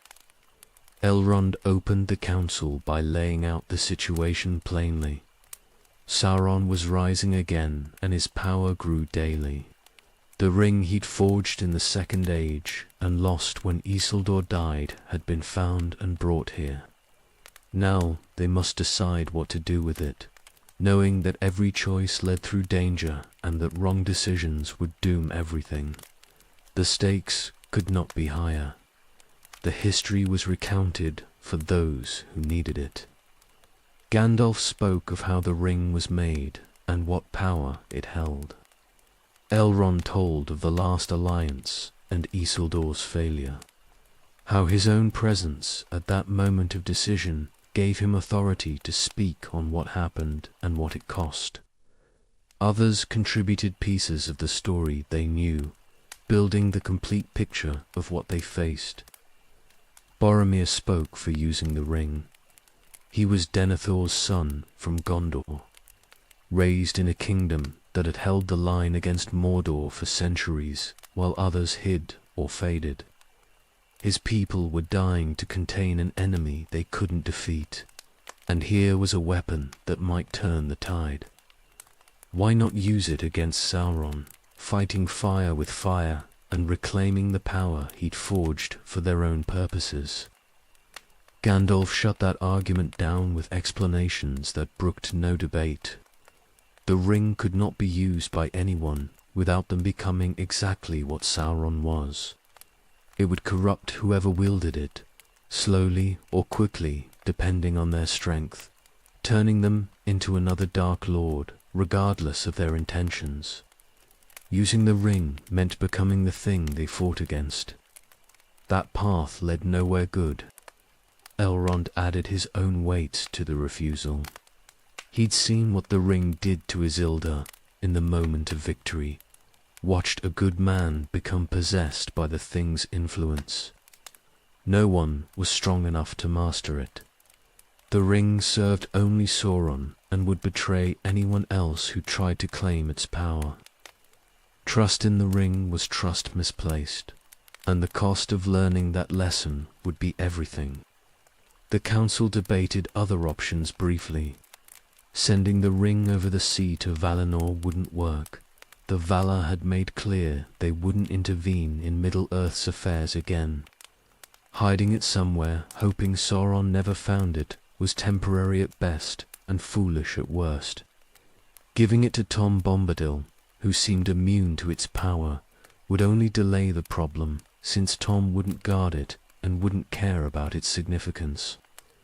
Every option that wasn't destruction failed under scrutiny. That left only one choice. The ring must be destroyed in the fires where it was made, cast into Mount Doom in the heart of Mordor itself. Only there could it be unmade. Its power ended and Sauron reduced to a shadow that could never threaten anyone again. The solution was simple and the execution impossible. Mordor was a fortress nation where Sauron's full strength was concentrated. Walking into that land meant walking into death. Silence fell after the conclusion was reached. Everyone understood what destroying the ring required, and everyone understood how unlikely success was. They were discussing a suicide mission that would probably fail, condemning whoever attempted it to death or worse. No one volunteered immediately because volunteering meant accepting that fate. Frodo spoke then. The hobbit said he would take the ring to Mordor and destroy it. He didn't claim to know the way or believe he'd succeed. He simply accepted that someone had to try and no one else was offering. The burden was his because he'd carried it this far, and someone had to carry it the rest of the way. His voice was quiet and determined and absolutely serious. Sam wouldn't let him go alone. The gardener declared himself part of the quest immediately, loyal beyond reason and refusing to be separated from his master. Merry and Pippin joined because hobbits apparently travelled in groups, and leaving friends behind wasn't how they did things. For hobbits committed to the quest within moments of it being proposed. Others volunteered quickly after that. Aragorn would go because protecting the ring-bearer was what heirs of Isildur owed for their ancestors' failure. Gandalf would go because the wizard had been positioning pieces for this moment his entire involvement in Middle-earth. Legolas would represent the elves, and Gimli the dwarves, ancient peoples joining together against common darkness. Boromir would go, despite his misgivings, choosing service over disagreement. 9 companions total, the Fellowship of the Ring, formed in council and committed to a quest that would almost certainly kill them all. Elrond looked at the group and saw courage mixed with naivety, skill mixed with fatal weaknesses. These were the people who would decide the age's outcome. A wizard and a ranger and an elf and a dwarf and a man and 4 hobbits who'd never left the Shire before this year. It should have been laughable, but they were what he had. They were who had gathered and volunteered and proven themselves willing to attempt the impossible. Elrond would send them out with his blessing and whatever aid Rivendell could provide, knowing that most would never return. The odds were terrible, but they were the only odds available. The council ended with decisions made. The Fellowship would depart once preparations were complete, travelling south toward Mordor by the route that seemed safest. Elrond would keep Rivendell secure and ready to receive news or refugees. The other representatives would return to their peoples and prepare them for war. Because whether the quest succeeded or failed, war was coming. Sauron would not wait patiently while his enemies attempted to destroy his greatest weapon. Elrond stood after everyone departed and looked at the place where the ring had sat during the council. The thing was gone now, hidden away until departure, but its presence lingered like stain. Everything he'd lived through and worked for had led to this moment, and now the fate of the world rested on 9 travelers heading into darkness. He'd done what he could, maintained the sanctuary, preserved the knowledge, supported the bloodlines that needed protecting. Now others would carry the burden forward while he waited and hoped and bore witness to whatever came next.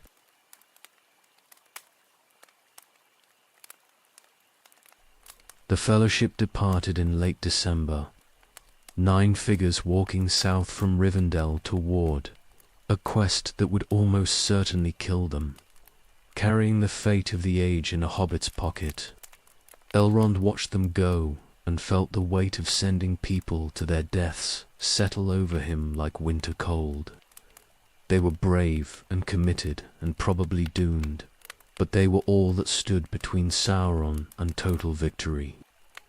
News stopped coming almost immediately. The Fellowship had chosen secrecy over communication, travelling hidden paths and telling no one their route or destination. Elrond understood the necessity, but it made the waiting unbearable.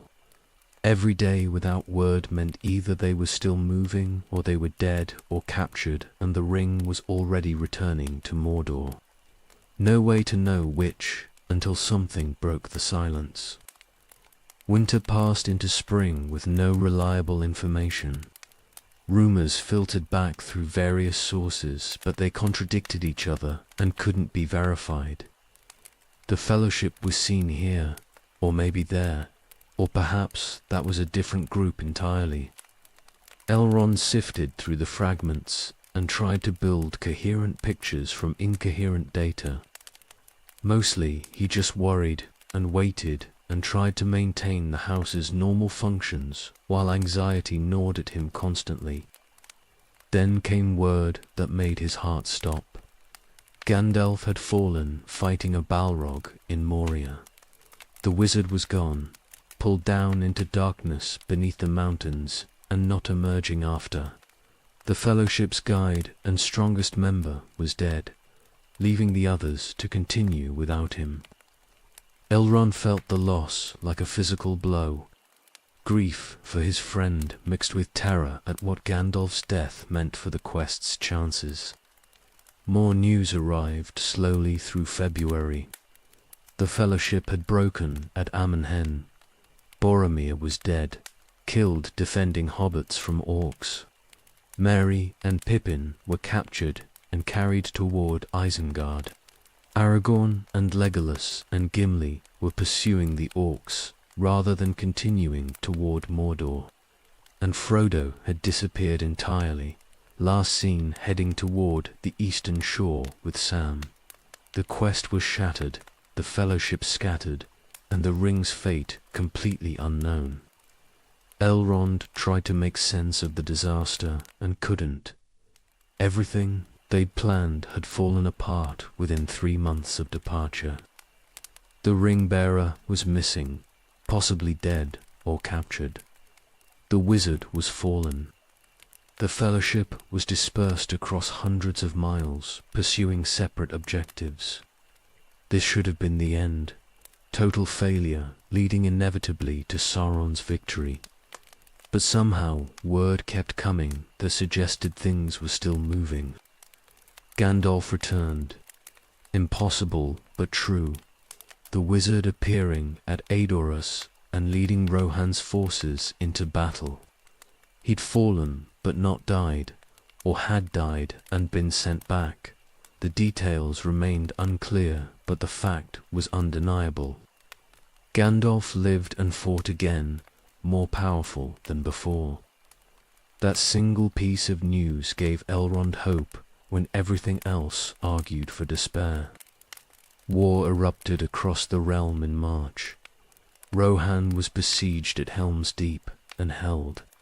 Through desperate battle with Gandalf's aid, Isengard fell to the trees, Saruman's power broken by forces he'd never anticipated.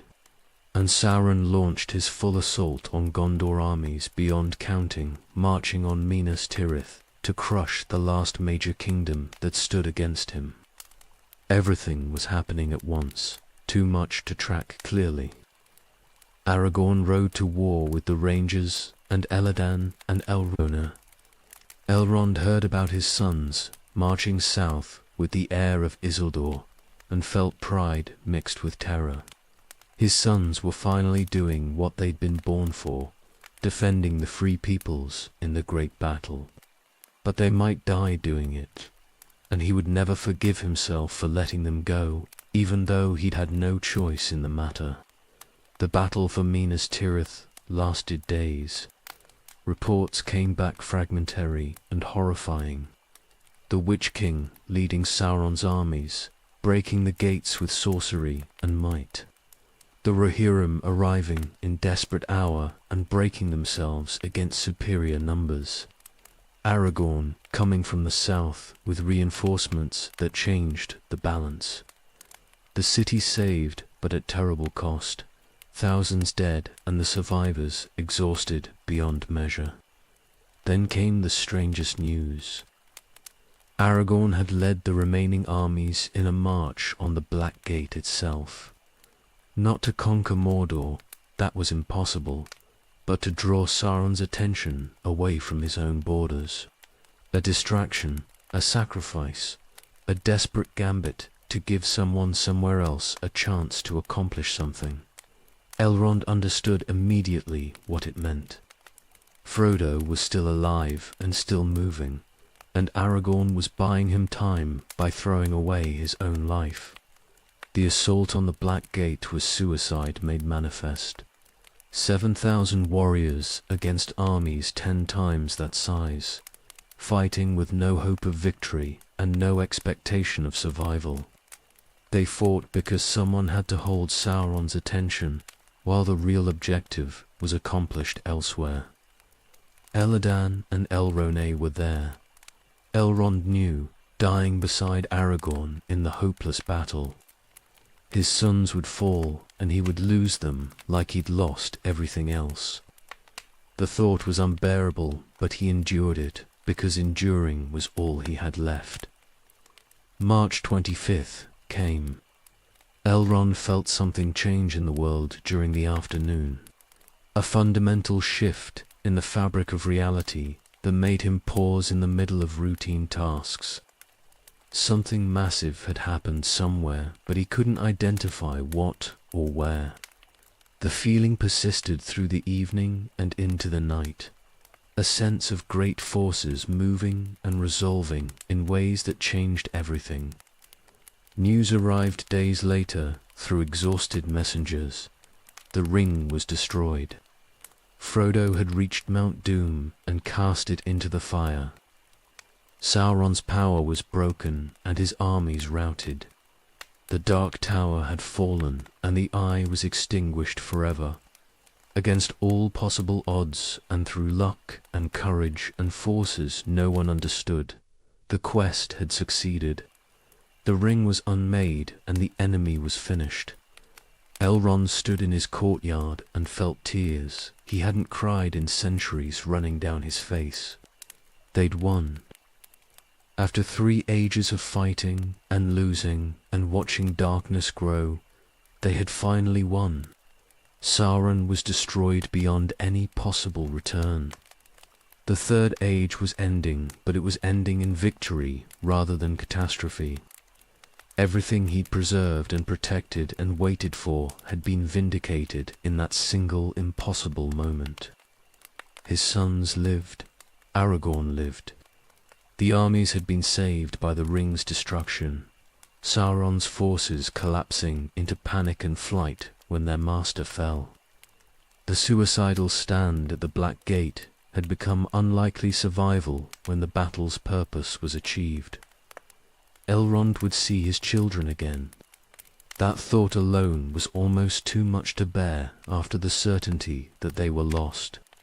The Third Age was ending in fire and transformation, but for once the ending was victory. For once the good people who'd fought against darkness had actually won. Elrond stood in his valley and let himself feel hope for the first time in longer than he could remember.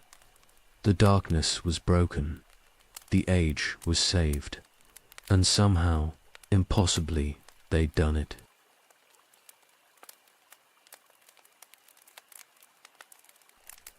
Elrond travelled to Minas Tirith in late spring with Arwen and a company from Rivendell.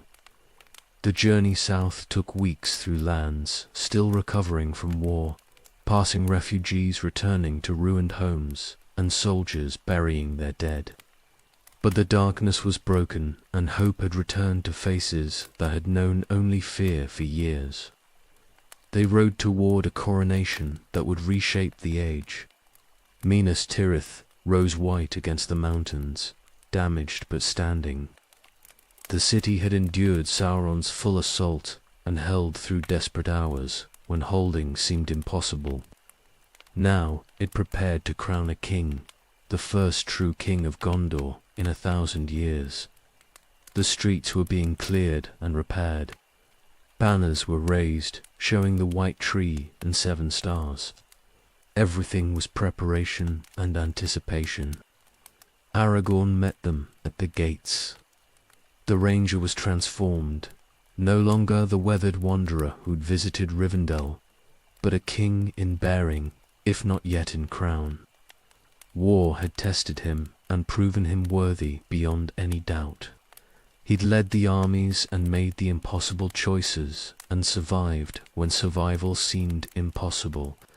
Elrond looked at him and saw Elendel's heir finally worthy of that inheritance. The coronation took place on the first day of May.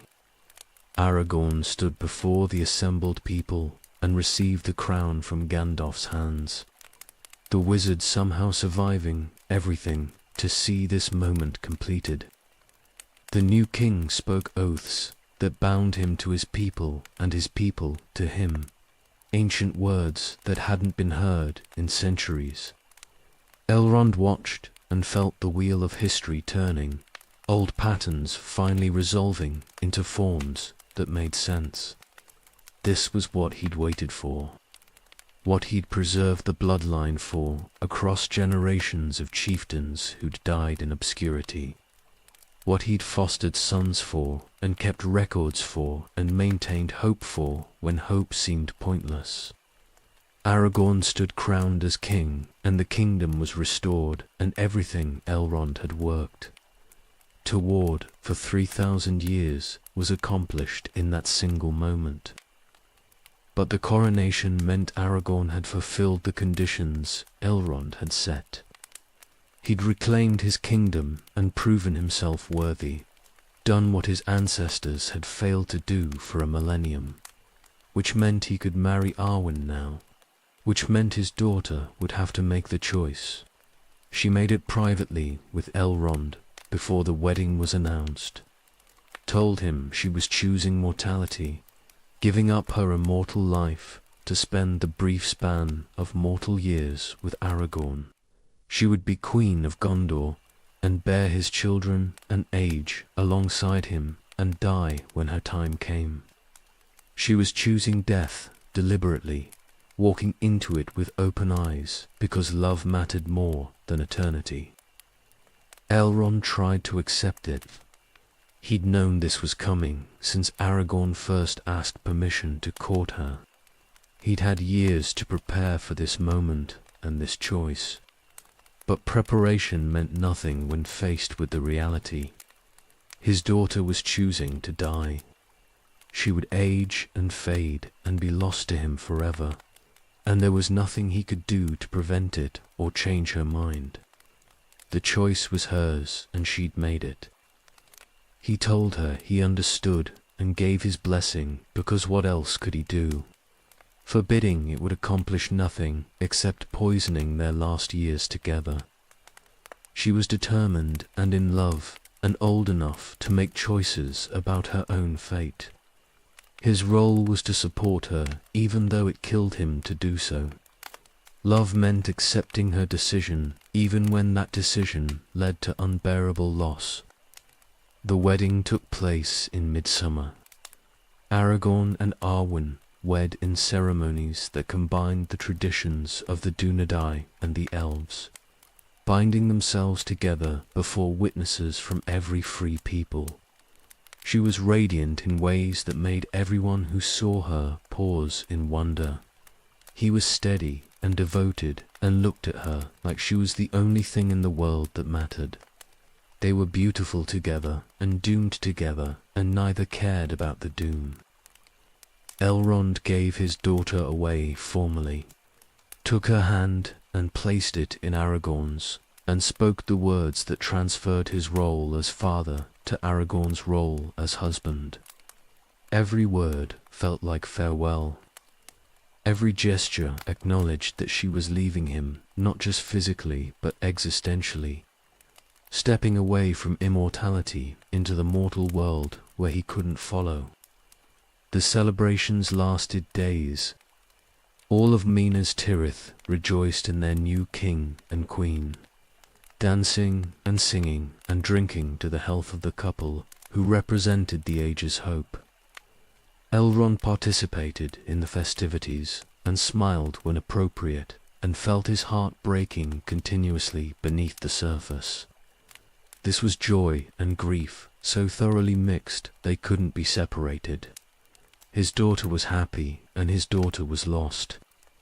He stayed in Minas Tirith through the summer, helping Aragorn establish his rule and giving Arwen these final months before the separation became permanent. They walked together and spoke of inconsequential things, both avoiding the reality that this was goodbye. She would remain in Gondor as queen. He would return to Rivendell and eventually sail west. They would never see each other again in any world or any form. The time came to depart in early autumn. Elrond embraced his daughter and tried to memorize everything about her before she was gone. How she looked and sounded and moved. How her presence felt. Every detail that would have to sustain him through the centuries until he sailed and through whatever came after. She wept against him and told him she loved him and she was sorry for the pain this caused. He told her there was nothing to forgive and he loved her beyond measure and he would carry her memory until the world ended. Then he left. Rode north with his reduced company toward Rivendell, leaving Arwen behind in Minas Tirith, where she would age and die and be buried in mortal ground. His daughter had chosen mortality for love, and he had blessed that choice. But the blessing didn't make it hurt less. She was lost to him as surely as Celebrian had been lost, through a different path but to an equally absolute ending. The road north felt longer than the road south had been. Every mile increased the distance between him and his daughter. Every day made reunion less possible and loss more permanent. Elrond rode and carried grief that would never fully heal, knowing he'd given away his daughter to death and that her choice had been right even though it destroyed him. Aragorn had proven worthy and reclaimed his kingdom. Arwen had chosen her fate with full understanding. Love had triumphed in ways that poets would sing about for ages. But the cost was Elrond's daughter, and he would pay that cost for the rest of his existence. Victory and loss were inseparable, as they always had been. He'd learned that lesson across 3 ages, and still it hadn't prepared him for this particular application of it.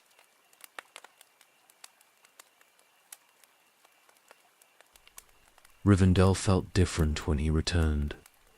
The house stood unchanged, the garden still bloomed, the library still held its ancient texts.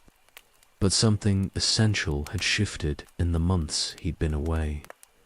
The place felt more like monument than home, beautiful and timeless and somehow hollow at its core. Elves were leaving. Not all at once, but steadily, a few each month, making the journey to the Grey Havens and sailing west. They'd stayed through the war and seen it won, but victory hadn't given them reason to remain. Middle-earth was the realm of men now, and the elves had no future here beyond slow fading into irrelevance.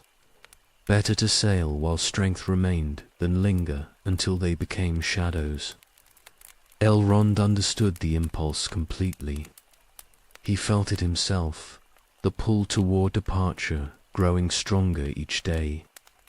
Default text, the Third Age was ending, whether the calendar acknowledged it yet or not.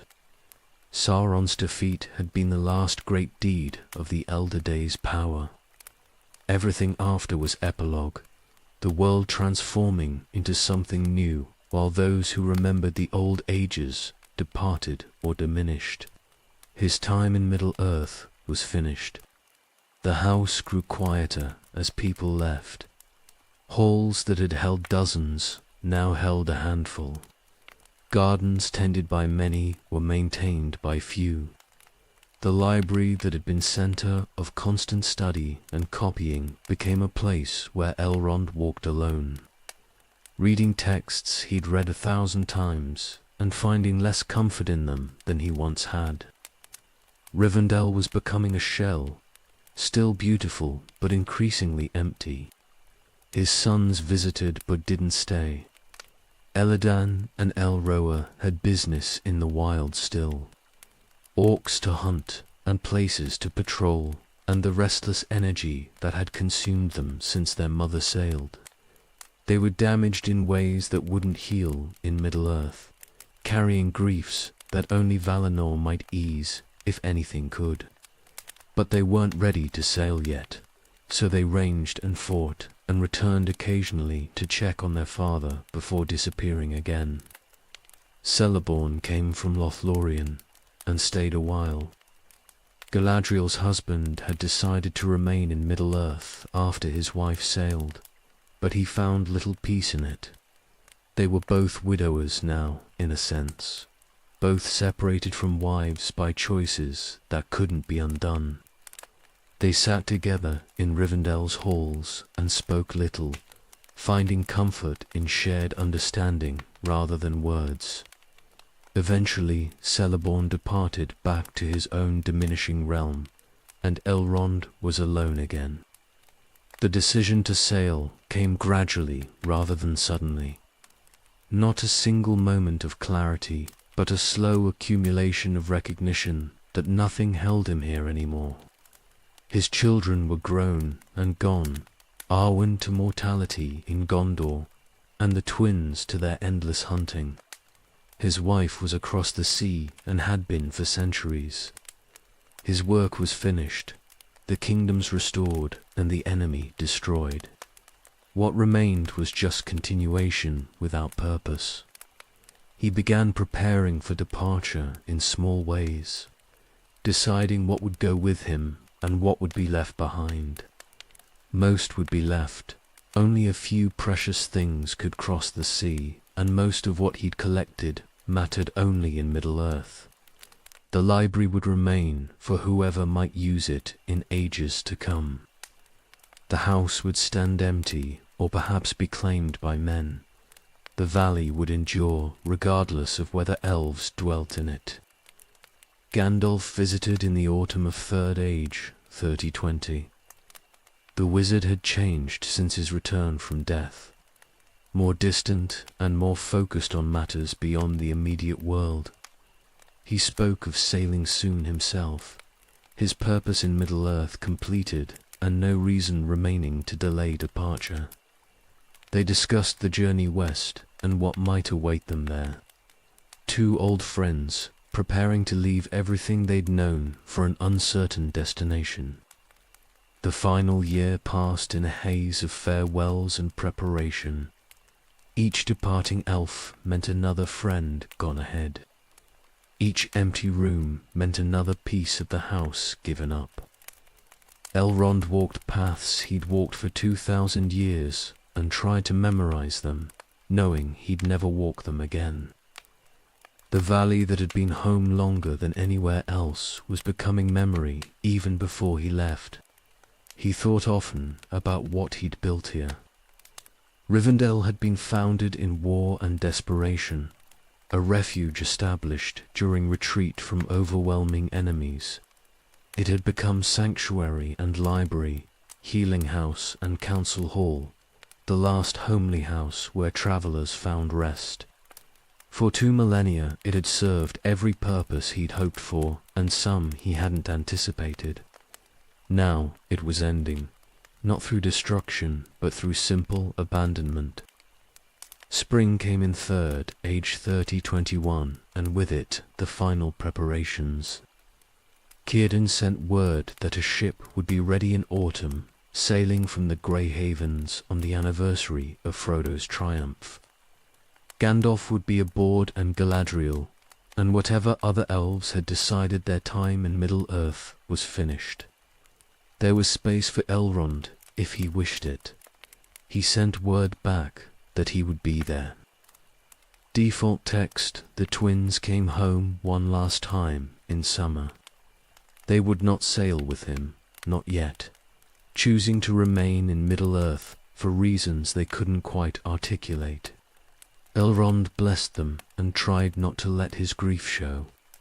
He was leaving his sons behind, might never see them again if they delayed too long before following. But they were adults, making their own choices, and he couldn't force them to sail before they were ready. The last days in Rivendell were quiet. Elrond walked every path and visited every place that held memory, said goodbye to the house in private, thanking it for 2,000 years of service and shelter, closed the library for the final time, stood in the gardens Celebrian had tended and felt her absence like physical pain, let himself grieve everything he was leaving behind. September came, and it was time. Elrond departed Rivendell with a small company, riding west toward the sea. He looked back once from the ridge above the valley and saw the house nestled in its hidden refuge, beautiful and timeless and empty. Then he turned his horse and rode toward the havens, leaving the last homely house to whatever future awaited it. His time there was finished. The age was ending. All that remained was the journey across the sea and whatever came after.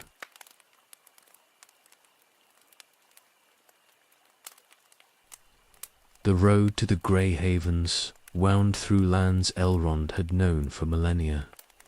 He rode with Galadriel and Celeborn, and a small company of elves who'd chosen to sail.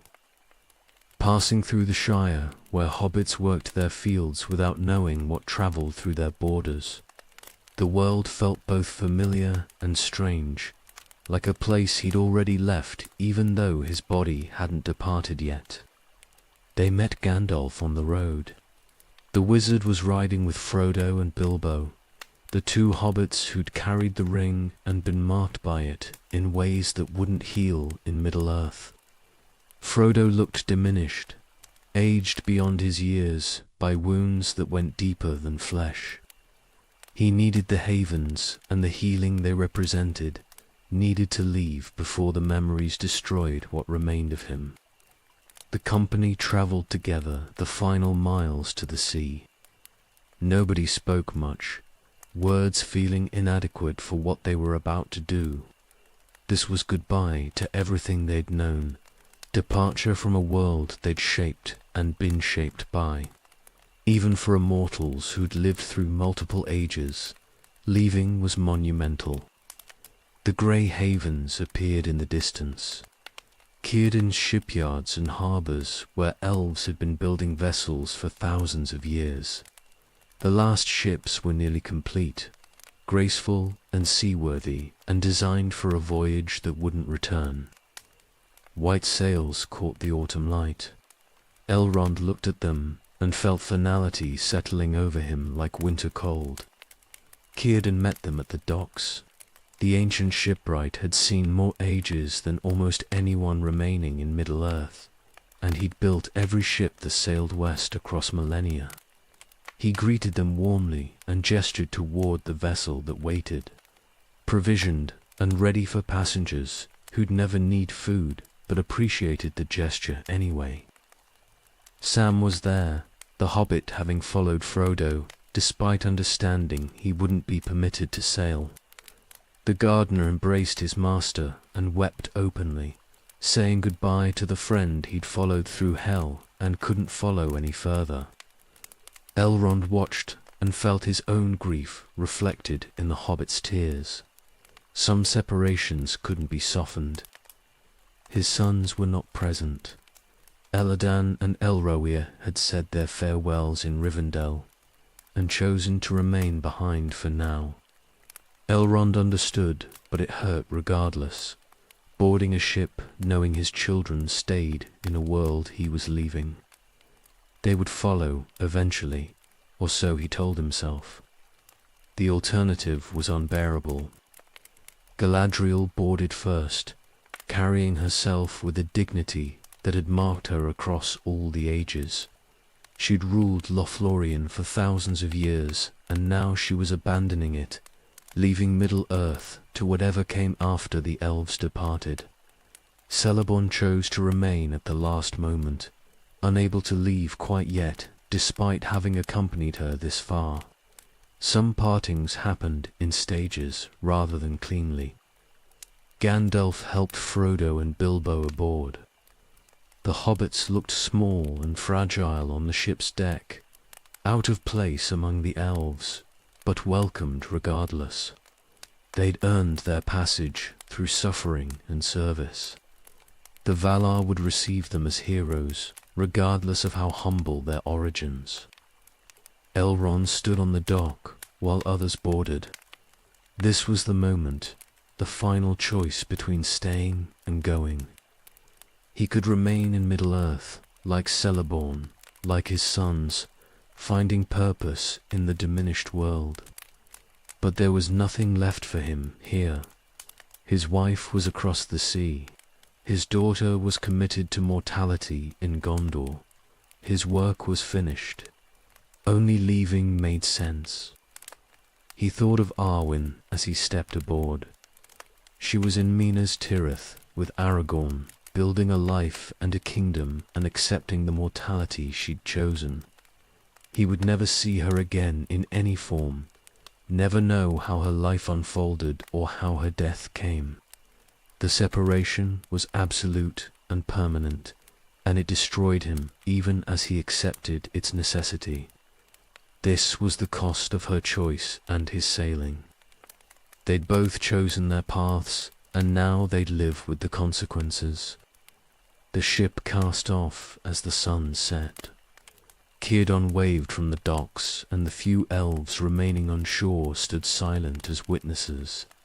The vessel caught the wind and turned toward open water, leaving the grey shores behind. Elrond stood at the rail and watched Middle-earth diminish into the distance, every mile increasing the separation from everything he'd known. The journey would take time, days or weeks by mortal reckoning. Though time moved differently on these voyages, he would have hours to think and remember and process everything he was leaving. 6,000 years of memory to sort through, experiences and losses and victories all jumbled together. He carried it all with him across the sea, because memory was what immortals had instead of peace. But peace waited in Valinor, or so the stories claimed. Celebrian was teary-healed or healing from wounds that Middle-earth couldn't touch. He would see her again after 5 centuries of separation, find her whole or nearly whole, and they would have eternity to rebuild what the orcs had broken. That hope sustained him through the grief of leaving. The stars emerged as night fell.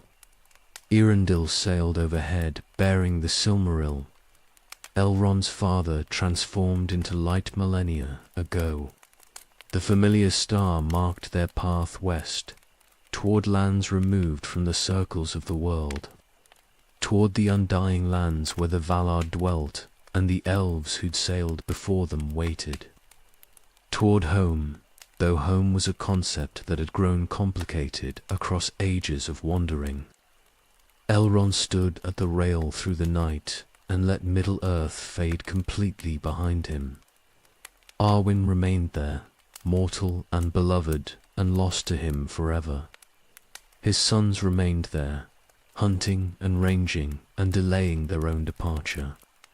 But he was sailing at last, leaving the world of his long service for whatever waited beyond the horizon. The Third Age was ending. His time in Middle-earth was finished. All that remained was memory and the journey ahead. The ship sailed west into darkness that would become dawn, carrying the last of the elven lords away from a world that no longer needed them. Elrond stood watch through the night and thought of everything he'd seen and done and survived. 3 ages witnessed, countless lives touched, infinite griefs endured. He carried it all with him because carrying was what he did. But now at least he was carrying it toward rest rather than toward more struggle. That was something. Perhaps it was enough. So that's the tale, wanderer. Elrond's long road from the havens of Sirion to the Grey Havens, From a terrified child watching his world burn to an ancient lord sailing west after 6,000 years of service, he carried more grief than most could imagine and endured losses that would have broken lesser spirits. But he endured, as his kind always did, and in the end he did what needed doing. The fire's low now and the night's deep. You've heard what needed hearing about the half-elven, the one who chose immortality and paid its full price across ages most can't fathom. Let his story sit with you as you rest. Sometimes the longest roads end in departures, and sometimes that's the only peace available. Sleep well, friend. You've earned it.